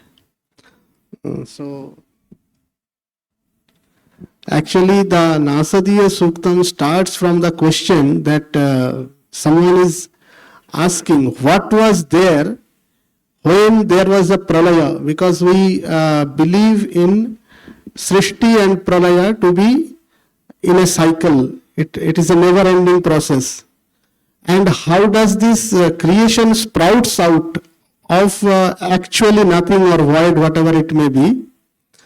So then it starts with this Nasadasin, no Sadasid, and that is the actual essence. And coming to this question, whether it can be understood by the instrument of mind, of course not, because it clearly states, Yato vacho nivartante aprapya manasa saha. It cannot be elucidated by the mind and the language. But then how should we know that? The question is answered in this sutta itself. It says, Hridhi pratishya kavayo manisha. So it is to be known by the manisha in your own heart, and this heart again is a complex concept, Hridaya Kamala or Hrit Kamala, whatever it may be. It is also termed as Guha, and certainly it needs sadhana, sadhana for quest of knowledge of creation. Just a rider to this. Narendranath Swami Vivekananda was singing Avang Manusha Gocharam. It cannot be understood by the mind of the words. Sri Ramakrishna corrected him saying, no, Shuddha Manir Gochar. It can be intuited, as Rakesh said, by pure mind. Sri Ramakrishna said, pure mind, pure buddhi and pure Atman are one and the same thing. Kathopanishad also says, Hrida Manisha Manasa Viklipto Yetad Viduramritas Te Bhavanti Drishyate tu Agriya Buddhya Sukshmaya Sukshmadarshibhi. What is the pure mind? What is an impure mind? This is dealt with in the Brahmavandhu Upanishad. Monohid Dvividham Proktam Ashuddham Shuddham Evacha Ashuddham Kama Sankalpam Shuddham tu Kama Varjitam. Mind is of two types, pure mind and impure mind. Ashuddha manas, impure mind is full of desire, selfishness, and pure mind is completely devoid of selfish desire, selfish anchorings. So Japasiddhanta has some questions. There are two questions. First one, প্রাণ চলে গেলে মৃত বলে মনে হয়, তাহলে চেতনাটা কোথায় গেল? So he asked that if the pranas, the life passes out, it appears as if the person is dead. Where did that conscious principle go? Second question, to cure fever, one has to dip his finger in a tamrapata and chant Krishna mantra. In another context, giving respect to soil, it was mentioned that in Kali Yuga, these things won't work. How can in Kali Yuga one work and another will not work? Two questions. Here, there are, for the audience, the esteemed audience is from different professions. There are some Sanskrit scholars who understand Sanskrit language. There are scientists who need scientific terminology, and others may need a different mode of expression. But we can speak in that language which everyone understands today. Can anyone say which language it is? Mobile language. So, if you remove the SIM card from the mobile appears as if it is dead. And if you put this SIM card in another handset, it will work again. The same thing applies to the first question. When the pranas goes out of the body, he means the full entire embodied being. It leaves the body appears, it goes useless. It will enter another body, Upanishad says, according to his deeds and according to the knowledge. Yatha karma, yatha shrutam. Then it will work again. First question. Second question, also the same analogy. You have a SIM card, let us say it is of 4G.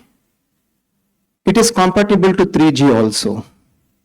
So you removed it from the one handset and put it into the 3G mobile. Obviously, certain features will not work and some others will work. Like that, in some features work in Kali Yuga, some does not work. Thank you. His question is, then that cannot be universally applicable. It's not a universal law. You're dependent on one yuga. Vedanta says it's universally applicable for all times and all places.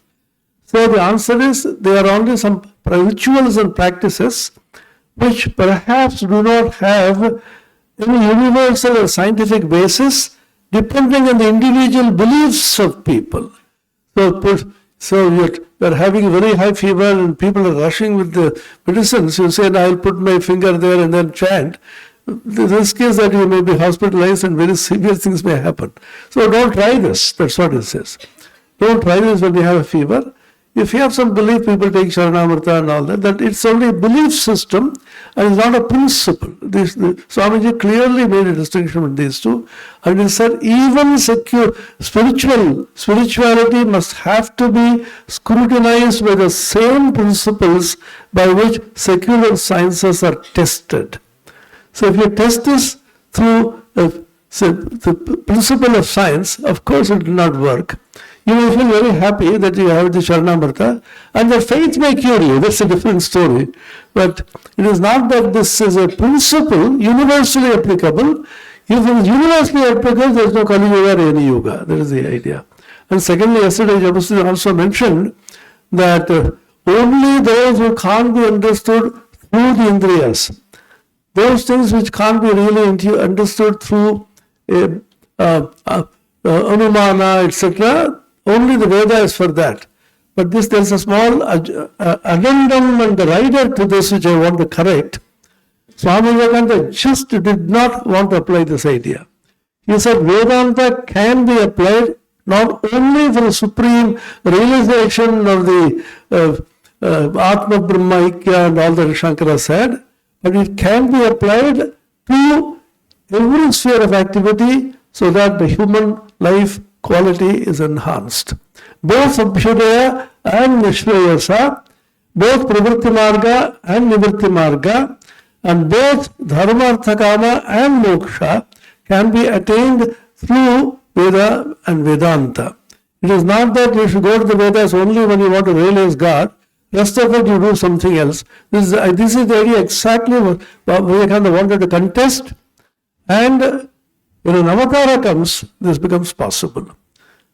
I was very amused and intrigued by Bhagavan Shankaracharya's introduction to the Gita Bhashya. He says, Pravritti Dharma, Nivritti Dharma he mentions, and he says both of them should be practiced by Shreyorthibihi.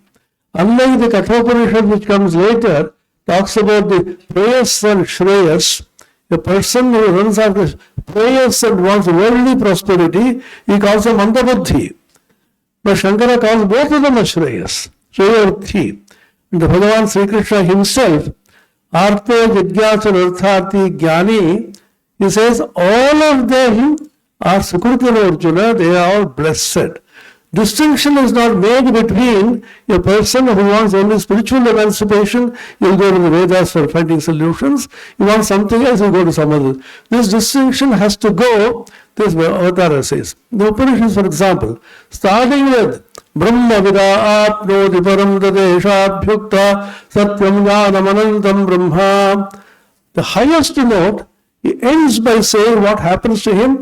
Mahan Bhavati Prajaya Pashabhura Brahmavartasena Mahan Kirtya. You will get even all the worldly prosperity through Vedanta, through realization of Brahman. There is a famous statement attributed to Vyasa. He said, Urdhvabahur Viromyesha Rajakasya Srunoti Mam Dharmad Arthascha Kamascha Sakimartham Nasevyate. I raise both my arms and shout, nobody listens to me. So it is not worry. Vyasa also nobody listened to him at that time. He said, through Dharma, you can get Arthagama also. Why don't you follow Dharma? And Dharma, Shankara says, Pravritti Dharma and Nivritti Dharma, both of them are equally necessary in the modern world and can be attained through Vedanta. That's why we held this conference. Many people said Vedanta and environment and disaster. What is the connection between all three? If a person knows Vedanta well and imbued the ideas of Vedanta, the problems, as Dr. Chakravarti beautifully said, they also can be solved. So we are running out of time now. The Vivekananda has to catch a flight, so you finish. I have one. Okay. Sorry. Okay. Thank you. The question asked is effect of weather modification / climate control by human being on environment. So what's your view, if you kindly explain? Basically, I'll begin with my Vedic words only. The phenomena says, I have told you already, phenomena means the manifestation of the human, the omniscient, omnipotent, omnipresent. Vishna karmani pashyata yata vratani paspashe indrasya yujyasakha. It states that, hey, see the nature, learn from that. Be not get confused. Follow that nature, you are there. If you are going against nature, you are not there. That means you are creating your own problem, is what that mantra states. Swamiji, sariyagi helidina Swamiji. See, I have got already the consent from Swamiji also about mine. Basically, yeah, let us take this question into two parts. Swamiji, I will not take much more than 3 minutes. Weather modification and climate, anyhow, my other scientist also here, geoengineering kind of, from Indian Institute of Science, my mentor, as I have been already saying that. Weather modification, or rather the climate control by humans, are often referred to as geoengineering, have significant potential impacts on the environment. So, when I say weather modification, it involves the intentional interventions to alter the atmospheric conditions. As I was listening to my other professor also answering the same question, intentional interventions. So, such as cloud seeding to enhance the precipitation or suppress the hail. While it can help address specific weather-related challenges, it also raises concerns about unintended consequences. One has to be very careful about it, such as changes in precipitation patterns and potential harm to the ecosystem. Now, coming back to geoengineering, it refers to large-scale efforts to counteract the change by directly manipulating the Earth's climate system, where there are many techniques in this, in geoengineering. Solar radiation management, SRM, it involves injecting aerosols into the atmosphere to reflect sunlight and reduce the global temperatures. Again, it leads to global dimming, which reduces the amount of sunlight reaching the Earth's surface. Carbon dioxide removal, CDR, afforestation, bioenergy with carbon capture, that means BECCS, and direct air capture to remove the carbon dioxide from the atmosphere. And environmental impacts is another one where ecosystem disruptions will happen. And ocean acidification, health risks, etc. Now, coming back to ethical and societal considerations, we have the ethical dilemmas. Intentionally altering the climate raises ethical questions about the right to manipulate the natural systems, societal impact, etc. Regulatory frameworks and then the policy development is one thing that. Now, coming back to my Vedic sciences, because the whole idea is about today's scenario is that coming back to the Vedic culture. So, when I talk about the Vedas, Vedic meteorology is what I would like to put forth here, where Somayaga, Vedic science of rain formation, and Agnisomiya Pashuyaga. It is not Pashubali piece. Pashuyaga is something different. Process of rain formation is defined in the Vedas. It was used to influence the weather patterns, environmental awareness, natural elements, Mitra, Varuna, Indra, Marut, Aditya, etc. Where the hymns describe the interconnectedness of the heaven, Dhyava, and Prithvi. Ethical practices, Mother Earth, give me, you give me, I give you. It reflects the idea of replenishment and sustainability. Protective layers is one more thing. And the modern relevance of all these, what I am talking, the Vedic practices may not directly align with the modern geoengineering techniques. It may not. But they offer valuable insights into sustainable living and environmental stewardship, please. Integrating these principles, which can help address the contemporary environmental challenges. Thank you so much. Thank you so much. You also tried to catch. So the last question, which very interesting. Now, for entertainment value, when is the world going to be destroyed? So whoever the question A.K. Maiti, if is here, we assure you, not before you leave this auditorium, Much later, long, don't worry.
Professor Sitaram, please.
We'll now have a valedictory session. Revered Swami Vivekananda ji, who is the General Secretary of the Ramakrishna Math and Ramakrishna Mission. And by virtue of his position, he is also the Chancellor of Vivekananda University. So he is just on his way. We will begin just now.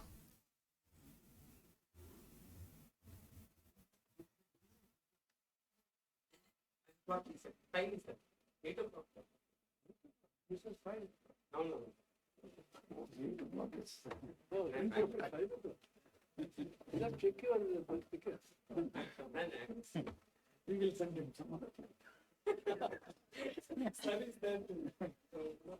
We'll send him in some other time.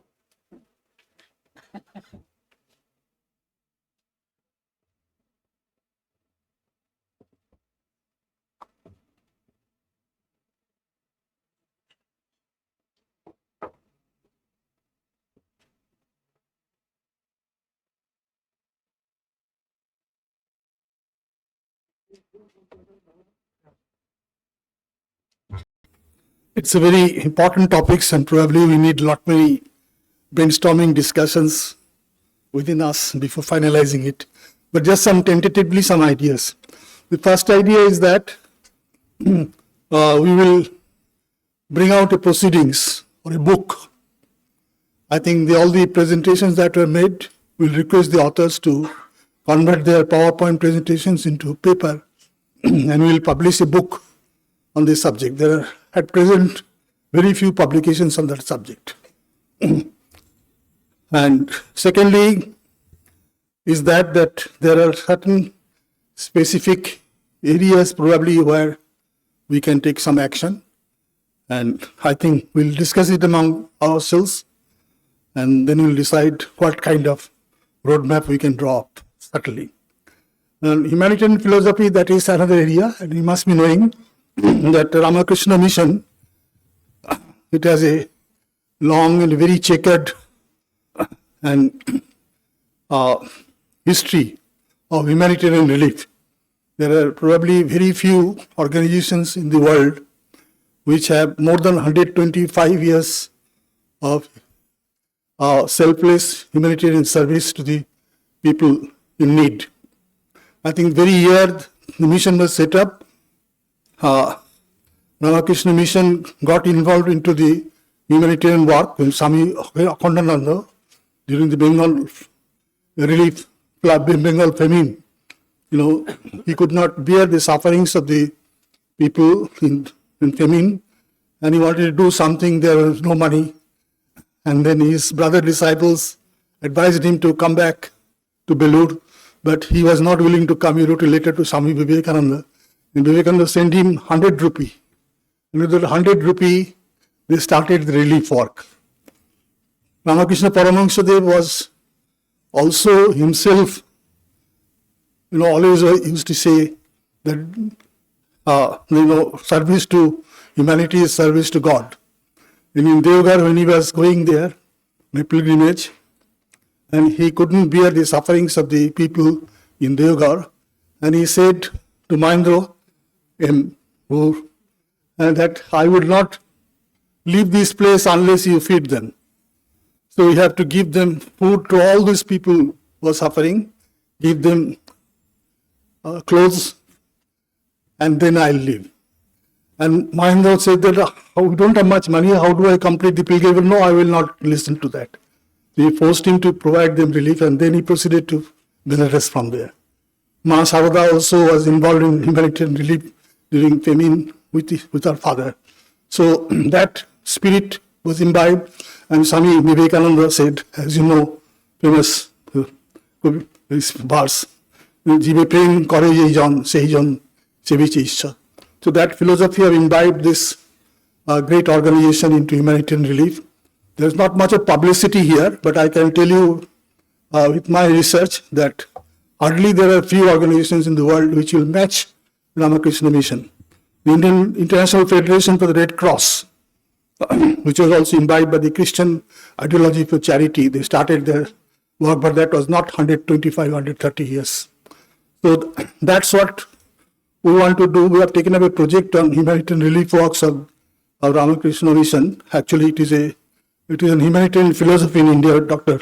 Paramita is working with that. Indian Council for Philosophical Research has provided a small grant and I'm also involved with that project. And in that project, what we are looking at is that the humanitarian philosophy in Hinduism, Jainism, Buddhism, because in this philosophy, the spirit of service, seva, dhan, karuna, Sikhism also. So these are some of the unique principles which you have not have much parallel elsewhere. In Christianity, there is a concept of charity, that you have a lot of money, so you give some money to charity. In Islam, there is a concept of zakat. That means whatever you are earning, you keep 1% or 1%, 2% for the poor people. So that concept is there. But spirit of selfless service to humanity for realizing God. Because you find divinity in everybody. So you serve people, you are serving God. So that's why the Ramakrishna mission service is a sadhana. And that's why they don't need any publicity. And that's why they are doing it selflessly without any publicity. And they are such a great work they are doing. So 125 history on relief services of Ramakrishna Mission. That is also one of my dream idea. Let's see how we can collect materials and write a history on humanitarian service of Ramakrishna Mission. And in humanitarian philosophy project, we want to bring it out, the ideas that we have in our Hinduism, Sikhism, Jainism, Buddhism, and that bring it to the globally. Because the global concept of humanitarian philosophy is guided by the Christian concept of charity. IFRC did that, and they got a resolution passed by the United Nations General Assembly based on 4 or 5 principles, where the service concept is not there. So that is one of our ambition to see, one of our dream to see, that whether through this research and publication, we can bring it out to the global forum, our ideas on this humanitarian philosophy. So we are also thinking of having a national conference of all faith-based organizations in India. Because in India, different religious faith-based organizations, they are like we have Ramakrishna Mission, we have Bharat Sevasam Sangha. Similarly, Buddhist also, their organizations, Sikh, they have the organizations. There are about 40, 50 organizations based on faith in different religions, including Islam. So we are planning that to have a national conference, which the National Institute of Disaster Management, they are agreed to support us. So we'll have sometime after March, maybe April, May, depending on the other schedules. We'll have a big national conference. We'll call religious leaders from different faiths from all over India to assemble here for 1 or 2 day deliberations. Then we'll see how can all the humanitarian principles which are evolved from India, it can be all consolidated, and we can project our philosophy globally so that it can be suitably incorporated in the humanitarian action that is taking place globally, everywhere. Because I think and we feel that we can add a lot of value to the global deliberations on this subject hour. So that is our brief idea. And regarding action plan, Swamiji, we have to sit together and have to take your guidance. Kind of action plan for the future of this project. So we can, as somebody question has said, how Veda-Vedanta can be incorporated into disaster management, the environment particularly. Yeah, we have a lot of ideas have come up, generated here, and I am still a learner on that, and I should not have the audacity to say something which can be, I think we'll have to sit together and then have a brainstorming session and see what kind of ideas which can be articulated, can be consolidated, and then it has a framework developed, and based on the action plan developed. So when you say a roadmap, that means we have some milestones defined. What is our road and what is our goal, and what will be the short-term goal, what will be the medium-term goal, what will be the long-term goal. So that requires a lot of deliberations. So definitely we can assure you that this conference will not be just a standalone conference. They're just a 2-day get-together and then we forget everything. The ideas that have come up from these conferences, we are going to follow it up in developing a framework and a roadmap with a short, medium, and long-term goal and our visions. And we need guidance from Swamiji, from you, then only we can go ahead. Swamiji, Raja. Thank you. Thank you. I have some 6 points, very short points on this action plan. Can I? Please.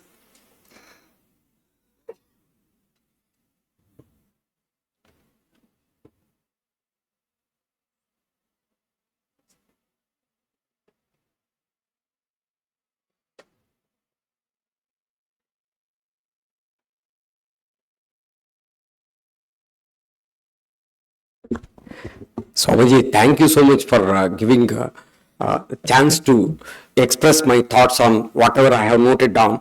When I was flying, I noted some points here where that can bring certain things to the core development of these action plans. The primary thing that normally we get into is all about Risk assessment. If somebody can note down, I would be thankful to them, please. Risk assessment. And if they can take a snap and then send it to the group whatsoever, it will be useful. Oh, that's nice. Risk assessment is one thing that I would like to put forth, that we have to assess the risk. What is that's going to this thing? Because identifying the potential hazards and assess the risks which poses, okay, the area or the organization, what it is. So then we can get into that immediately. That may include the natural disasters, like floods, earthquakes, cyclones, as well as man-made disasters. But we have our limitations. RK Ashram can do whatever possible way, or it can dwell into from the perspective of the CSR activity also. And when Swamiji comes, he can indicate me, then I will move out, Swamiji. I will take only maybe 2 minutes or 3 minutes. Planning is one thing. After assessment, we have to get into the plan mode. Developing the detailed plan that outlines the roles and responsibilities of the various stakeholders. So we have to get into those particular. For example, very recently, Sir gave the chance for us to enter into getting the faculty development program for the, through that IKS program or whatever. He gave a permission. You go ahead, AICT will sponsor, so go ahead. So immediately I jumped, and then the first lecture was given by an IAS officer of Karnataka government who is a specialist in disaster management. So we are not, that everybody knows planning.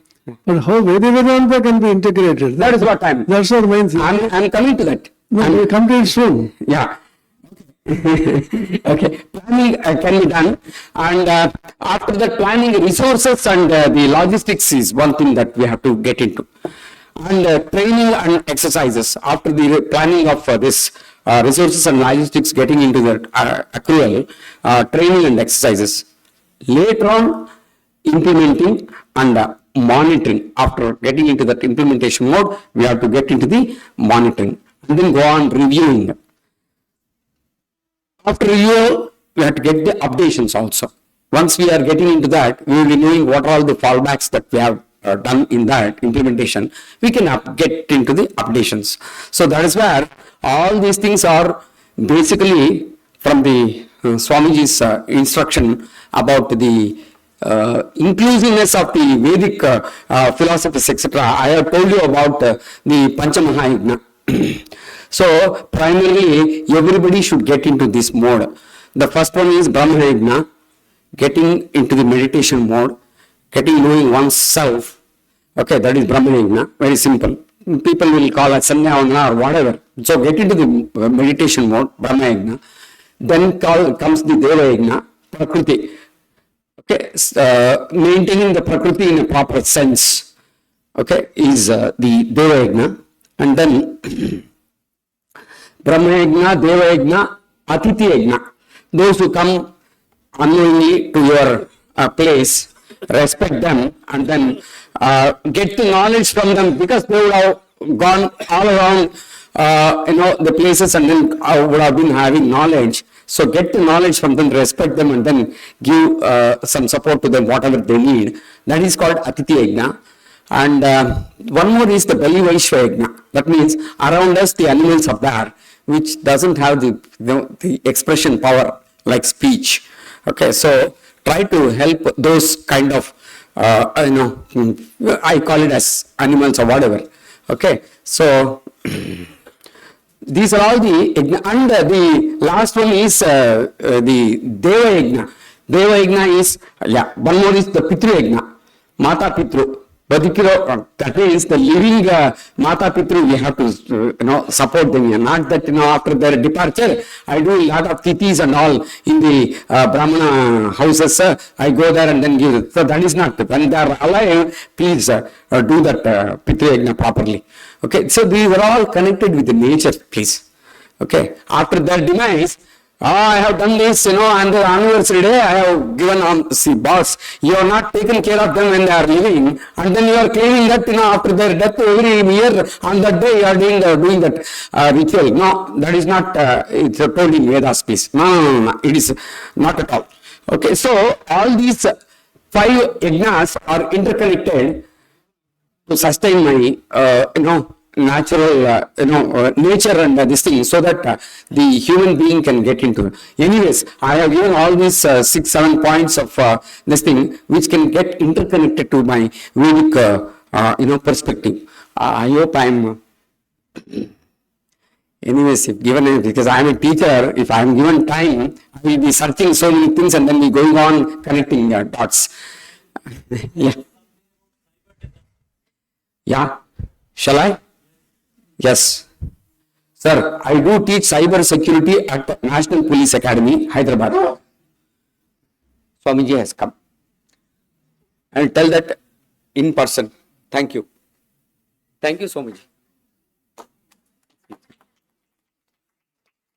Anybody has any additions to what he said?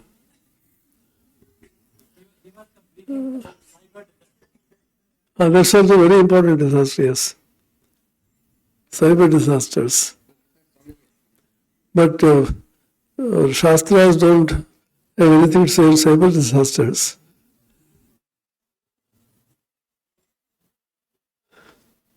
Sudarshan, would you like to add anything? Because you have worked on the basis of our scriptures. See, you have done work on environment, etc.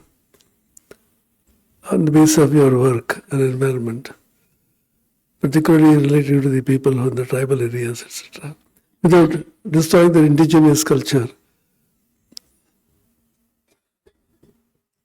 You want to say something? No. So from the point of Kautilya Arthashastra, Dr. Paramita Roy is working on the Kautilya Arthashastra. Although it is not part of Vedas per se, a lot of ideas from the Veda-Vedanta is taken. You can say a few words now. Extempore.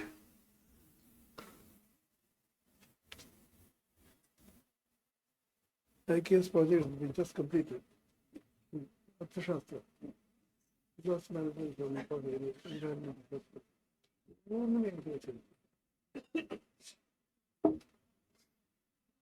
My pranams to all Maharaj here. The IKS project that I have been working is on Kautilya's Arthashastra and its relevance and applicability in modern times. And I have chosen in that project 5 important thrust areas, which includes the concept of One Health, Atmanirbhar Bharat, which is of the government program, Swachh Bharat Abhiyan, environment and disaster management, and the concept of dharma is proclaimed in the Constitution of India. And in Kautilya's Arthashastra, we have, it's replete with ideas about disaster. There are mention of how these disasters, 8 calamities are mentioned there, and how you can combat those calamities in various ways. Obviously, there were the indigenous methods that were adopted to combat those calamities. We cannot actually think of those particular methods in this point of time. But if we look into the insights and the kind of proactive that the kingdom was, and this awareness even before that calamity has affected that kingdom, and the kingdom had taken different methods in order thinning of population, taking a population from one particular area, shifting to another area where flood, there is no possibility of flood, famine, how to deal with famine, how to deal with fire.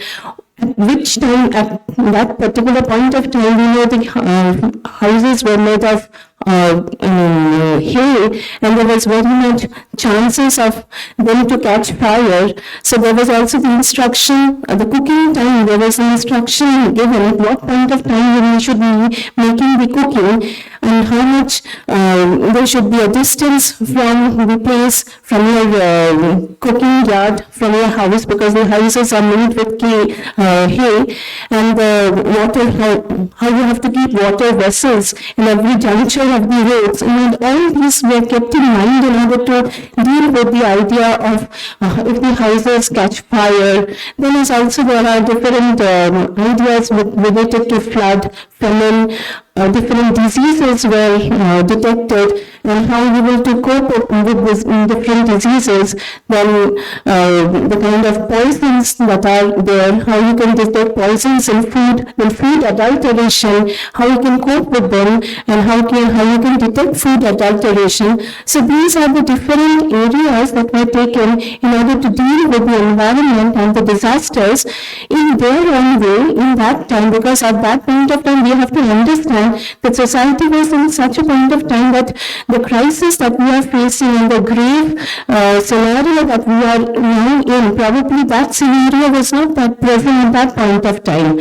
But that present moment, Kautilya in fact had deep insights to deal with them and make the kingdom aware of all the possible, the different, the different the calamities that can come to this kingdom, and it can affect it, and how to deal with them. The insight and the foresight of an administrator is appreciable in this regard, because he had the responsibility for all the phenomena of his kingdom, and he took this responsibility for the well-being of the kingdom. And this suggests the role of an administrator, that he cannot leave this phenomenon away from it, and how to deal with all these calamities, the environment. That was a huge task that was designed by Kautilya, and in fact this cleanliness mission as apart from the environment, as we find this cleanliness, as the UNICEF is also talking about health and hygiene. These all practices were already present in our ancient texts, are also aware of all these. It is there, already we do not have this term environment, but whatever they already lived in, or whatever they nurtured, it was a very highly developed environmental ethic that we have. We use the term in the modern sense, but there was a kind of consolidated idea that was present at that point of time. So that needs to be appreciated. Thank you.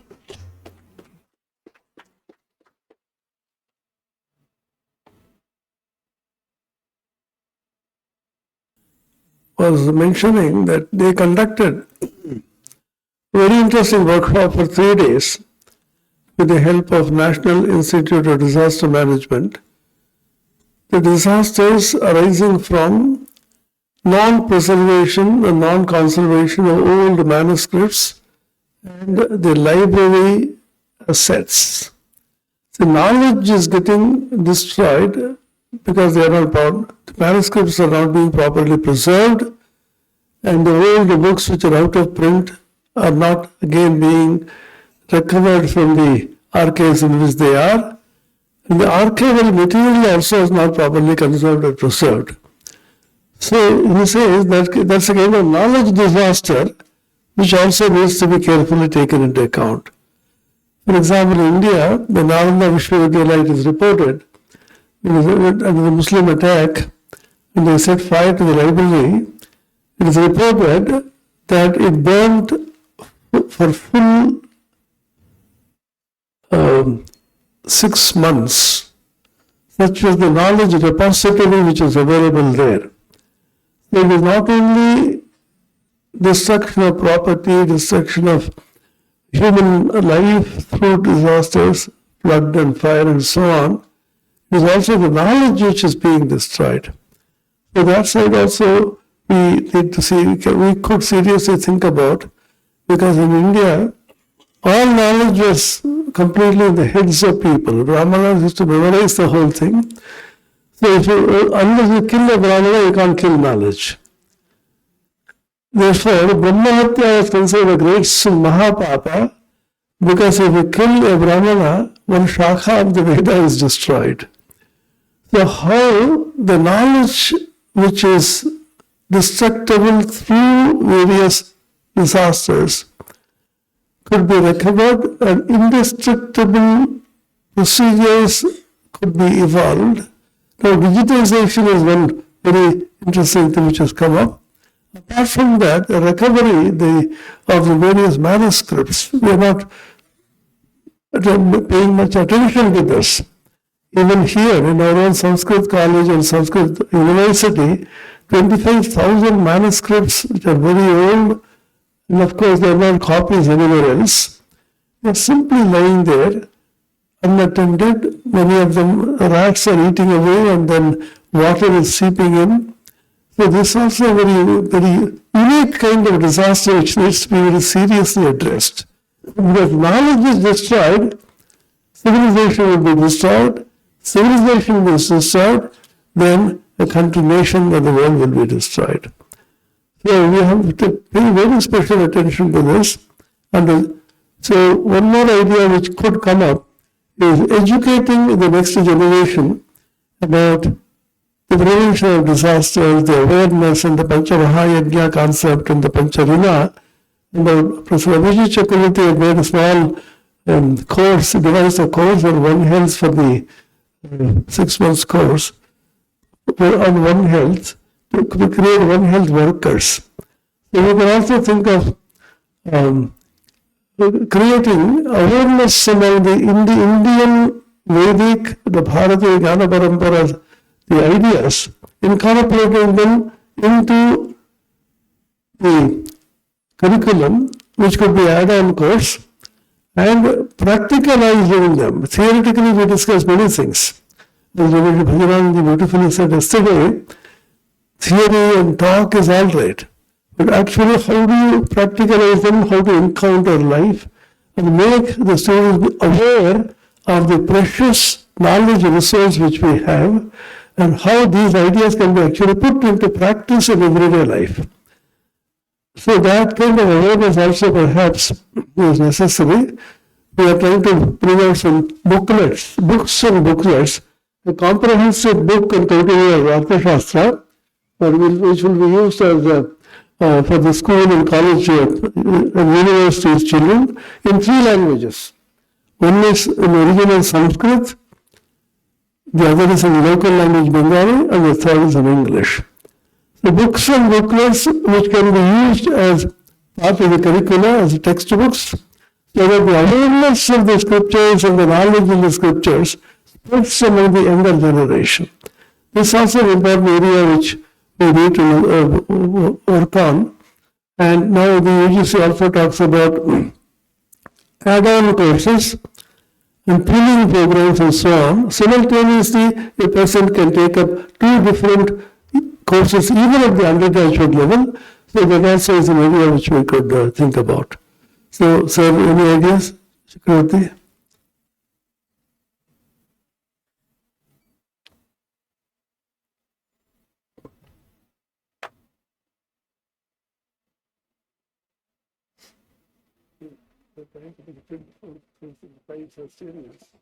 Each of them 3 levels.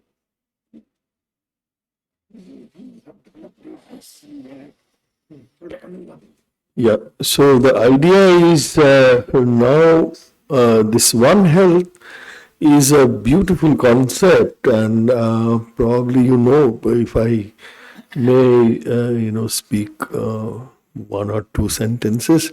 Generally, let's say if I start from a designing and marketing of a drug, so it has to go through many tests in the laboratory, and all these tests, before it is actually applied to human being, they're all done on animals, so rats or monkeys, etc. So, but generally, this One Health concept, now Dr. Sudarshan gave a beautiful lecture yesterday. So One Health actually is in our opinion, we have a kind of a task force in RKM Very, even outside Dr. Sudarshan's Karuna Trust, and many others are also involved, public health persons. So our idea is actually that we think that this is one of the greatest of the melting pots in the real sense of the word, where all kinds of expertise can come, and finally, we can have and we can really think of a One Health for everything. So for animal, plant, soil, environment, of course, human being. So since there are a lot of disciplines involved in this entire exercise, so it's also in the real sense of the word, it is very much interdisciplinary. So one has to learn ecosystem, one has to learn a bit of management and economics, one has to learn public health, one has to learn environment, and one has to learn a bit of environmental chemistry, soil, botany, zoology, everything. So we designed a course. We thought we'll start with, it will be typically a 2-credit course, which is amounting to about 36 lecture hours in the RKM Very so-called terminology and calculations. So it's a 36 hours, so basically a 12 lecture course, each of 1.5 hours duration. And we'll have multiple teachers, and this course will be, we thought once that it could be made even compulsory, and it will be an online course. So it will have all courses. This course will be, the classes will start at around, let's say, 7 p.m. every day. And, people will register online, and all the classes will be basically on an online mode. So that is what we thought of. We are almost, it is up to the, I'm sure our revered Maharaj gives me a green signal, and I have the so-called the course outline, and we have Dr. Tripathi here, and then Dr. Chatterjee, myself, Professor Dhar Chakraborty. So there are takers, there are rural development person in form of Dr. Rupa Goswami in Narendrapur campus. So that was the idea. So of launching this course all about, and it's for everybody, because this is a kind of a teaser, because we are also starting new, so there's nothing available. So whatever we start, that becomes the so that was the idea. So we thought we will start with everybody, our PhD students across the discipline. They can come and take the course. So that was the idea, Maharaj. No, not really. I mean, we are not, because our main intention was actually this one, that we will not keep anything. Like if you want to take if I want to take a course on string theory, then I have to have some prerequisites of, let's say, Math 1 and Math 2. So I had to have those. If I pass those 2 courses, then only I am eligible for that course. But we thought that this One Health, Introduction to One Health, if I remember correctly the name of the course, then it is for all. So yes, humanities, science, life science, physics, chemistry, no bar. So that was the idea. This One Health course, which is, and we also thought of another initiation, if I may say so, that we wanted to make a few One Health Workers. So that was actually the idea of Dr. Sudarshan. So that was a certificate course. So you go in villages and, to get a bunch of volunteers who will be interested working on it. And then you spend about, let's say, 7 to 10 days with them, and it will be 5 hours a day kind of. So with 2 hours of blackboard lecturing and 3 hours of hands-on.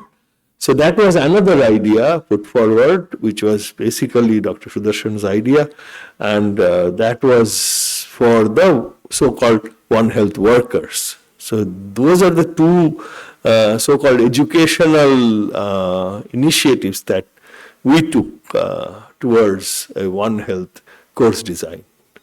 Maharaj? Thank you.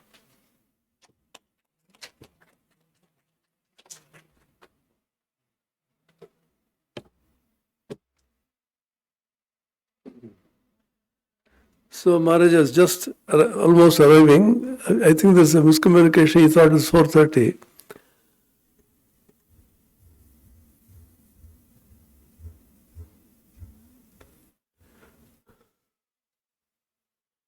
So thank you, appreciate your patience. So when Brahmachari here told me, see, we're getting delayed, but you are laughing. I said, one great shloka in the Bhagavad Gita, which I always remember when I read it years ago.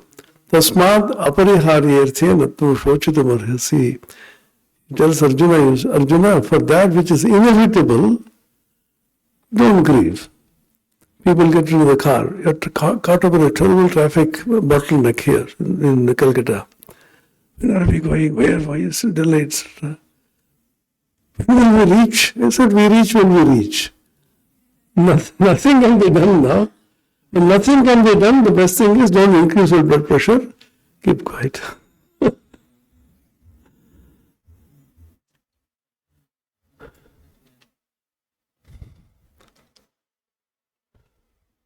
So any feedback from any of you? Apart from one person who told me yesterday, we have to walk all the way. I thought, all the way, where are they walking? 50 feet they have to walk. And then, why don't you come and feed us here? And apart from these unreasonable accusations, if anybody has anything to say specific, or to feedback how we could have improved it, ideationally, idea-wise. Answer. Om Yaschandasa Vrishabho Vishwarupaha Chandobhyodhyamrita Sambhavuva Sarendro Medhaya Sriyotu Amritasya Devadharano Bhuyasam Shariram Me Vicharkanam Jihva Me Madhumattama Karnabhyam Bhori Vishruvam Brahmana Koshosi Medhaya Pirita Shuram Me Gopaya Om Shanti Shanti Shanti Om Madhuvata Yudayate Madhuksharanti Sandhava Madhvena Santoshadhe Madhumakta Mutoshati Madhumatparthivagum Rajaha Madhujyorastulapina Madhumano Vanaspatir Madhumagum Astu Suryaha Madhvirgavo Bhavandunaha Om Shanti Shanti Shanti Om Jananim Saradam Devim Ramakrishnan Jagadgurum Padapadame Tayo Shritva Pranamami Muhurmuhu Namah Shri Yatirajaya Vivekananda Suraye Satchit Sukha Swarupaya Swamine Tapaharine श्रुतिस्मृतिपुराणानाम् आलयं करुणालयं नमामि भगवत्पादं शङ्करं लोकशङ्करम्.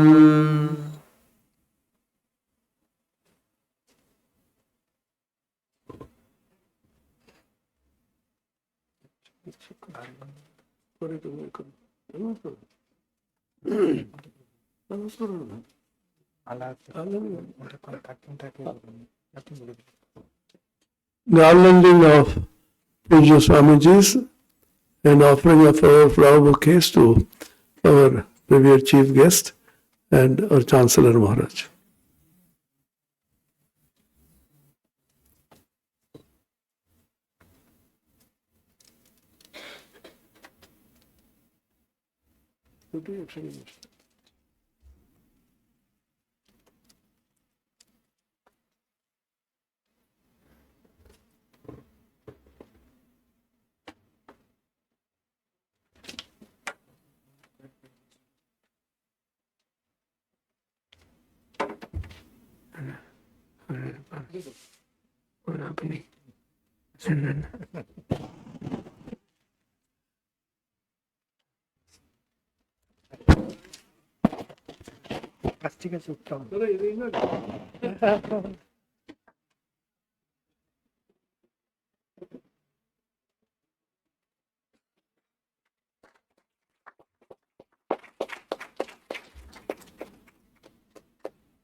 This is Sitaram.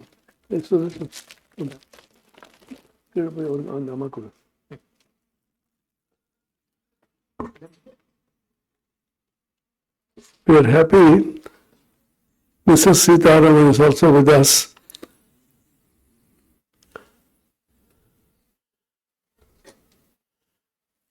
We can't be honoring Shiva without the Shakti.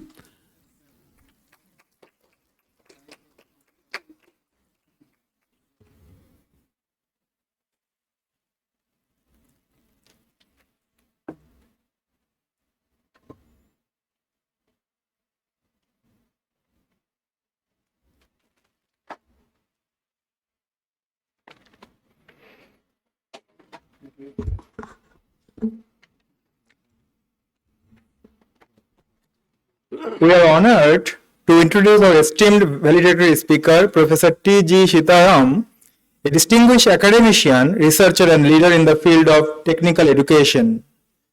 Professor Sitaram currently serves as the Honorable Chairman of the All India Council for Technical Education, AICT, a role he has held since December 2022. Before this, he was a senior professor at the Indian Institute of Science, IISc, Bengaluru, and the director of IIT Guwahati, where he made significant contribution to academic and research excellence. Professor Sitaram has held several prestigious positions, including chairman of multiple boards of governors and research councils, and has been an honorary professor at esteemed institutions worldwide. Over the last 35 years, he has carried out research and development in areas of geotechnical and infrastructure engineering, seismic microzonation and soil dynamics, geotechnical earthquake engineering, and has developed innovative technologies in the area of earth sciences, leading to about 500 technical papers, 20 books with Google Scholar H index of 56 and I-10 index of 170 with more than 10,460 citation. He has guided 40 PhD students, 35 master's students, 25 postdoctoral students, and several thousand industry professionals and teachers through continuing education workshops. He has filed for 5 patents, executed more than 120 consulting projects and 2 startup companies to his credit. Beyond academia, Professor Sitaram has lent his expertise to landmark projects, including the foundation laying of the Ram temple at Ayodhya and the construction of the highest railway bridge across the Chenab River. His accolades include the Sir M. Visheshwara Senior Scientist State Award in 2023 and the IKS Kuchleman Award in 2015 for lifetime contribution in geotechnical engineering. There is so much more to say about him and his extraordinary achievements, but in the interest of time, I will stop here. Let us welcome Professor P.G. Sivaraman to deliver the valedictory address. Please join me in giving him a warm round of applause.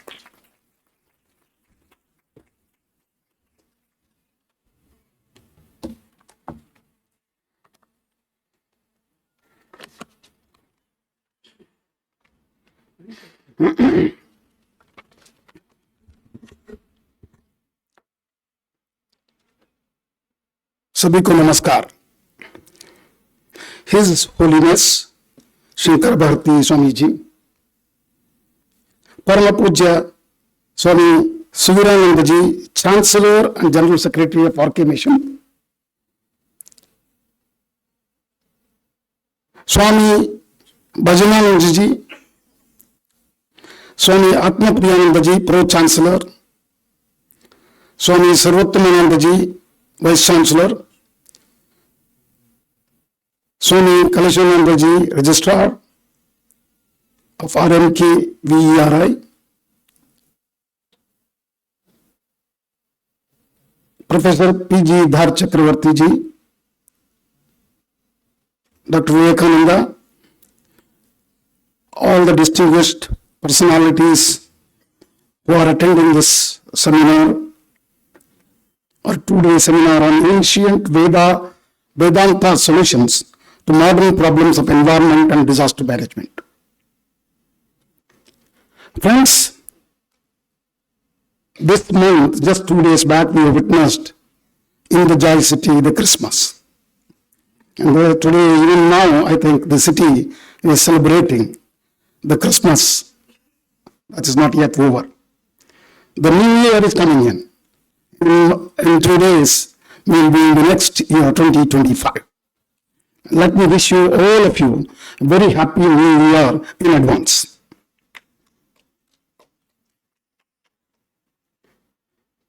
Keeping the ancient Indian spiritual ideals, blending the natural sciences and holistic sciences, RM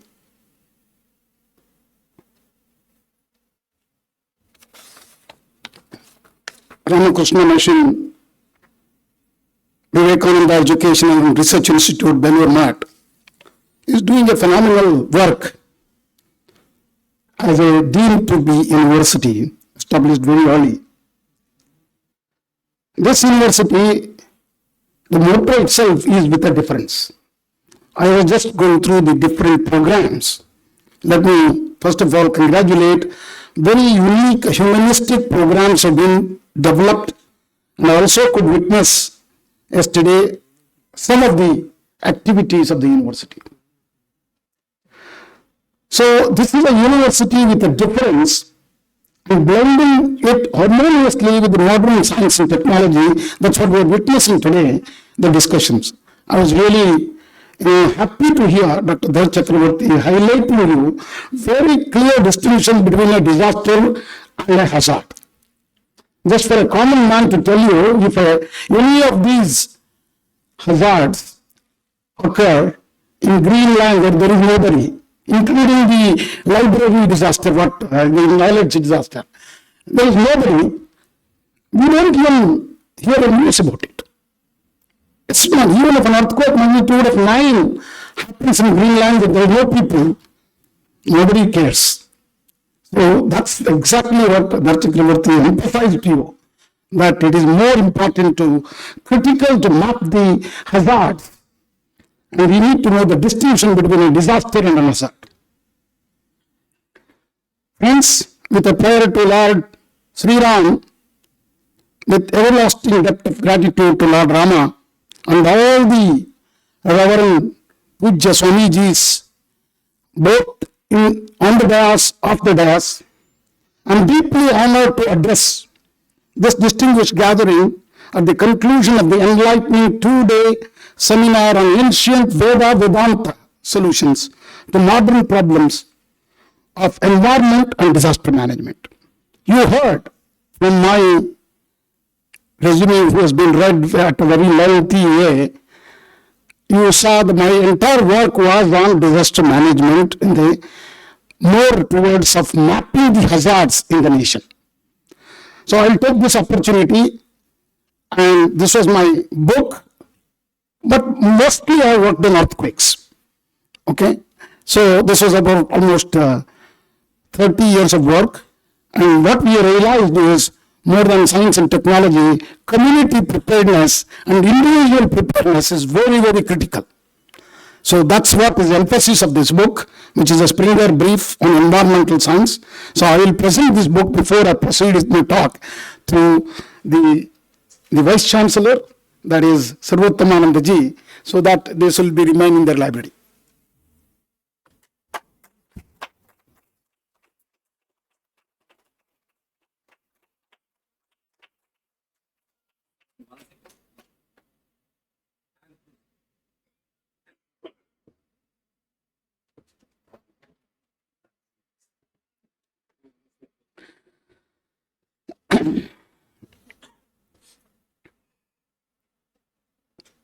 I also understand this event, today event, what you went through rigorously, and I even met some of them coming very far off places from different parts of India,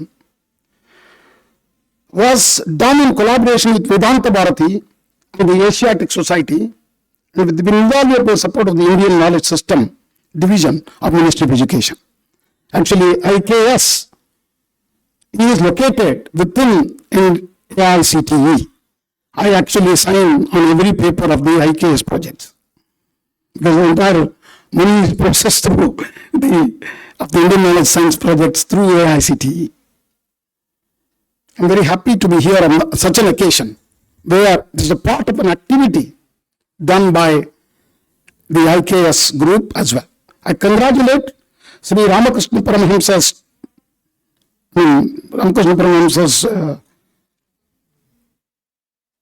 Ramakrishna Mission's Vivekananda Education Research Institute, Belur, for organizing such a thought-provoking, very innovative and topical. I say topical because we are seeing everywhere the peace is disturbed.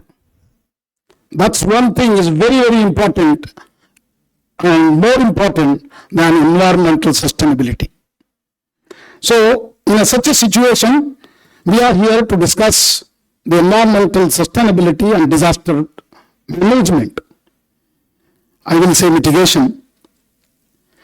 Let me also quote Swami Ramakrishna, Paramapuja Ramakrishna Paramahamsa teaching, even though he didn't talk about directly the issues of the modern environmental issues and disaster management, but he emphasized in his teaching harmony with nature, simplicity, selflessness, and reverence for life, which we all heard from all Swamijis today. Even I had a chance to listen to some of those discussions in the last almost 1.5 hours. Friends, this seminar has underscored the profound relevance of our ancient Vedic and Vedantic knowledge in tackling the critical issues of our time, especially in the domains of environmental sustainability and disaster management. In an era dominated by rapid technological advancements, like disruption of technologies today, ladies and gentlemen, particularly AI, artificial intelligence, generative AI, has completely disrupted the way we even work in the future. And what we always thought that skills, like a poetic skills, or a musician skills, or an artistic skills, has to come through your genes, which is no more. These machines are mimicking faster than the human beings in a fraction of a second. I should tell you my own story before I proceed with the other talks. That is, when I joined AICTE, I didn't know much about All India Council for Technical Education, Swamiji. I come from a premier institute, Indian Institute of Science. We never go out of our campus many times. Only focused on research and students because it's a postgraduate education school. And then I went to IITs, which is again another premier institute. So, the same time when I joined, December 2022, ChatGPT had come in. I asked ChatGPT to write a poem about AICTE. Believe me, it had done better than what I understood at that time. Giving entire activities of AICTE in 4 stanzas of 4 lines each. But the beauty part of it, it all happened in 20 seconds. How many seconds? 20 seconds. Even if I hired a poet to write a poem about AICTE, he would have taken 6 months, believe me, because he has to understand what to then pen it. So this is the era we are all living in. This is the disruption. I will also tell you one more incident when I went to with 10 vice chancellors to, because I also represent semiconductors, implementation of the capacity building in the nation. I am the chairman of the capacity building of semiconductors in the nation. So I took a delegation to Taiwan, 10 vice chancellors. One of the students demonstrated a project. You might have seen that kind of a project nowadays on YouTube, many. But I had 5 minutes in front of me when I was standing in front of the boy. He played a music using a guitar, not himself, with a robot what he has developed, but he used the generative AI to compose the music, and the music was played very original, no plagiarism. All new composition, 3 composition in less than a minute, sir. This is what we have all been told when we were young. These are the skills parents have to be there, or forefathers, somebody has to be a poet or a musician or an artist. But here, this machine doesn't have anybody, but has all intelligence. So I don't call this as artificial intelligence, ladies and gentlemen. This is what is called as augmented intelligence. We are actually penning a book which is almost 800 pages, which is complete, called Road Ahead 2.0 for the world. Without this, you have seen the contributions of Indians. Even the Americans have to pick an Indian to run this AI in the White House, which is going to be forming on January 20th. This seminar has understood the profound relevance of our ancient Vedic and Vedantic knowledge in tackling the critical issues of our time. So we cannot move ahead with my talk without quoting Swami Vivekananda ji, because he is the futuristic guru of the entire time. Swami Vivekananda advocated education and empowerment, particularly for marginalized group. That means you need to carry everybody. Emphasizing the community resilience and preparedness. This is what actually my book talks about. Community resilience and preparedness. How do we prepare a community? So we need to see that in Japan. Somebody mentioned it today. I think you mentioned it. You need to see, I lived there 1.5 years in Japan. You need to see how we prepare the community more than, it is actually the maximum hazards happen in Japan. But you don't hear any deaths. That's the kind of thing what we need to be preparing our nation. Because our nation sits on the boundary, because we have a plate boundary. That is the Himalayas. Himalayas is actually a plate boundary. That means Indo-Australian plate has moved at very fast rate in the northeasterly direction, and even now it is moving at 50 millimeter per year. That's why you might be hearing the news of Himalaya is rising, which is not a fiction, friends. which is reality. Because this plate is hitting against the Eurasian plate and the Himalayas are rising. And this is the most vulnerable place, the entire Himalayan belt, including the northeast. And that's where we are building large dams. Even we are the only country building large dams in the world after 2000. After the year 2000, most of the nations have stopped building large dams because of this reason, but we are the only one. So coming to in the era of this diverse changes happening, and this seminar has reminded us that the Vedas and Vedanta are not just the relics of the past, but repositories of practical knowledge. And it is all our responsibility, as Swamiji Atmapriyanandaji said, all our responsibility to restore that knowledge what Indians had. That Bharati Jnana Parampara was so rich, and we have somewhere lost it in the last 400 years. The time has again come, ladies and gentlemen, to rise and create that history. And it is happening.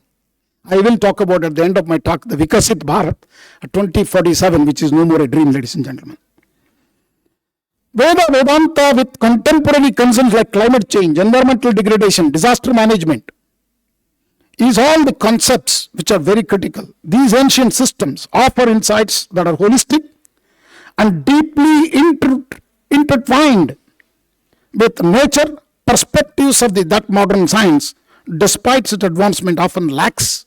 I can confidently say after working 35 years. There is no way we can predict an earthquake where it is going to happen. No technology. But you know, the four-legged animals, somebody said, animals don't understand. But not true. When a tsunami occurred, even all my buffaloes, cows knew where to go, but our human beings went to the coastal area. This is the real story when 2004 tsunami. So that means we need to learn from every human being, every living being to be sustainable. That's what Veda-Vedanta emphasizes, ladies and gentlemen. As we strive to build a sustainable system and resilient communities in the face of natural disasters or natural hazards, the lessons embedded in the Vedic texts, whether on maintaining a balance with nature or building resilience in the face of crisis, becomes increasingly important. At AICT, what are we doing? At All India Council for Technical Education, our emphasis is on Indian knowledge system, ladies and gentlemen. Some of you did not know. We are not creating only textbooks in Indian knowledge system. We want to embed the course content of the Indian knowledge system into every subject. Then only it will be much more relevant. That effort is happening both at UGC and AICTE, and it is only happening in the last 5 to 6 years. And we have developed textbooks of outcome-based education in engineering, for diploma in engineering, and created them in 12 different languages. Languages are very critical for this.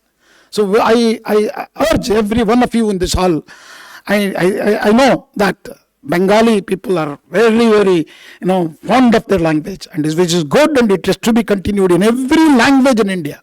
Okay, so that's what we have done. We have made an attempt, and all these books are available freely to everybody's use at eCumbh portal since last year. I took over as chairman AICT.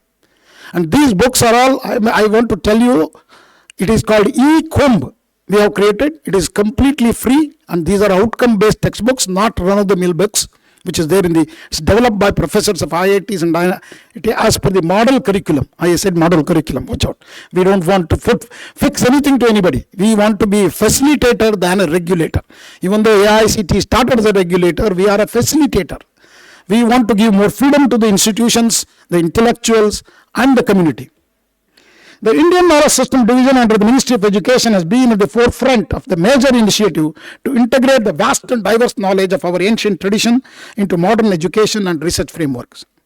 In an age of globalization, friends, where knowledge is rapidly evolving through all these emerging technologies, augmented reality, virtual reality, cyber security, many of these newer areas ensures that IKS ensures that the wisdom of our ancestors is not only preserved, but revitalized and adapted to contemporary challenges. IKS plays a critical role in helping us reconnect with our heritage and recognize the relevance of these ancient systems in solving the complex problems of the present. Because this world today has 8 billion people. That's the people who are actually creating all the problems. So we have to live with the nature. The importance of IKS today cannot be overstated. We are living in a time where the rapid pace of technological innovation often distances us from the very traditions and values that have sustained civilizations for centuries. While modern technology has brought about significant progress, it has also led to exploitation of the natural resources, environmental degradation, and rising frequency of natural disasters. In this context, IKS provides a crucial bridge, offering solutions rooted in ancient wisdom that promote harmony with nature, sustainability, and resilience. IKS is also working to restore ancient knowledge systems such as Ayurveda, Vedic sciences, traditional farming practices, and sustainable water management techniques. That's where we need to also learn from our past. Today, as I told you, the large dams are not the solutions. Small and beautiful things at every village. Unless we solve the mission water for the nation, we cannot be a developed nation, ladies and gentlemen. Unless our women stop carrying water on their head, we cannot be called as a developed nation. So the water is also another very critical element which is part of the environmental sustainability. Friends, in response to the escalating challenges posed by the climate change, both the United Nations and the Government of India have implemented comprehensive strategies focusing on environmental sustainability and disaster management. I think last 2 days you have deliberated on many of those things. I think if I have one or two very critical things, I would like to bring it out, important ones. The United Nations collaborate closely with the Government of India to address climate change and environmental degradation. This partnership emphasizes on technical assistance, policy development, and capacity building to achieve key outcomes, including climate change mitigation and adaptation, implementing strategies to reduce greenhouse gas emissions, and adapt to climate-related impacts. Let me also state here, India is not a country in any of these. We are actually lowest consumer of any of these things. But still, we are doing the maximum what is possible as a nation. Promotion of clean energy, I think we have done remarkably well today. Solar energy, we are the leaders in the world. Disaster resilience, enhancing the ability of the communities to withstand and recover from environmental disaster. Resilience is very important. We need to build resilience in our communities. So the Government of India strategies, let me state 2-3 before I move on. National Action Plan on Climate Change, NAPCC, launched in 2008. I think many of the speakers might have talked about this. Outlines 8 missions targeting various aspects of climate change, including solar energy, energy efficiency, sustainable agriculture, and water conservation. At AICTE, we have emphasizing on the energy conservation, because what you use, I think you cannot get it back. Better to not to use, reduce the usage itself. So the RRR concept is very, very popular.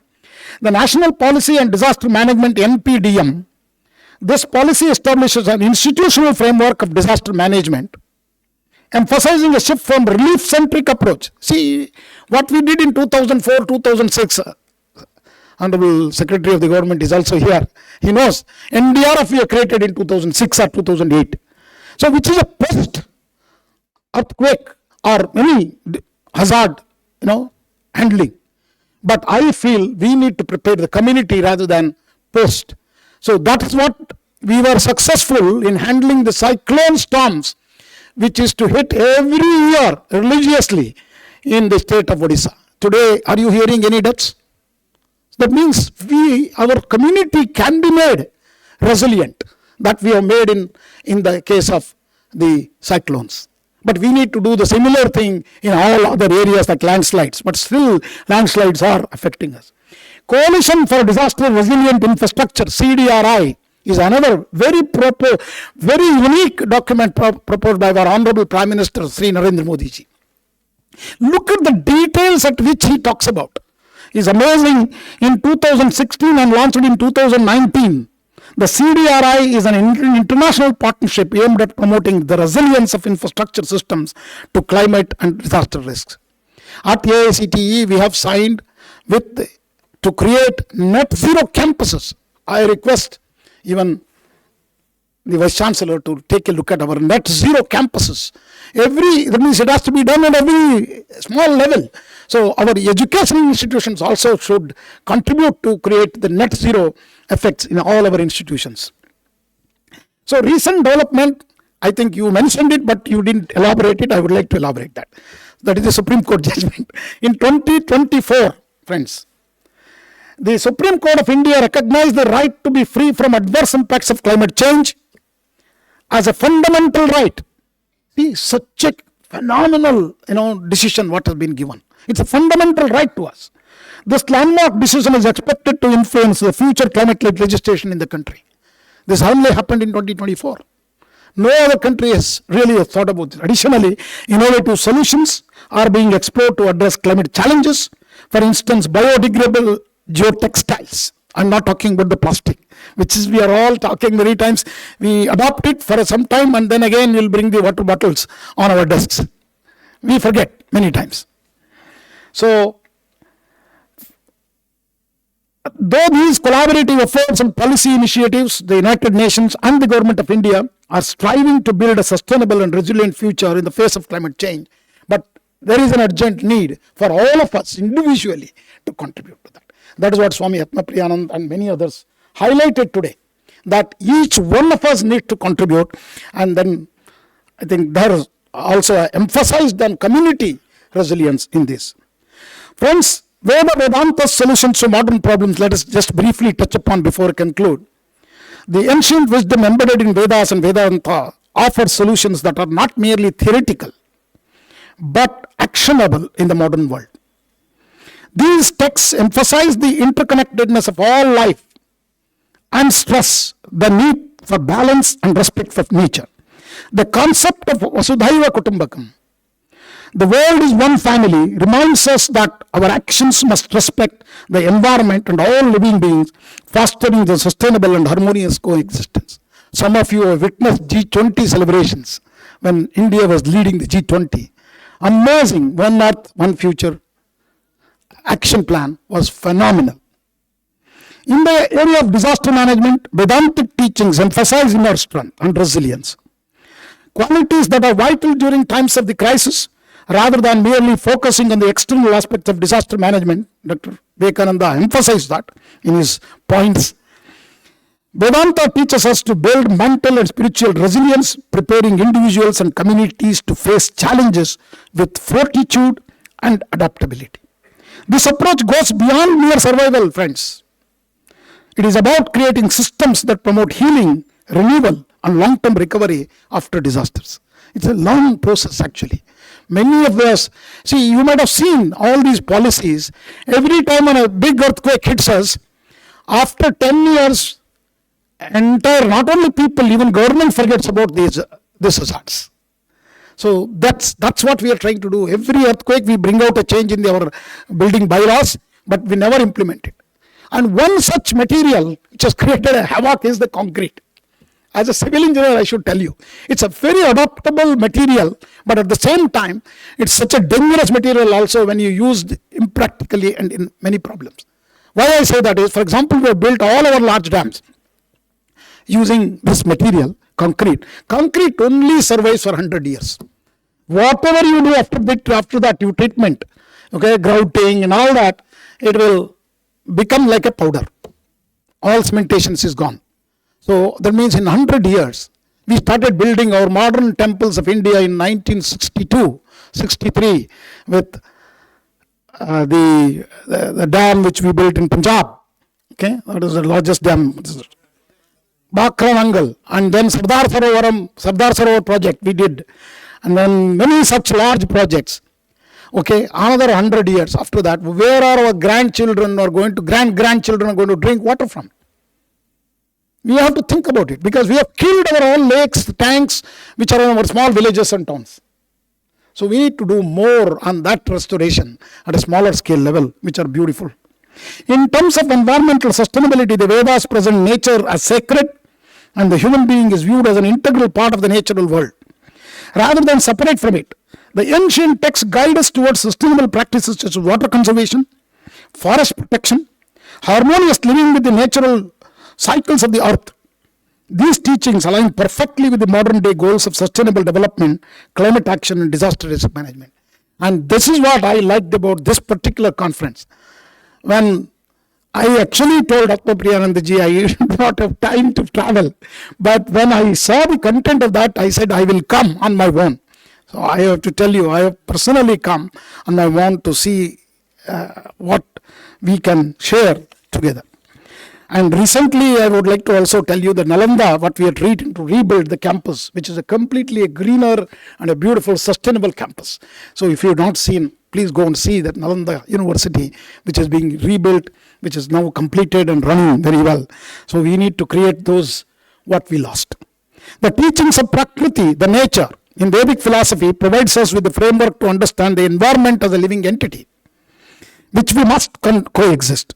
Concepts such as moderation, respect, reciprocity with nature outlined in the Vedas closely align with contemporary environmental ethics and sustainable practices needs to be followed. The Vedic approach encourages responsible consumption, conservation of resources, and the protection of biodiversity, all of which are critical in today's world and is much more important in today's world. The integration of IKS and all this into modern curricula is very crucial, friends. I think all of us have to do it together to ensure that knowledge of our ancestors continues to guide us in addressing contemporary challenges. And you have seen now, wars are breaking out everywhere. This is the only nation at least in the last 10-12 years, has done reasonably well in keeping everybody together. So the integration of IKS into modern curricula, we need to take it as an urgent mode and not just creating one course and attach it and ask it to students to take that. It has to be in civil engineering, mechanical engineering, electrical engineering. Every book we should actually bring in what we have learned. See, we have our own dams, 2,000-year-old, friends. Kallamani Anakat, which Rajaraja Chola built in century, 11th century or 1st century, which is still existing 2,000 years back. If you go to Tiruchirappalli, you please go to that dam and see it's really functioning even today. And Britishers actually learned from that dam and expanded the work both in Andhra Pradesh as well as in Tamil Nadu, which became a rice bowl there now. So by integrating traditional knowledge into formal education, IKS is not only preserving our heritage, but also fostering an interdisciplinary approach that blends ancient wisdom and modern scientific knowledge. The inclusion of Vedic principles in disaster management curricula, for example, teaches students to look beyond technological solutions and consider the human, social, and spiritual aspects of disaster preparedness and recovery. It's very important for us to again go back to our mother tongue. I am telling you, emphasizing that. Why? Because many words still we are using is Sanskrit words in each of our languages. But we have our own different accents, so we don't catch them. But we need to go back and learn. So I would like to congratulate and the Samskrita Bharati, which made a dead language as a living language today. Samskrita Bharati's work you should have seen. It has crossed more than 160 countries. It has established where they try to talk in Sanskrit. So with these few my comments, suggestions, as we conclude this seminar, I urge all of us to take the insights and knowledge gained over the past 2 days. I think there are phenomenal people I could see in the audience, and carry them forward into our personal lives, communities, and professional practices. So we need to also rewrite our codes. I keep mentioning that in the Bureau of Indian Standard. I was a board member as well at the Bureau of Indian Standard at the top level. And then I was also developing the earthquake code for earthquake engineering at the Bureau of Indian Standards. The ancient wisdom of Veda and Vedanta offers invaluable lessons that can guide us building more sustainable, resilient, and harmonious world. I think whole world has to learn from India again. Friends, watch out. 17th century, before 17th century, the 16th century belonged to India. We are the largest gross domestic GDP country in 16th century. 17th century, when Dutch started sailing, Holland people, cornered the entire world. Then Britishers came in. They ruled almost more than 100 countries. That was 18th century. 19th century belonged to the Americans after the 1945, the World War. Okay, even today they're trying to control. Somebody was asking Elon Musk, what is he doing? He's an amazing person. I'll tell you the innovations, what is happening is mind-boggling. It is going to change the way we live, we work. But at the same time, watch out, 20th century belonged to Chinese as well for a while. The kind of sustainable practices they brought in coastal reservoir construction. See, the entire city of Shanghai, which is close to about 23 crore population, gets water from a reservoir called Chinkosa Reservoir. Go back and look at the Google. Ask your Google today. Chinkosa Reservoir supplies 75% of the drinking water to the city of Shanghai. From where? It's a coastal reservoir located in the ocean. All around is a salt water, right in the center it is a sweet, fresh water. That's the kind of technology we require, friends. I created what is called as International Association of Coastal Reservoir. I was a president of that, located at Australia. And then 4 of the water experts, IAHR, IAHS, and hydrological sciences presidents all became vice president with me. And understanding this is very, very important. We brought out a lot of documents. It is available on the internet. Please look at that. This is going to be the futuristic solutions for water, sustainable water. So the efforts of IKS Division of the AICTE in revitalizing and integrating ancient knowledge system will continue. This year, Ministry of Education, looking at their work, has sanctioned 400 crore, and it will have a unique office now away from AICTE, because it is going to grow bigger than AICTE. And it's already sanctioned. They are already establishing the new building for Indian knowledge system outside of AICTE. And I told Ramakrishna ji that one center of the IKS should be also located here. We will make an effort. We'll make an effort jointly to work on that, but proposal has to come from here. And we'll see what best can be sorted out, because such a knowledge is here. As he rightly said, there are a lot of documents which needs to be digitized as well. Brought it back to different languages. He was trying to make in 3 languages. I offered him. We have developed a tool called Anuvadini, a deep learning AI tool, which is a large language model at AICTE. Today, it can translate it to 22 different languages, not only just the text to text, book to book, and then video to video, audio to audio. Prime Minister's speech in real time can be heard in your own languages. He speaks in Hindi, and all of you can listen to that in your own language. That's the kind of a tool we have developed, and that is already, we made a Section 8 company, because anything given free, nobody accepts it. We made a Section 8 company, not to make profit, because Section 8 companies are not for profit only. At AICTE, it is a Section 8 company, and we have already grown into a 30 crore company, and our goal is by end of 2025, it will be a 100 crore company. Translations, all the High Court judgments will be translated and available in regional languages. That's the kind of work we are going to do. So we want to do that even for the ancient text and documents. And I was also hearing that there are new ways of doing these things, and maybe I will share with Atma Priyananda ji later on. Friends, let's work together to build a future where modern advancements and ancient wisdom coexist. And it is possible today with India as a leader. Bharat, I think Vikasit Bharat at 2047 is no more a dream, ladies and gentlemen. Look at the kind of developments are happening in roads, infrastructure, railways, ports. Not only that, even in education, the field of education, we are the largest number of students studying in higher education today, 4.33 crore children. But our challenge is, by 2035, as per the National Education Policy, we want to achieve a gross enrollment ratio of 50%.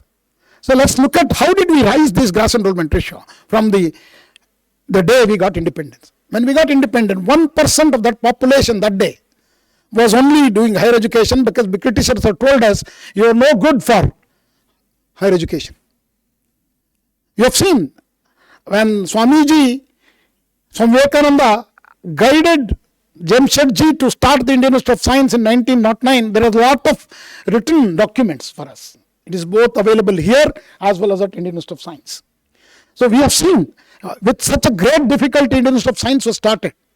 And that's where I spent my 40 years. I joined Indian Institute of Science in 1984 as a student. And then 10 years I was away in between. Otherwise 30 years I spent as a faculty. Even now I am a professor at Indian Institute of Science in the Department of Civil Engineering. So Vikasit Bharat at 2047 is no more a dream, ladies and gentlemen. India will be in the 21st century the leaders of the world. Look at the way engineering education is done. Because without saying that I cannot conclude.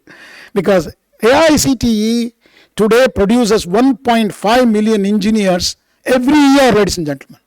It is happening from last 15 years. That is why our engineers are omnipresent in every company. Today we have 2,000 global capability center. You are hearing that new word now in all the media. Global capability centers. That means they are not anymore the back-end workers are like what happened in 80s. They are actually solving the real world problem from value chain, entire value chain of the process. So I walked into one of those companies, Shell, in the backside of the Bangalore airport. And I was surprised. 5,000 people, they have employed engineers from rural engineering colleges and what we ourselves call second and third grade engineering colleges. They are all working for Shell, solving the entire value chain of petroleum companies. There is no petrol in Bangalore. I told them, why are you here? They said, there is talent here. There is that talent will make India, developed India by 2047. Our Honorable Prime Minister is actually at it, he has understood this particular concept that there is a strength in the people of India. So let's work together to build a future where modern advancement and ancient wisdom coexist. So just wanted to tell you, just some of you, in research publication, we are already number 4. We are not just in the number 5 in the economy. We are number 4 in the research publication, number 4 in patents filing, and number 3 in the world in the startups. We have close to 170,000 startups. More than 130 startups are very unicorns. AICTE's work on startups is mind-boggling. We have what is called as, we have created Institute Innovation Council. Swamiji, if you have not started, please start the Institute Innovation Council at RMKVRE. Because you are a deemed university, you have to do that as per our guidelines. Please create that called Institute Innovation Council, which will be headed by the Vice Chancellor of the Institute. And we will bring the startup and entrepreneurs and the venture funder into that group. And we are actually on the National Startup Day, which is going to be on the 16th of January. We are creating a pitching session for all our innovators, and we connect them to the funders who can fund them so that they can create their own startups, and our students become job creators than job seekers. This is what we are trying to do. And today we are one of the largest startup capital of the world. So with these few words, and I was very happy, and I should thank Atma Priyanandaji personally, because he has maybe called me 10-15 times, sorry, and sent me so many emails. And Dr. Vivekananda is another person who, Sir Atma Priyanandaji want to speak to you. He used to connect him. So all these things has made possible me to come here. It was a very spiritual moment for me. I have come many times very quietly to Belur Mutt, visited and gone even 2 months back. But this time, Swamiji took me to places where I had never been. That is, where Swami Vivekananda's, the ancestral home and the museum, even though it was very early morning we went. But it was made possible to go from the back door to see that place. And I was really blessed, Swamiji. Thank you so much. And also we went to Ramakrishna, Sharada Devi's home, and then we also went to Dakshineshwar and had a very early morning darshan of Kali. So thank you so much. We may continue to strive for the future that is resilient and harmonious as the teachings of Veda and Vedanta. And I think I congratulate the Ramakrishna Mission to organizing such a phenomenal event, and I think this document has to be brought out, circulated to the whole world, and to establish not just the environmental sustainability and disaster management or disaster mitigation, to also establish peace and progress of the whole world, then only we will be very happy. With these words, thank you very much. Namaskar, Jai Hind, Jai Bharat.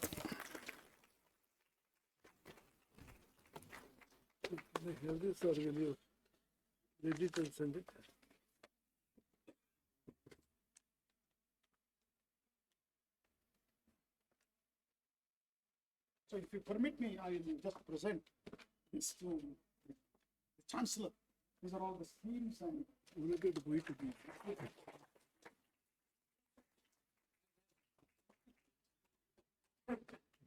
Sure.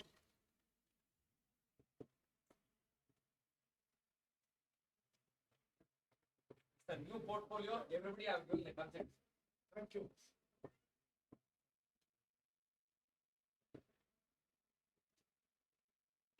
One more thing, I think our Swamiji, from Shankaracharya. Swamiji ಆಶ್ರಮಕ್ಕೆ ಬರ್ತೀವಿ ಬಂದಿರ್ತೀವಿ. ತಮ್ಮಲ್ಲಿ ಕೆಲವಿದೆ projects ಹೇಳಿ ಬಹಳ ಅದ್ಭುತವಾದ projects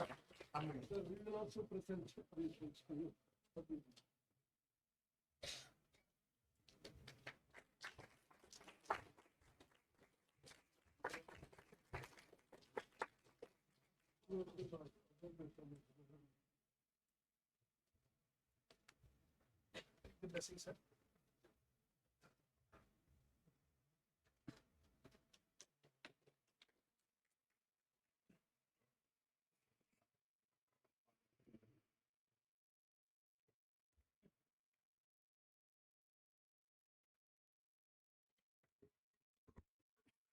So what a fantastic speech that was. So I think that has covered everything, not only the natural disaster and our Veda-Vedantic aspects, but also starting from AI, ChatGPT, Elon Musk, then books. Literally it was fascinating. Of course, Swami Vivekananda, Ramakrishna mission, Belur mod, everything. Thank you, sir. Thank you so much. And thank you for coming and giving us some time. And I was astonished to see that how patiently he was sitting, though we were almost an hour late. That was fascinating, sir. Thank you very much. So yeah, let's give him a big hand. We are also fortunate to have in our midst Paramapujya Shankara Bharati Swamiji for the last 2 days, and he has been there also for quietly listening, and now we'll get a chance to listen to him once again, his benediction address. So I request Maharaj to give his talk. निजे मानसे मंदिरे सन्निधेहि प्रसीद प्रसीद प्रभो रामचंद्र ससौमित्रिणाकेकयी नंदनेन स्वशक्त्यानुभक्त्या च संसेव्यमाना आनन्दघनमद्वन्द्वं निर्विकारं निरञ्जनं भजेऽहं भगवत्पादं भजतामभयप्रदम्।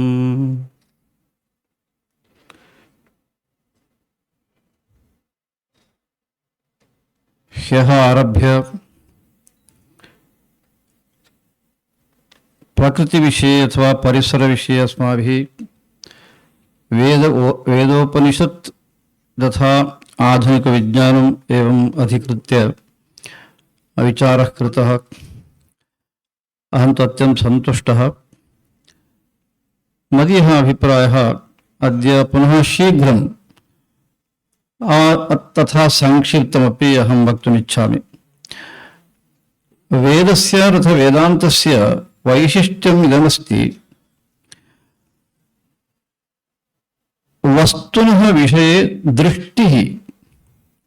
सर्वेषां वस्तूनां विषये वेदान्तस्य दृष्टिः का? अयमेव विशेषः।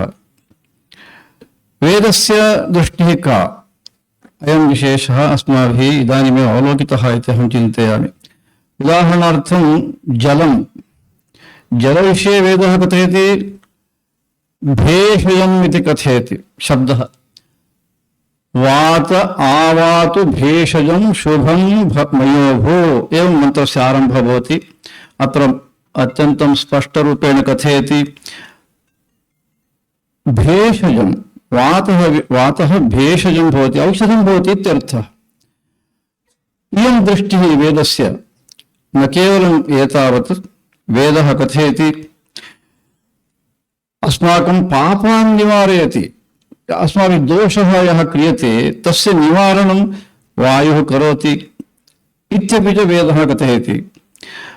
अत एव वायुनः विषये त्वं पितासि उत भ्रातः न सखा एवं मन्त्रः भवति, अत्र जवनिकायां वयं द्रष्टुं शक्नुमः। वातस्य विषये इयं भावना वेदस्य, एतेन किं भवेत् वयम् इदानीं चिन्तयितुं शक्नुमः इति अहं भावयामि।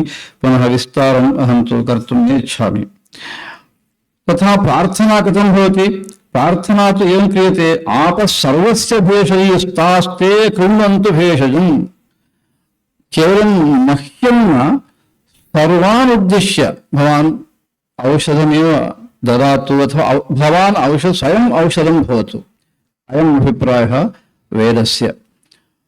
तथा बहवः मन्त्राः एतद्विषये सन्ति। विशिष्य प्रश्नोपनिषदि अन्ते एकः विचारः भवति, एकः मन्त्रः एवमस्ति। द्वितीय प्रश्नस्य अन्ते प्राणस्येदं वशे सर्वं त्रिदिवे यत् प्रतिष्ठितम् मातेव पुत्रान् रक्षस्व। माता इति दृष्टिः प्राणस्य विषये। अत्र श्री शङ्कराचार्याणां वाक्यम् अहं पठितुमिच्छामि। किं बहुना अत्र अस्ति वाक्यम्, अस्मिन् लोके प्राणस्य वशे सर्वमिदं यत्किञ्चित् उपभोगजातं केवलम् अत्र न, त्रिदिवे तृतीयस्यां दिवि च यत् प्रतिष्ठितं देवादि उपभोगलक्षणं तस्यापि प्राण एव विहिता रक्षिता।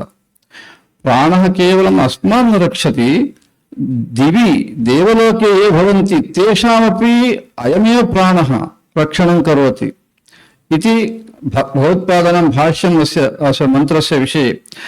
अतः माता इव पुत्रान् अस्मान् रक्षस्व पालयस्व इति प्रार्थयति मन्त्रः इति भगवत्पादानां वचनम्। एवमेव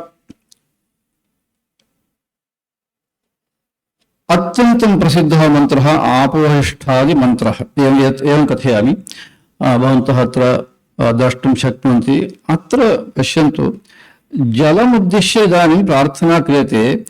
आपोहिष्ठा मयोभूस्थानभुर्जेरधातना इति मन्त्रः। अत्र भाष्यमस्ति। इदं भाष्यं न शङ्कराचार्याणां, वेदभाष्यकाराणां, सायणाचार्याणाम्। एते कथयन्ति, अन्तिमवाक्यं भवन्तः पश्यन्तु, अस्मान् परतत्व साक्षात्कारयोग्यान् कुरुत इत्यर्थः। विश्वसन्ति किं भवन्तः? प्रोक्षणार्थं जलं स्वीक्रियते, तदा प्रार्थना इयं प्रार्थना कथमिति, अस्माकं साक्षात्कारयोग्यान्, नाम सा अर्हता अस्मासु भवतु भवतः अनुग्रहेण इति जलस्य विषये प्रार्थना। नाम जलस्य विषये अस्मदीयानां विशिष्य वेदे उपनिषदि च कथमस्ति इति वयं ज्ञातुं शक्नुमः। एवमेव पृथ्वीविषये अस्ति।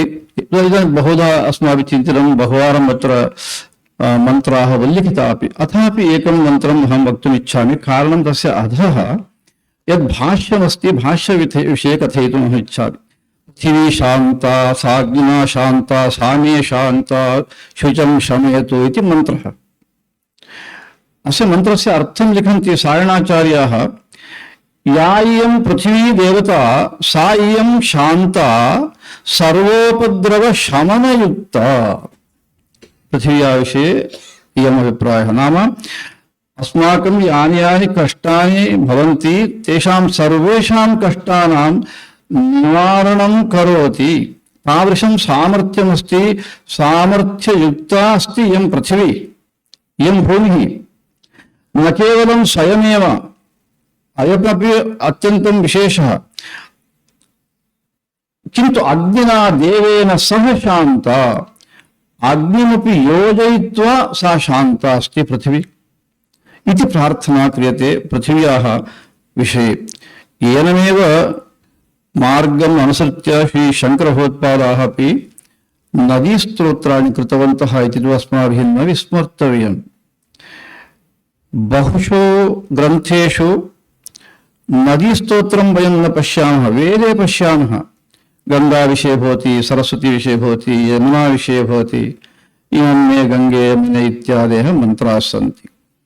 किन्तु अन्ये महात्मानः वा भवन्तु अथवा अन्ये वा भवन्तु, कुतः ते न स्तोत्रं नदी विषये अधिकं न लिखितवन्तः इति तु न ज्ञायते। किन्तु शङ्कराचार्याः नदीनां विषये अपि स्तोत्रं अकुर्वन् कथं ते कृतवन्तः?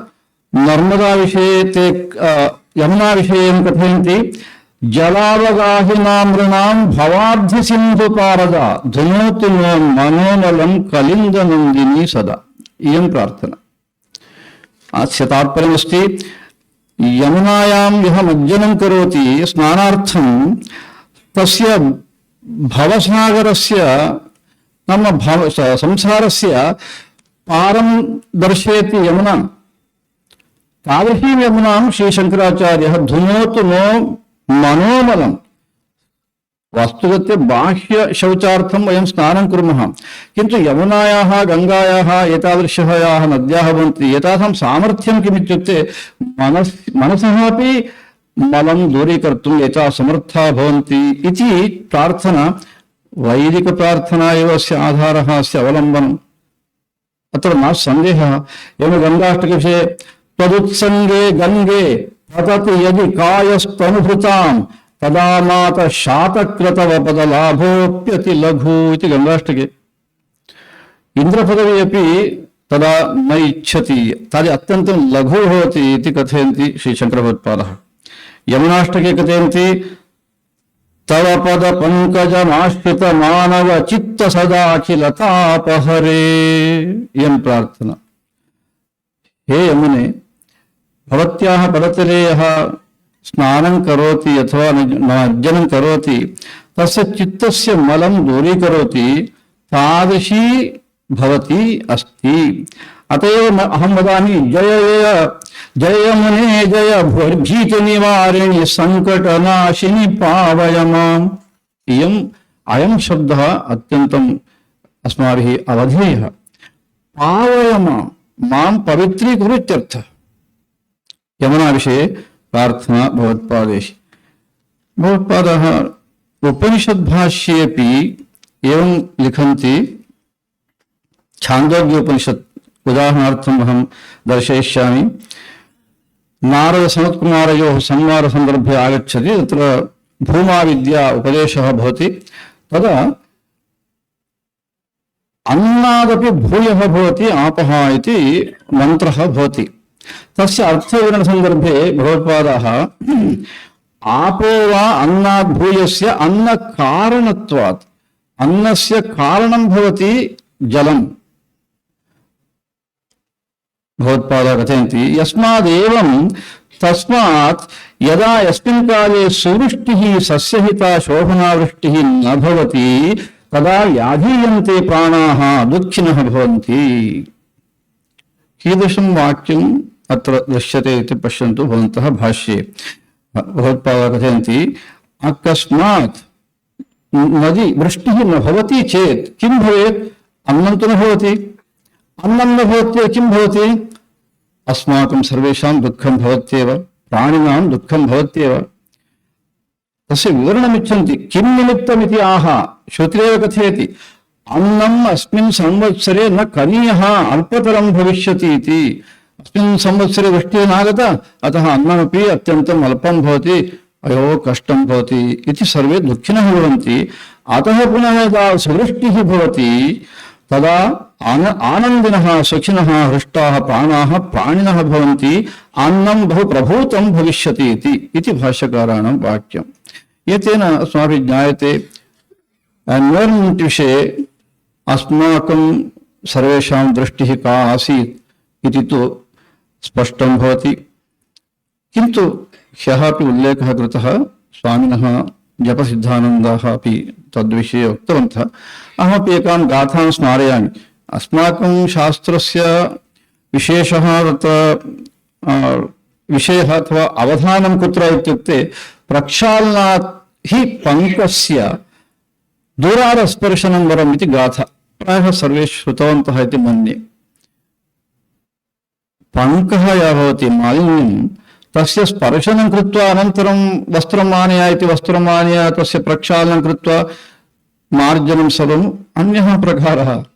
किन्तु विवेकवान् बुद्धिमान् किं करोति, तत्र पङ्कः अस्ति इति चेत् दूरमेव तिष्ठति सः, तस्य स्पर्शं न करोति, स्पर्शं कृत्वा अनन्तरं प्रक्षालनं मन्दबुद्धेः कार्यम् इति यथा भवति तथा वेदः डिसास्टर् अनन्तरं करणं तु समीचीनं, तत् कर्तव्यमेव, तदर्थं बहु चिन्तनम् अस्माभिः ह्यः, तत्र चिन्ता एव नास्ति। किन्तु डिसास्टर् यथा न भवेत् तथा चिन्तनम् अस्माकं वेदस्य उपनिषदः, तादृशं चिन्तनम् अत्र दृश्यते। अतः एव किं कृतवन्तः, नाप्सु मूत्रपुरीशं कुर्यात्। अरुणप्रश्ने भवति, जले मूत्रविसर्जनं वा अथवा पुरीशविसर्जनं वा न कुर्यात्, न निष्ठीवनम् इत्यपि च निषेधः अस्ति, न निष्ठीवेत्। निष्ठीवनं नाम मुखे जलं स्वीकृत्य अनन्तरं थूत् करोति जले एव पुनः, यद् निष्ठीवनं न कर्तव्यमिति कथयति। कारणं किं, जलम् एतावत् पवित्रमस्ति, अनेक शक्तिः अपि अस्ति, तादृशस्य जलस्य उपरि निष्ठीवनं नाम अथवा मूत्रविसर्जनं नाम कथम् अत्र मन्त्रेषु दृश्यते इति वयं द्रष्टुं शक्नुमः। अतः अस्माभिः एतादृशेषु सम्मेलनेषु समावेशेषु मम मनसि एवमस्ति, अस्माकं शास्त्रेषु एवं भवति। इदानीं मीमांसाशास्त्रमस्ति, व्याकरणशास्त्रमस्ति, अन्यानि शास्त्राणि अपि सन्ति, न्यायशास्त्रमस्ति। एतानि सर्वाणि शास्त्राणि किं कुर्वन्ति इत्युक्ते स्वस्वविषयं विचारं सम्यगेव कुर्वन्ति। अनन्तरं यदा मोक्षस्य विषयः आगच्छति, यतः आत्मनः परमात्मनः विषयः आगच्छति, तदा तु तत्सर्वं वेदान्तस्यैव इति तत्र एव स्थगनं सर्वेषां शास्त्राणां। मीमांसाशास्त्रं तथैव करोति, कर्मकाण्डविषये यथेष्टं कथयति, किन्तु आत्मनः विषये मौनम्, अधिकं न कथयति। एवम् अन्यानि अपि शास्त्राणि। यदि विज्ञानं तथा अस्माकं वेदान्तः अनया दृष्ट्या यदि चिन्त्यते चेत् सम्यक् भवेत् अग्रे इति भाति। यतोहि अहम् इदानीं बहुधा एतादृशेषु समावेशेषु भागं गृढवान्।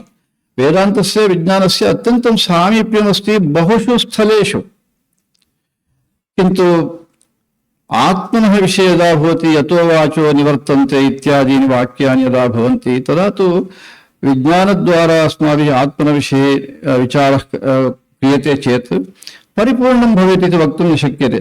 अतः तद्विषये वेदान्त एव यत्करयति, तद्विषये अहमपि वयमपि तद्विषये चिन्तयामः, तद्दृष्ट्या तन्मार्गे चिन्तयामः इति यदि स्वीकर्तुं शक्यते, तदा तु समग्रस्य प्रपञ्चस्य महते लाभाय भवेदिति भाति। वेदान्तनः अपि तथैव मोक्षशास्त्रं विहाय लौकिकव्यवहारविषये यद् अपेक्षितं तत्र विज्ञानं स्वीकुर्मः सन्तोषेण, का हानिः, सन्तोषेण स्वीकुर्मः। किन्तु मोक्षशास्त्रं यदा भवति, मोक्षस्य विषये यदा भवति अथवा आत्मनः विषये यदा, तदा अस्माभिः उपनिषत् एव आश्रयणीयम्। एवम् अस्माभिः व्यवस्था सम्यक् कल्प्यते चेत् अत्यन्तं समीचीनमिति भाति। तद्दृष्ट्या अत्र रामकृष्ण विवेकानन्द विश्वविद्यालयस्य आश्रये विशेषरूपेण ह्यः अद्य समावेशः आयोजितः। अहं तु स्वामिनाम् आत्मप्रियानन्दानां विषये अत्यन्तं सन्तोषं प्रकटयामि, अनन्तरं विशेषनारायणस्मरणामपि कथयामि। गते संवत्सरे अयोध्यायां यदा एतादृशः समावेशः क्वाण्टम् फिसिक्स् विषये आसीत्, तस्मिन् दिने अन्तिमसन्दर्भे स्वामिनः मत्समीपे एव उपविष्टवन्तः आसन्। ते मम समीपे कथितवन्तः, न एतद् अग्रिमसमावेशः अस्माकं बेलूर् मठे एव भवतु इति उक्तवन्तः। अहं तु चकितः। अनन्तरं तान् पृष्टवान्, तर्हि सर्वेषां भवतः वक्तुं शक्नुमः किं? वक्तुं शक्नुमः, अवश्यं भवतु इति। अनन्तरं तस्मिन् सन्दर्भे अहं प्रकटनमपि कृतवान्। अतः तत्रैव एकस्मात् वर्षात् प्रागेव गते संवत्सरे एव स्वामिभिः एषः निर्णयः स्वीकृतः। इदानीं तु ह्यः अद्य अत्यन्तं समीचीनतया निर्विघ्नतया सम्पन्नः इति अतो मते सन्तोषाय। तेन सह ज्येष्ठाः ज्ञानवृद्धाः भजनानन्दस्वामिनः एतेषां विषयेपि अहम् अत्यन्तम् आश्चर्यं मम तु अभवत्। कारणम् अस्मिन्नपि वयसि ह्यः उद्घाटन समारम्भात् आरभ्य इदानीम् एतत् क्षणपर्यन्तमपि अस्माभिः सह ते स्थितवन्तः। आयासः एव नास्ति, आनन्देन ते स्थितवन्तः, सर्वं श्रुतवन्तः, मध्ये मध्ये लेखनम् इदानीमपि सज्जीकृतवन्तः। तेषां पुरतः अस्ति तत्र पत्राणि सर्वाणि। मम वस्तुगत्या लज्जा भवति, एतावद्वयः अथापि एवम् अध्यात्मविषये चिन्तनं नाम सामान्यं न। अतः अहं तेषां सान्निध्ये अत्र अयं विचारः समृद्धः इति अत्यन्तं सन्तोषम् अनुभवामि। अनन्तरं कार्यदर्शिनः स्वामिनः सुवीरानन्दः गते संवत्सरे मया एकं पत्रम् अत्र प्रेषितमासीत् अपेक्षां गते न प्रगते वर्षे। अयोध्यायाम् एकं रिसर्च् सेण्टर् वेदान्तविषये वयं कुर्मः। तत्र एका समितिः भवति। तत्र समितौ रामकृष्ण आश्रमतः कोऽपि प्रतिनिधिरूपेण यदि भवति बहु सम्यक् भवति इति मया एकं पत्रं प्रेषितमासीत्। महता मां ते न दृष्टवन्तः, अद्यैव दृष्टवन्तः वीरानन्दाः। अथापि शङ्कराचार्याणां विषयं वेदान्तचिन्तनं तदपि विज्ञानम् अधिकृत्य प्रचलति इति ज्ञात्वा झटिति नैव नित्यस्थानन्दाः बेङ्गळूरुनगरे सन्ति खलु, तानेव स्वीकुर्वन्तु प्रतिनिधिरूपेण इति अङ्गीकारं दत्तवन्तः। अतः तादृशानां नेतृत्वे इदानीं समावेशः अत्र संवृत्तः इति कारणतः अहम् अत्यन्तं सन्तुष्टः। वेदान्तभारती परतया रामकृष्ण मिशन् अथवा रामकृष्ण विवेकानंद विश्वविद्यालय एतेन सह अहं न जानामि, मम तु अद्यपर्यन्तं सा कल्पना नास्ति। अन्या कापि संस्था एतया संस्थया मिलित्वा कार्यं करोति इति मम तु कल्पना एतावत्पर्यन्तं नासीत्। किन्तु वेदान्तभारत्याः एवम् अवकाशं दत्तवन्तः। अनन्तरम् एशियाटिक् सोसैटी अपि अस्माभिः सह इदानीम् अस्ति। अतः वेदान्तभारती परतया विशेषरूपेण सर्वेभ्यः विशेषनारायणस्मरणानि कथयामि। अद्यागताः अतिथयः अपि अनन्तरम् अस्माकं कुलपतेः अपि अत्र अस्माभिः सह सन्ति। सर्वोत्तमानन्दाः, जपसिद्धानन्दाः, कलेशानन्दः, सर्वेषां वचनानि श्रुत्वा अत्यन्तं सन्तुष्टः। अतः सर्वेभ्यः नारायणस्मरणं कथयन् मम वाक्यानि समापयामि। हर नमः पार्वतीपतये, हर हर महादेव। सीताकान्तस्मरणं जय जय राम।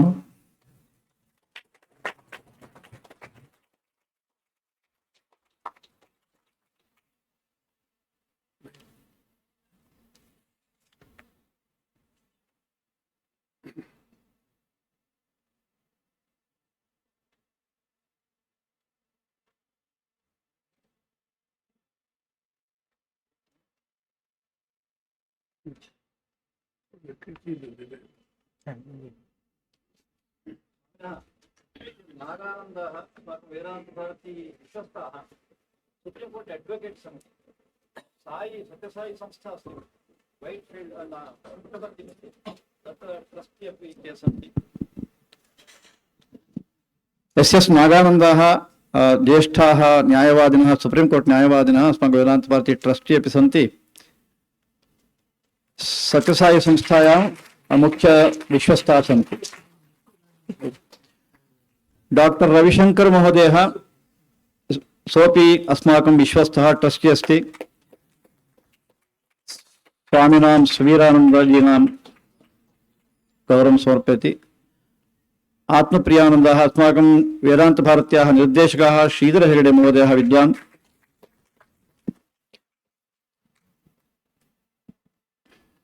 सर्वोत्तमानन्दः नागानन्द महोदय कुलपतिना।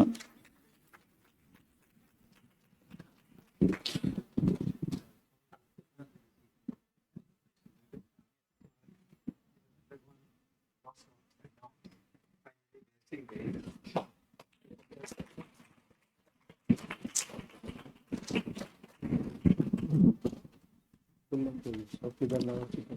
was a blessing listen to revered Param Pujyapad Shankara Bharati Swamiji Maharaj address.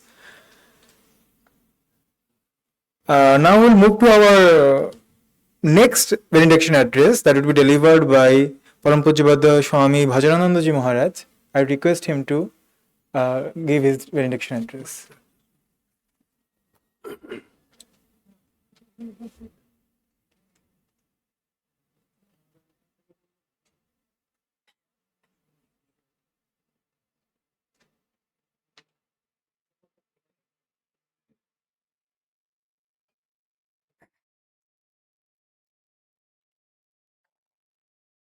Jananīm Saradāṁ Devīm Ramakrishnaṁ Jagadgurum Padamatme Tayo Sritva Pranamami Muhur. Nowadays, owing to old age and physical weakness, it is not possible for me to attend seminars and meetings like this. But by the grace of the Divine Mother of the universe, I have been able to attend this seminar. And I want to first of all to express my gratitude to respected Swami Atmapriyananda Ji for inviting me to attend this seminar. I would like to express my personal gratitude to Parama Pujya Shankara Bharati Swamiji who is here. I am so grateful to him for the talk he gave, inspiring talk that he gave just now, and also the gift that he has sent it through and somebody else.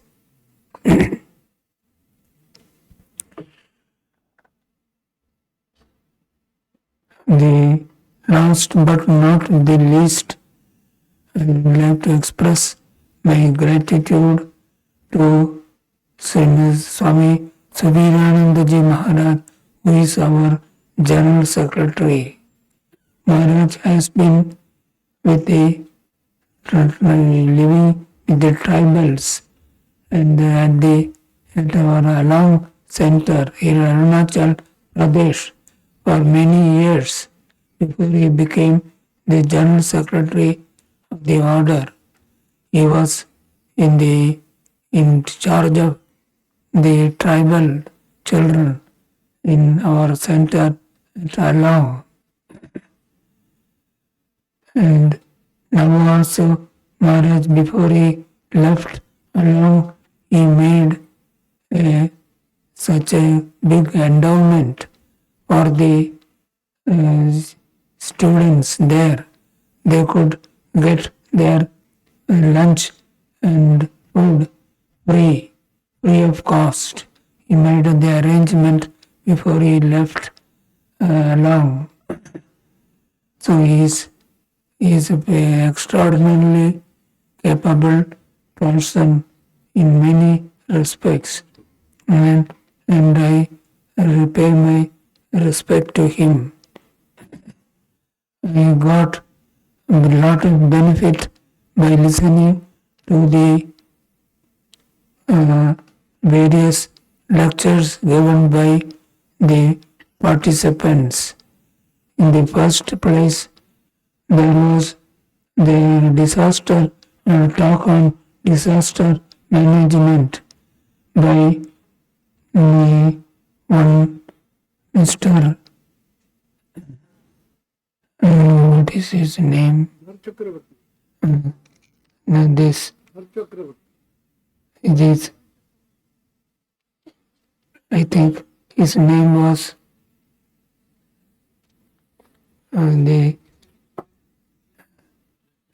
Lieutenant Colonel.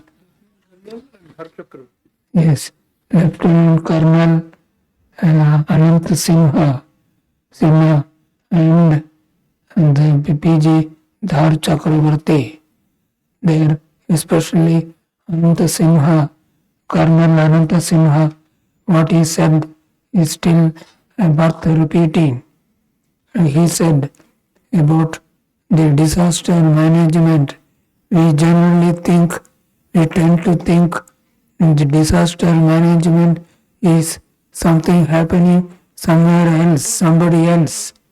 But it may happen to us also at any time. So we have to prepare ourselves and always keep ourselves ready to face the unexpected appearance of these disasters. And there was one wonderful talk somebody gave on soil. And then there was also another talk by Gautam Chatterjee on the soil and plant relationship. I am very much interested in this talk because soil science is a special subject for me. And I also am thankful to Srimati Dr. Paramita Roy for her presentation about the one plant, one earth, one plant, I think, one earth the scheme. I read her paper on the this is her thesis for this is on the subject. Then there were several others from whose talks I derived much benefit, especially our Japa Siddhananda ji. His talk also helped me very many things I learned from his talk. And as I already told, from our Param Puja Shankara Bharati Swamiji also, I learned much from his talk. And finally, conclude করার আগে সকল উপস্থিত সকলের সর্বাঙ্গীন কল্যাণের জন্য আমি শ্রী শ্রী ঠাকুর মা ও সমাজের কাছে আন্তরিক প্রার্থনা জানাই। ওদের সকলের সর্বাঙ্গীন কল্যাণের জন্য আন্তরিক প্রার্থনা I offer my prayers for the all-round welfare of all those who are present here. Thank you so much.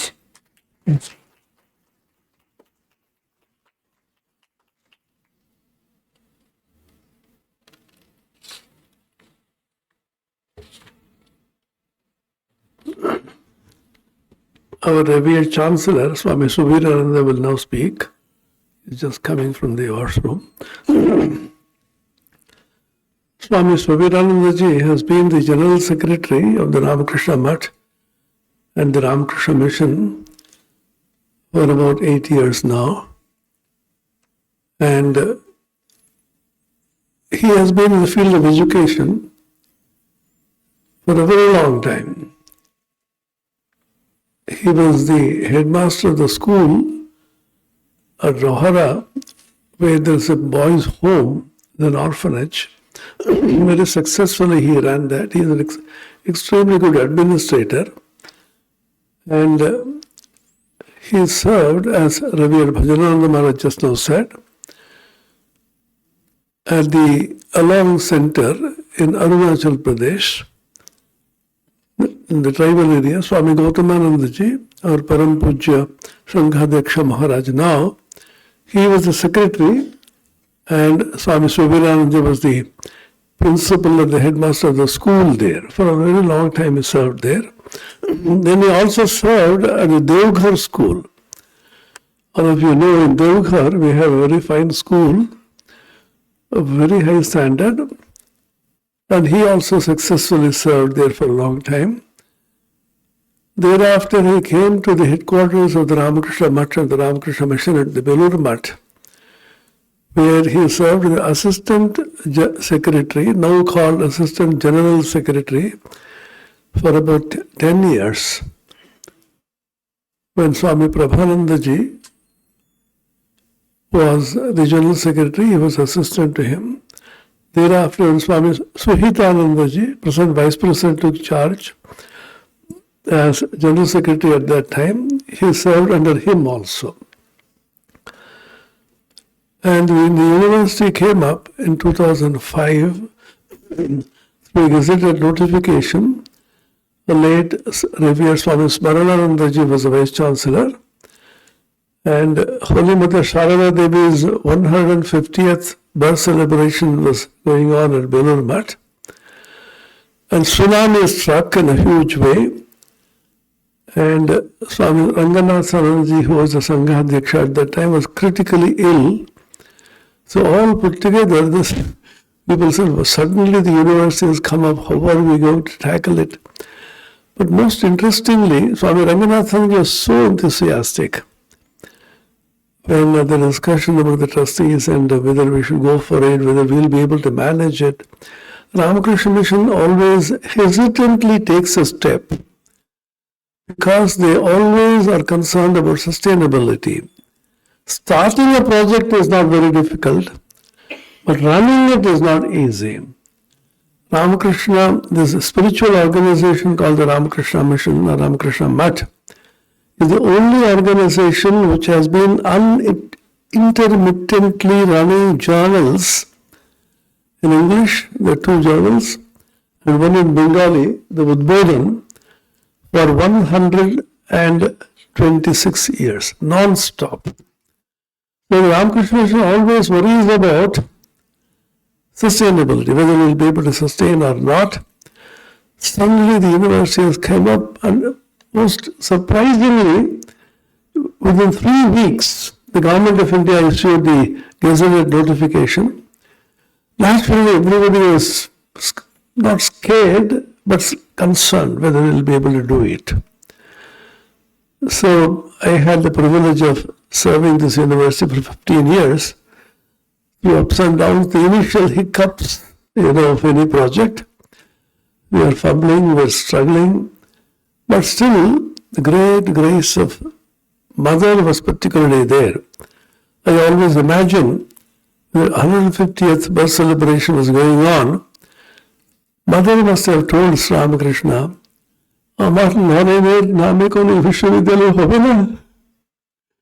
Narendranath said, 1902, July, when he passed away, before he passed away, we repeatedly mentioned it here, that keeping the ancient Indian ideal intact, blending it harmoniously with the modern scientific knowledge, we should have a university here.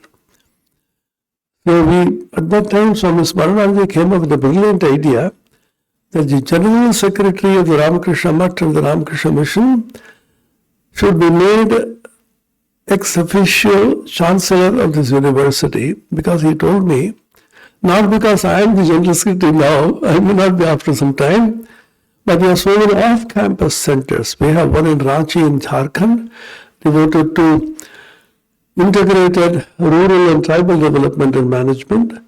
We have one beautiful campus in Narendrapur in West Bengal, devoted to integrated rural development and agriculture. And we have a main campus here at Belur Mutt. And we have a campus in Tamil Nadu in Coimbatore, devoted to disability management, special education, and adapted physical education and yoga. So Sapajaniya Swami Smarananandaji said, if the General Secretary becomes the Chancellor, then it will be easier for you to work with the heads of centers of those off-campus centers. That's a revelation given to him by God himself, is my opinion. And Swami Suviranji, when he took charge, he became the Chancellor by virtue of his position. And you cannot imagine, hand on heart, I tell you, the kind of support which I personally in the university particularly got from Swami Vivekananda. That was perhaps because he has been in the field of education all his life, serving at various levels. He understands things, he understands education, he understands people who work hard. And by the grace of Divine Mother, by the grace of Swami Vivekananda, so many brilliant sannyasins and brahmacharis joined the university. And this is the only university in the whole of India where the chancellor is a monk, the pro-chancellor is a monk, vice-chancellor is a monk, the registrar is a monk, the assistant registrar is a monk, we have two, deputy registrar is a monk, controller of examinations is a monk, head of the department of computer science is a monk. Everywhere there are monks and monks everywhere. Well, because of their dedicated effort, the university grew enormously within about 15 years. When we first went to the university, the Ministry of Education, at that time, Ministry of Human Resource Development, the then Joint Secretary, he was slightly skeptical, somewhat sarcastically he said, these sadhus write something on a piece of paper in Vivekananda philosophy and say they will start a university. You know what's a university? Then he told me, you are asking for funds. What is your contribution? Ramakrishna Mission. I said, the land, of course, the contribution, infrastructure contribution, human resource, we have 15 to 20 well-qualified, educated monks who need nothing from the government, even two pieces of bread. We are serving the society through education, trying to actualize Swami Vivekananda's educational vision. Anyway, things settled down. And some years ago, when the corona was at the peak, we started School of Biological Sciences, attached to a Department of Biomedical Science and Technology, in which we started two important postgraduate courses, MSc in Critical Care Science and Technology, MSc in Medical Laboratory Science and Technology. And Swami Vivekananda gave us so much support. Ramakrishna Mission Shava Pratishthan Hospital in Kolkata also came to our rescue.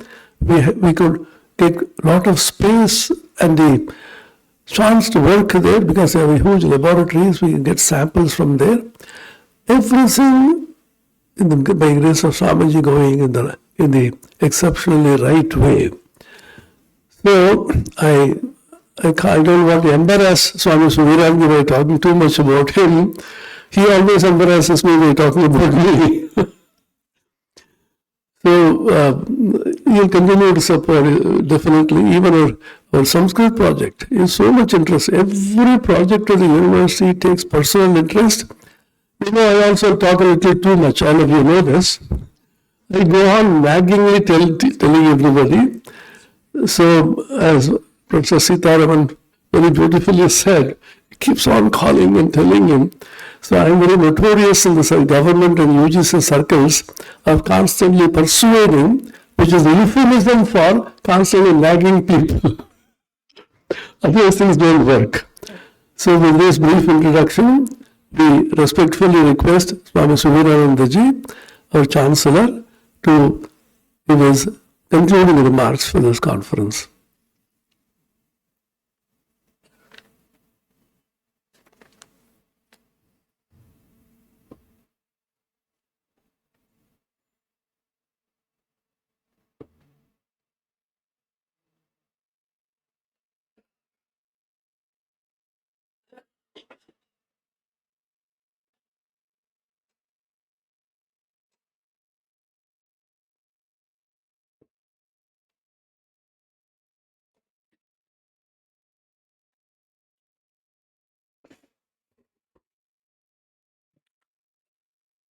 सर्वे सुखिनो भवन्तु सर्वे सन्तु निरामयाः सर्वे भद्राणि पश्यन्तु मा कश्चित् दुःखमाप्नुयात्.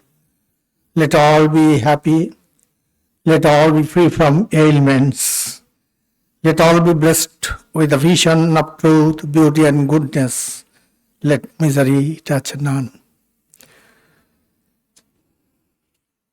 Today, we have Swami Bhajananandaji Maharaj, very revered Swami Bhajananandaji Maharaj, amidst us. This itself gives us, provides us a rare opportunity to be in his company and also to hear him. Swami Bhajananandaji Maharaj is very revered Vice President of the global order called the Ramakrishna order, or in other words, Ramakrishna Math and Ramakrishna Mission. It's also a very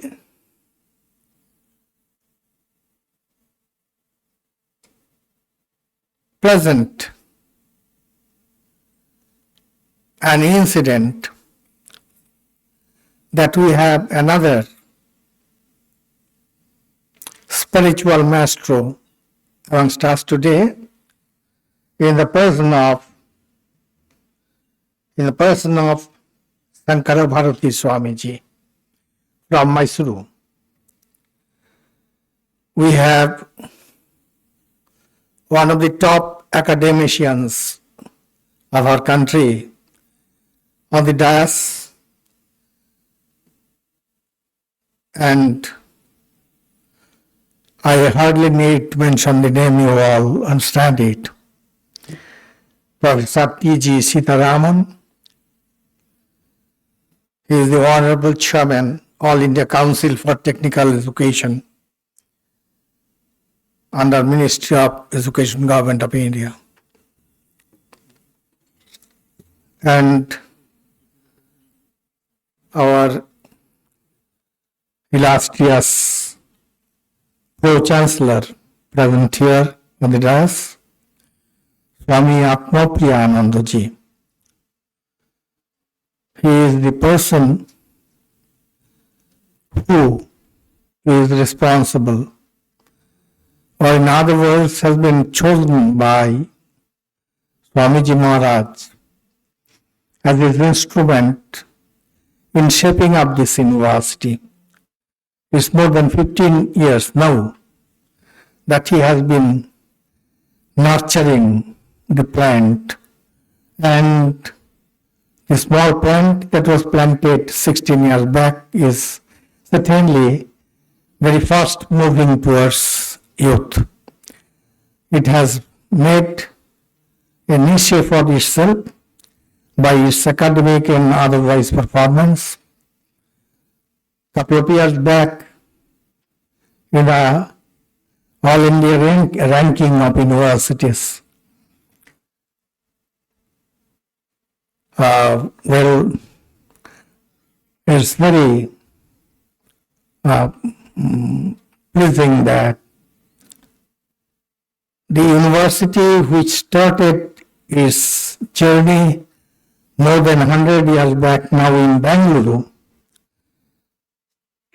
the Institute of Science, was going ahead of another university, because Bengaluru University of Science, Institute of Science was started by Jamshedji Tata at the inspiration of the great Swami Vivekananda.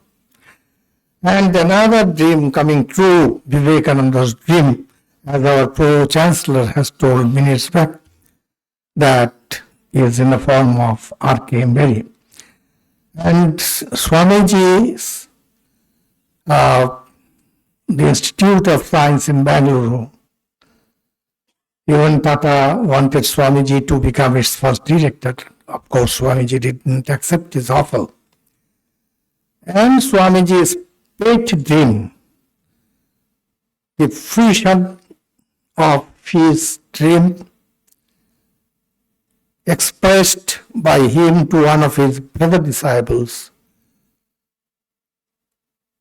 saying that Belur Math will be a university. And this is just the beginning. RKM Berry is just the beginning. And Swami Atmapriyananda has nurtured, planted and nurtured this small plant, bringing up to this stature today, that it is lagging behind in assessment, all India assessment, lagging behind the Institute of Science only by perhaps 1 or 2 percentile. 0.02. 102. 0.02. 0.02.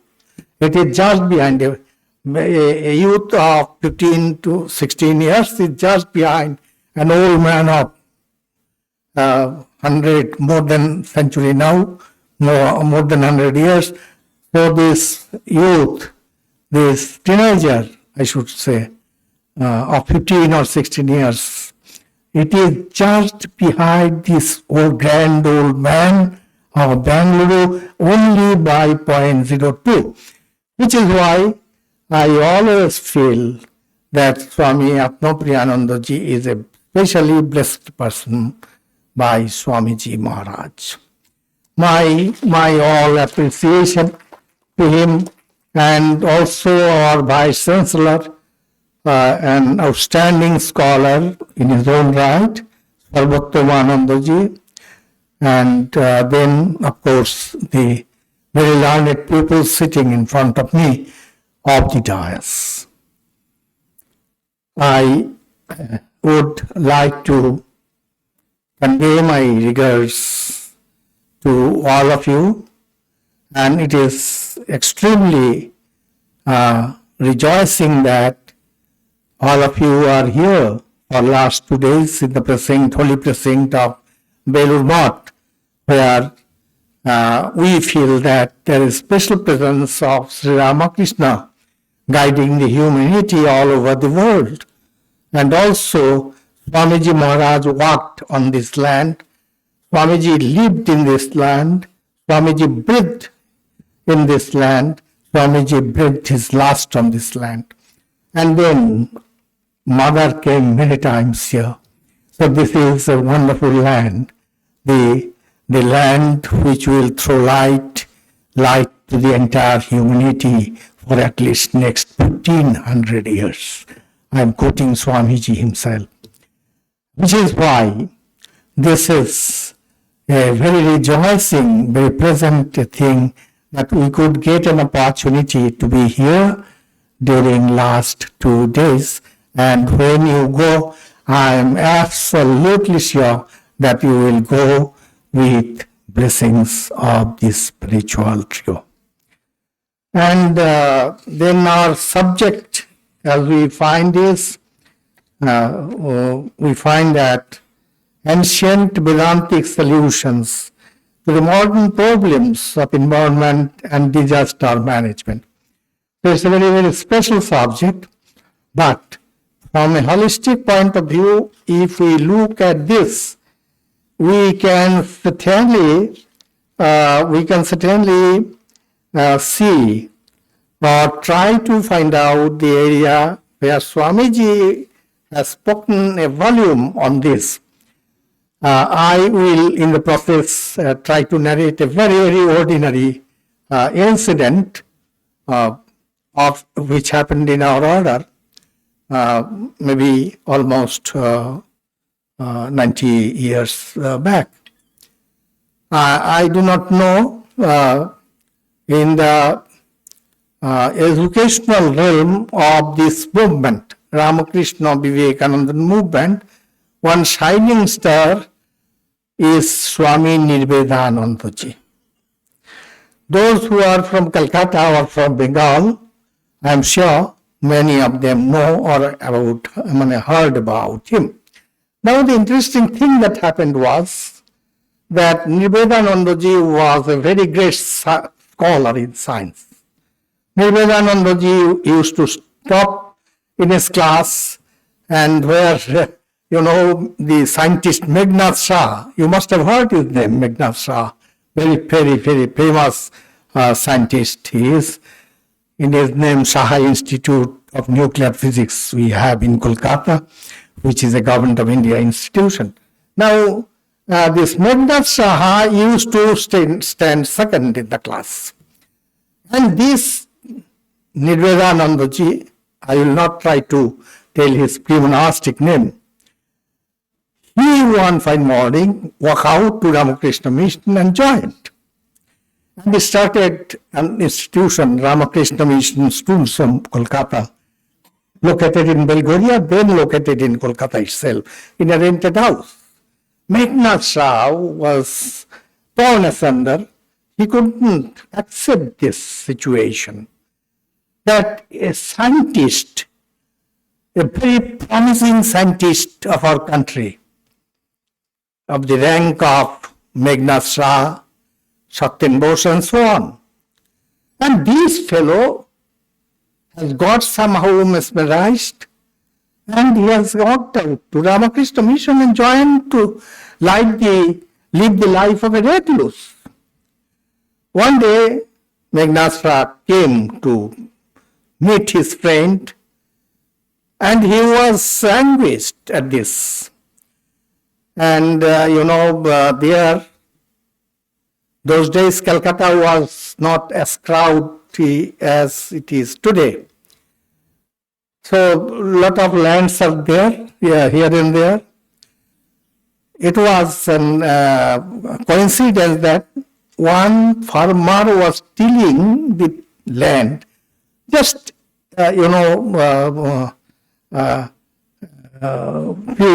maybe a few feet away or few years away. And then when Meghnad Saha was so turbulent in his words in condemning the action of his friend, so Nirvedanandaji asked him, well, Meghnad, what is this? A man is tilling fields. The man is tilling fields. Do you believe this tilling is a science? This cultivation is a science. Farming is a science. Meghnad Saha had no other option than to tell, yes. Yes, I do believe that this is a science.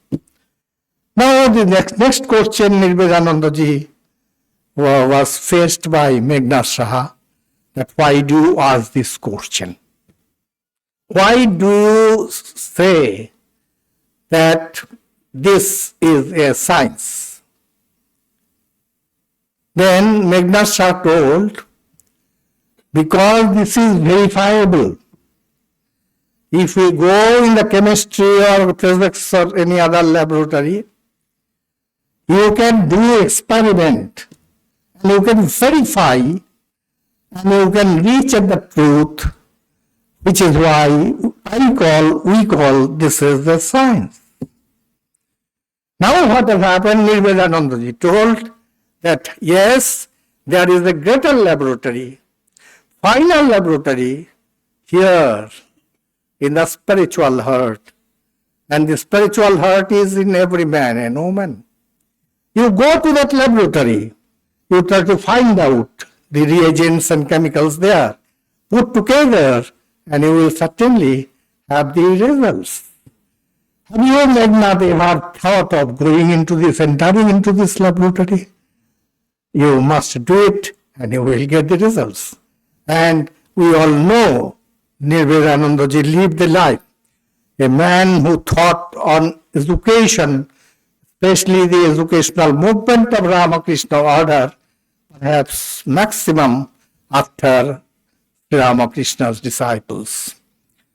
And this, the future scientist became a monk as much as scientific as anybody else, any scientist was. Which is why it's very appropriate that the subject today chosen is Vedantic approach as solutions to the problem that we are suffering from today. True, Swamiji has told of this. This is nothing new. Swamiji has told time and again about this holistic approach. Vedanta must marry science must marry Vedanta. What Swamiji told was, Western science must be coupled with Vedanta.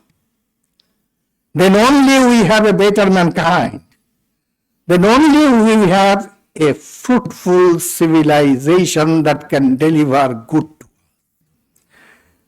Swamiji said that, well, Vedanta must speak in the language of science.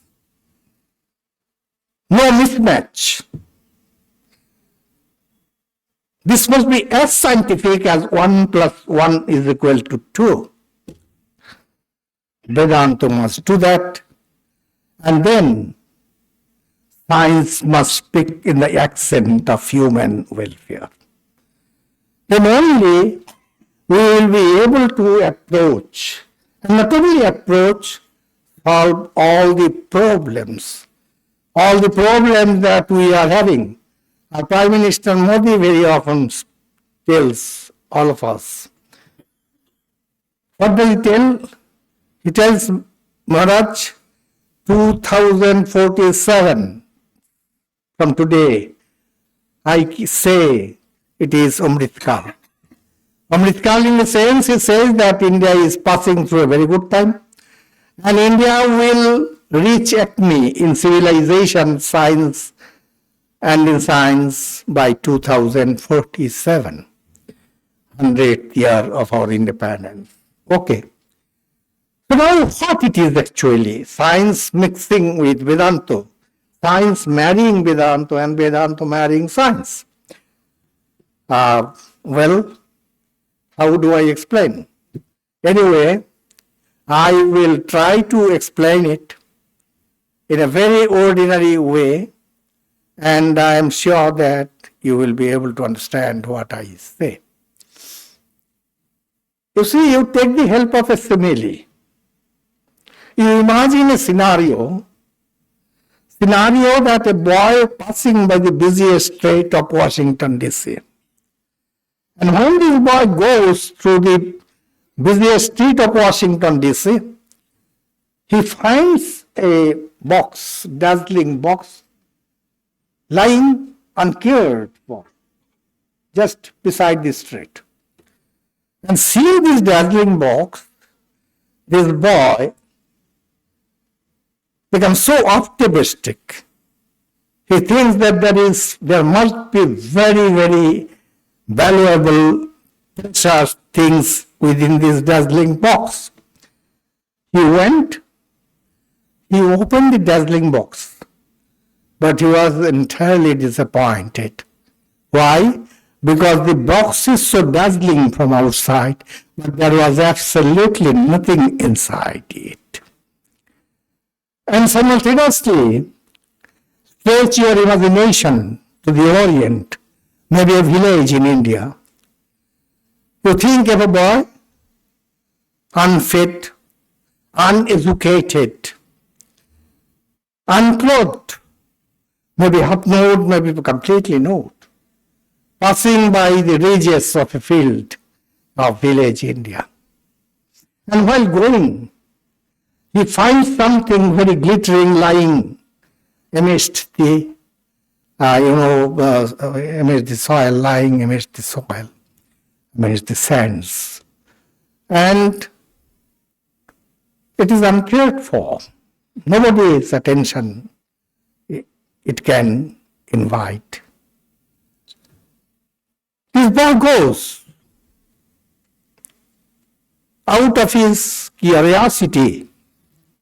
The what it is so dazzling, so glittering, but still lying uncared for beside the ridges of a field.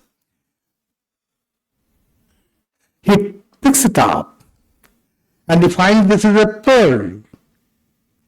Now this Indian culture, this pearl stands for Indian culture, Indian civilization, to be very precise, the Vedic truth, the Vedas itself. And this box represents the Western science, dazzling outside, absolutely vacuum inside.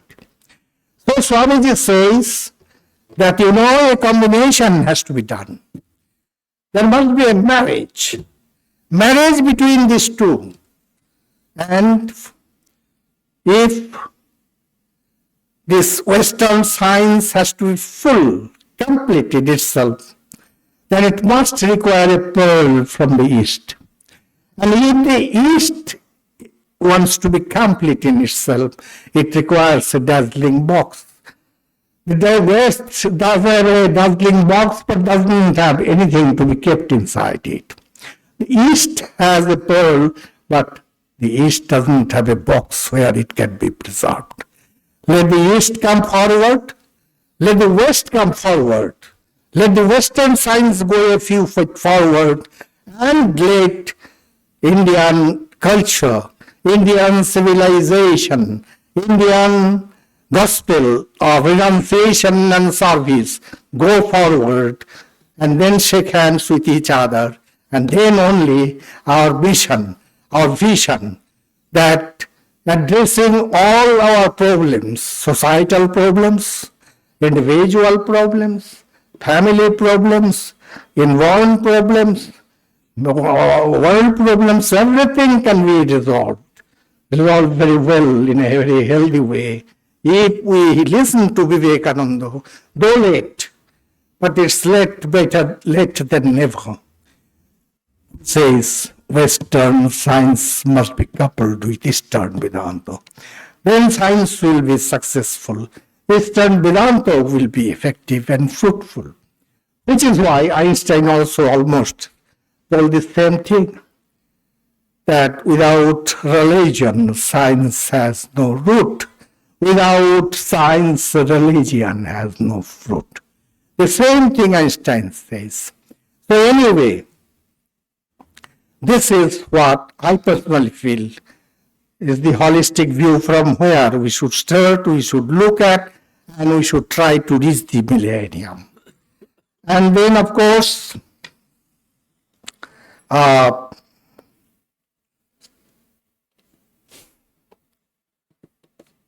the practical Vedanta. This is the weapon, this is the instrument. Swamiji spoke of practical Vedanta, a practical Vedanta hitherto not spoken by anybody. And this practical Vedanta was handed over, the concept was handed over by Sri Ramakrishna to Swamiji, a wonderful concept. Swamiji says, well, you are a farmer, you can reach God, you can realize your own self. Dvidahi virakta dharmaha pravritti lakshana nivritti lakshanascheti, says Shankaracharya. Now this pravritti lakshana and nivritti lakshana used to be looked upon by our scholars in our country as two different compartments. It is first time in the world of culture and religion that Vivekananda stood up and told, no, it is no compartment. It is the same room. You can reach the millennium, you can realize God, you can realize the highest truth in your life by either of these or by both of these. And this is what is practical Vedanta. Swamiji says you are a teacher. You are not serving the physico-psycho complex of the boy or the girl you are teaching. You are serving the higher aspect that is there in him or in her. In Swamiji's word, each soul is potentially divine. Each soul is potentially divine, and you are serving that divinity within. And that is practical Vedanta. And Swamiji says, if you do this, a man who is the master of inborn will be a better master. A teacher who teaches in the class will be a better teacher. An administrator who administers will be a better administrator. A politician who is the father of the country or the society will be a better custodian of the society. Every man right from a ordinary beggar to a monk or a king. This practical Vedanta will take you to the highest. And that is why I think in our Vedas and very recently in Swami Vivekananda, which was handed over by his master, Sri Ramakrishna, to him, there are ample suggestions, hints, even should I say solutions by which we can certainly make a very, very well done bridge where there is no risk. We only can get benefit out of it. We can widen our vision. We can reach the highest and make our life successful, your life successful. We can have a better society, a better family, a better individual, and you can have also a better country, better world, which is why Swamiji, when he was going as a 19th monk, it was 8 kilometers before Almora in Kakrighat, he entered into deep meditation and he had wonderful realization. Nowhere Vivekananda has said this, that one of the very important question of my life is answered today. And what was the answer? Vivekananda says, whatever is there in microcosm is there in macrocosm as well. Whatever is there in the world community is there in individual, human being, and even others. Which is why it is very appropriate, I must say, that you have arranged this, and we are very grateful to the organizers. And also I must very profusely thank our Swamis, Pro-Chancellor, Vice Chancellor, and so on, who have made this possible. And today, when you go, I must take the opportunity to extending our gratitude to all of you, but I have a counsel to you as well. If you have seen anything which is not good here in the campus of the university, or for that matter even Belur, please tell us so that we can correct us and we can improve.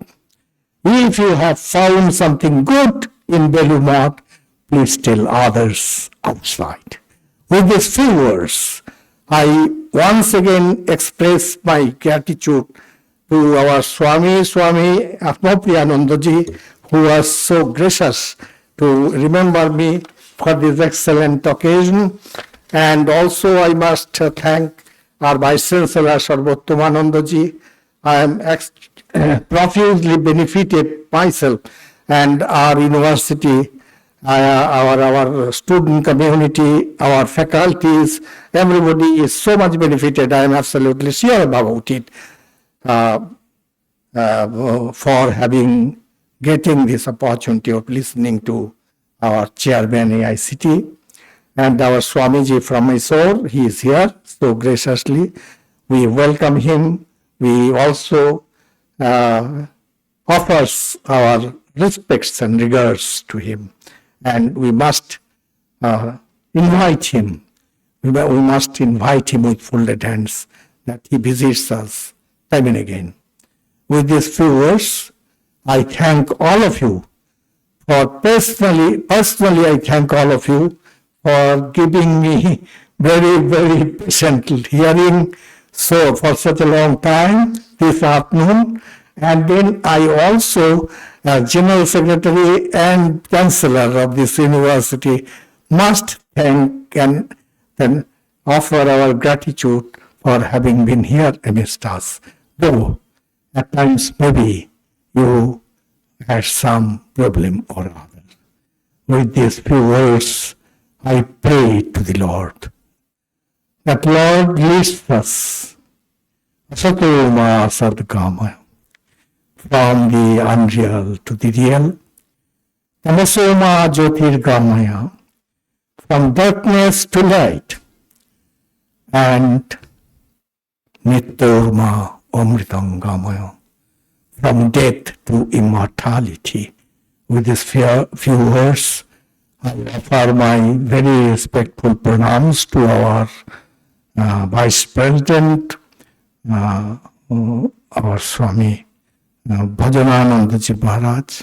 I convey my regards to Swami coming from Mysuru, and also I thank the organizers. More than that, I must thank all of you once again. So kindly you have come here and you were with us for 2 days, and I always will like to host you even in Belur for such other occasion. Thank you so very much.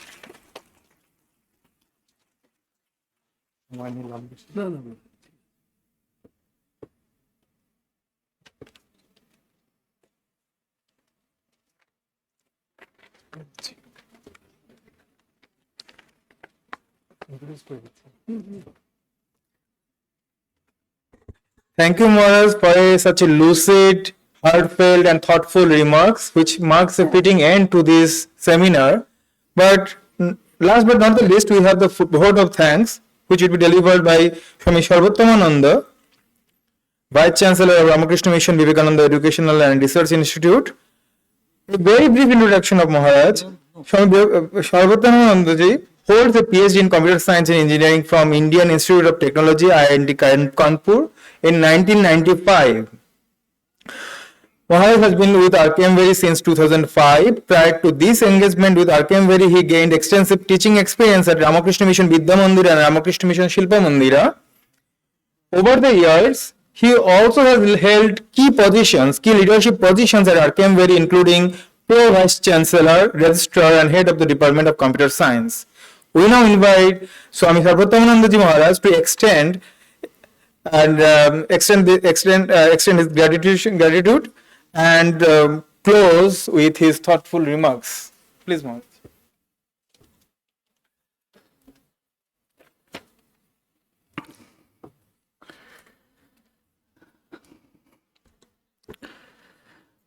नमः श्री यतिराजाय विवेकानंद सूरये सच्चित सुखद स्वरूपाय स्वामिने तापहारिणे. I offer my humble pranams to Param Pujya Swami Bhajananand Maharaj, Vice President and a very senior monk of Ramakrishna and Ramakrishna Mission. I offer my humble pranams to Param Pujya Swami Bharati. I offer my humble pranams to revered Swami Suviranji Maharaj, General Secretary of Ramakrishna and Ramakrishna Mission, who is also the Chancellor of RKM, the Deemed University established by Ramakrishna Mission as the sponsoring society in the holy precincts of Belur. We offer our gratefulness and heartfelt thanks to all these venerable monks for gracing this occasion. My respects and namaskars to guest in chief for this valedictory function, Professor T.G. Sitaram, the Honorable Chairman of All India Council for Technical Education, AICT, Government of India, who has come all the way from New Delhi with his wife.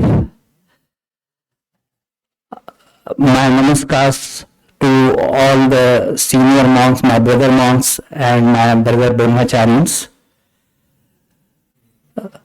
My namaskars to learned speakers at the two-day conference, all the eager listeners present in the august audience who attended this conference and enthusiastically participated in it.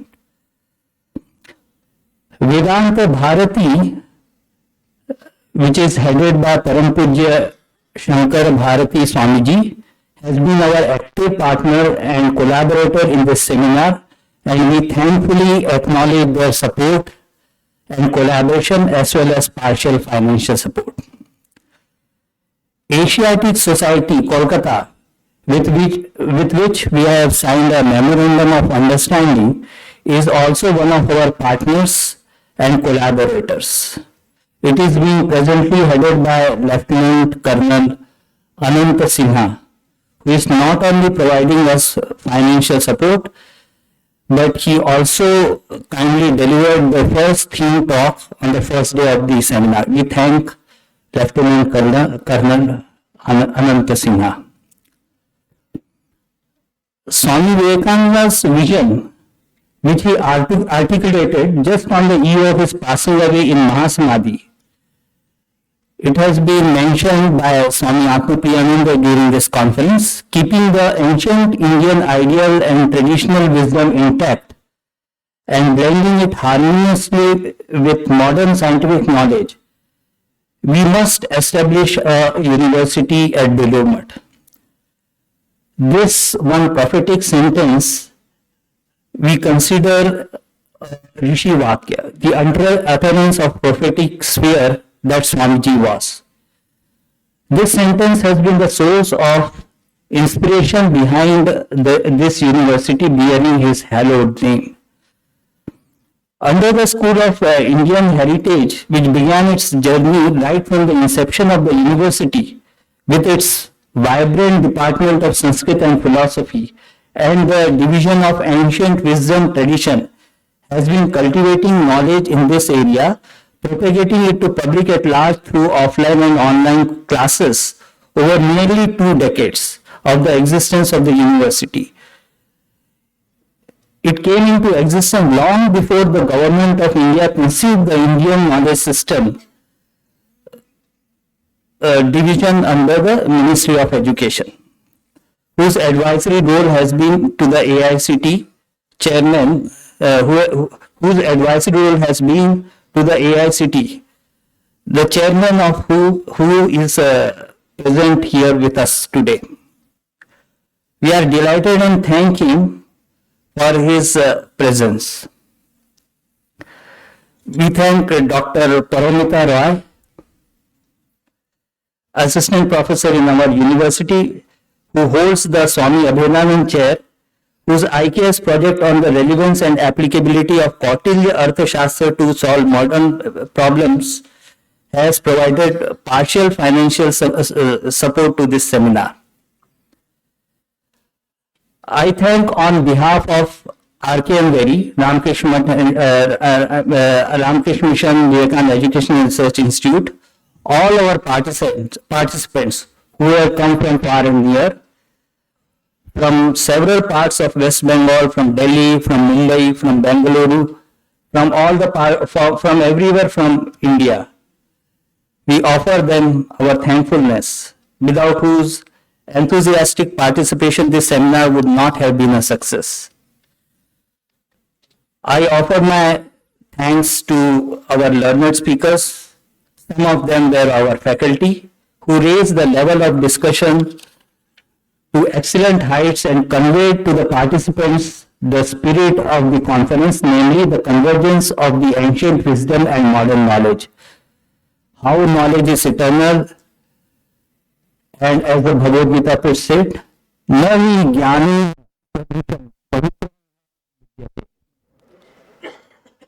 There is nothing like knowledge which purifies everything.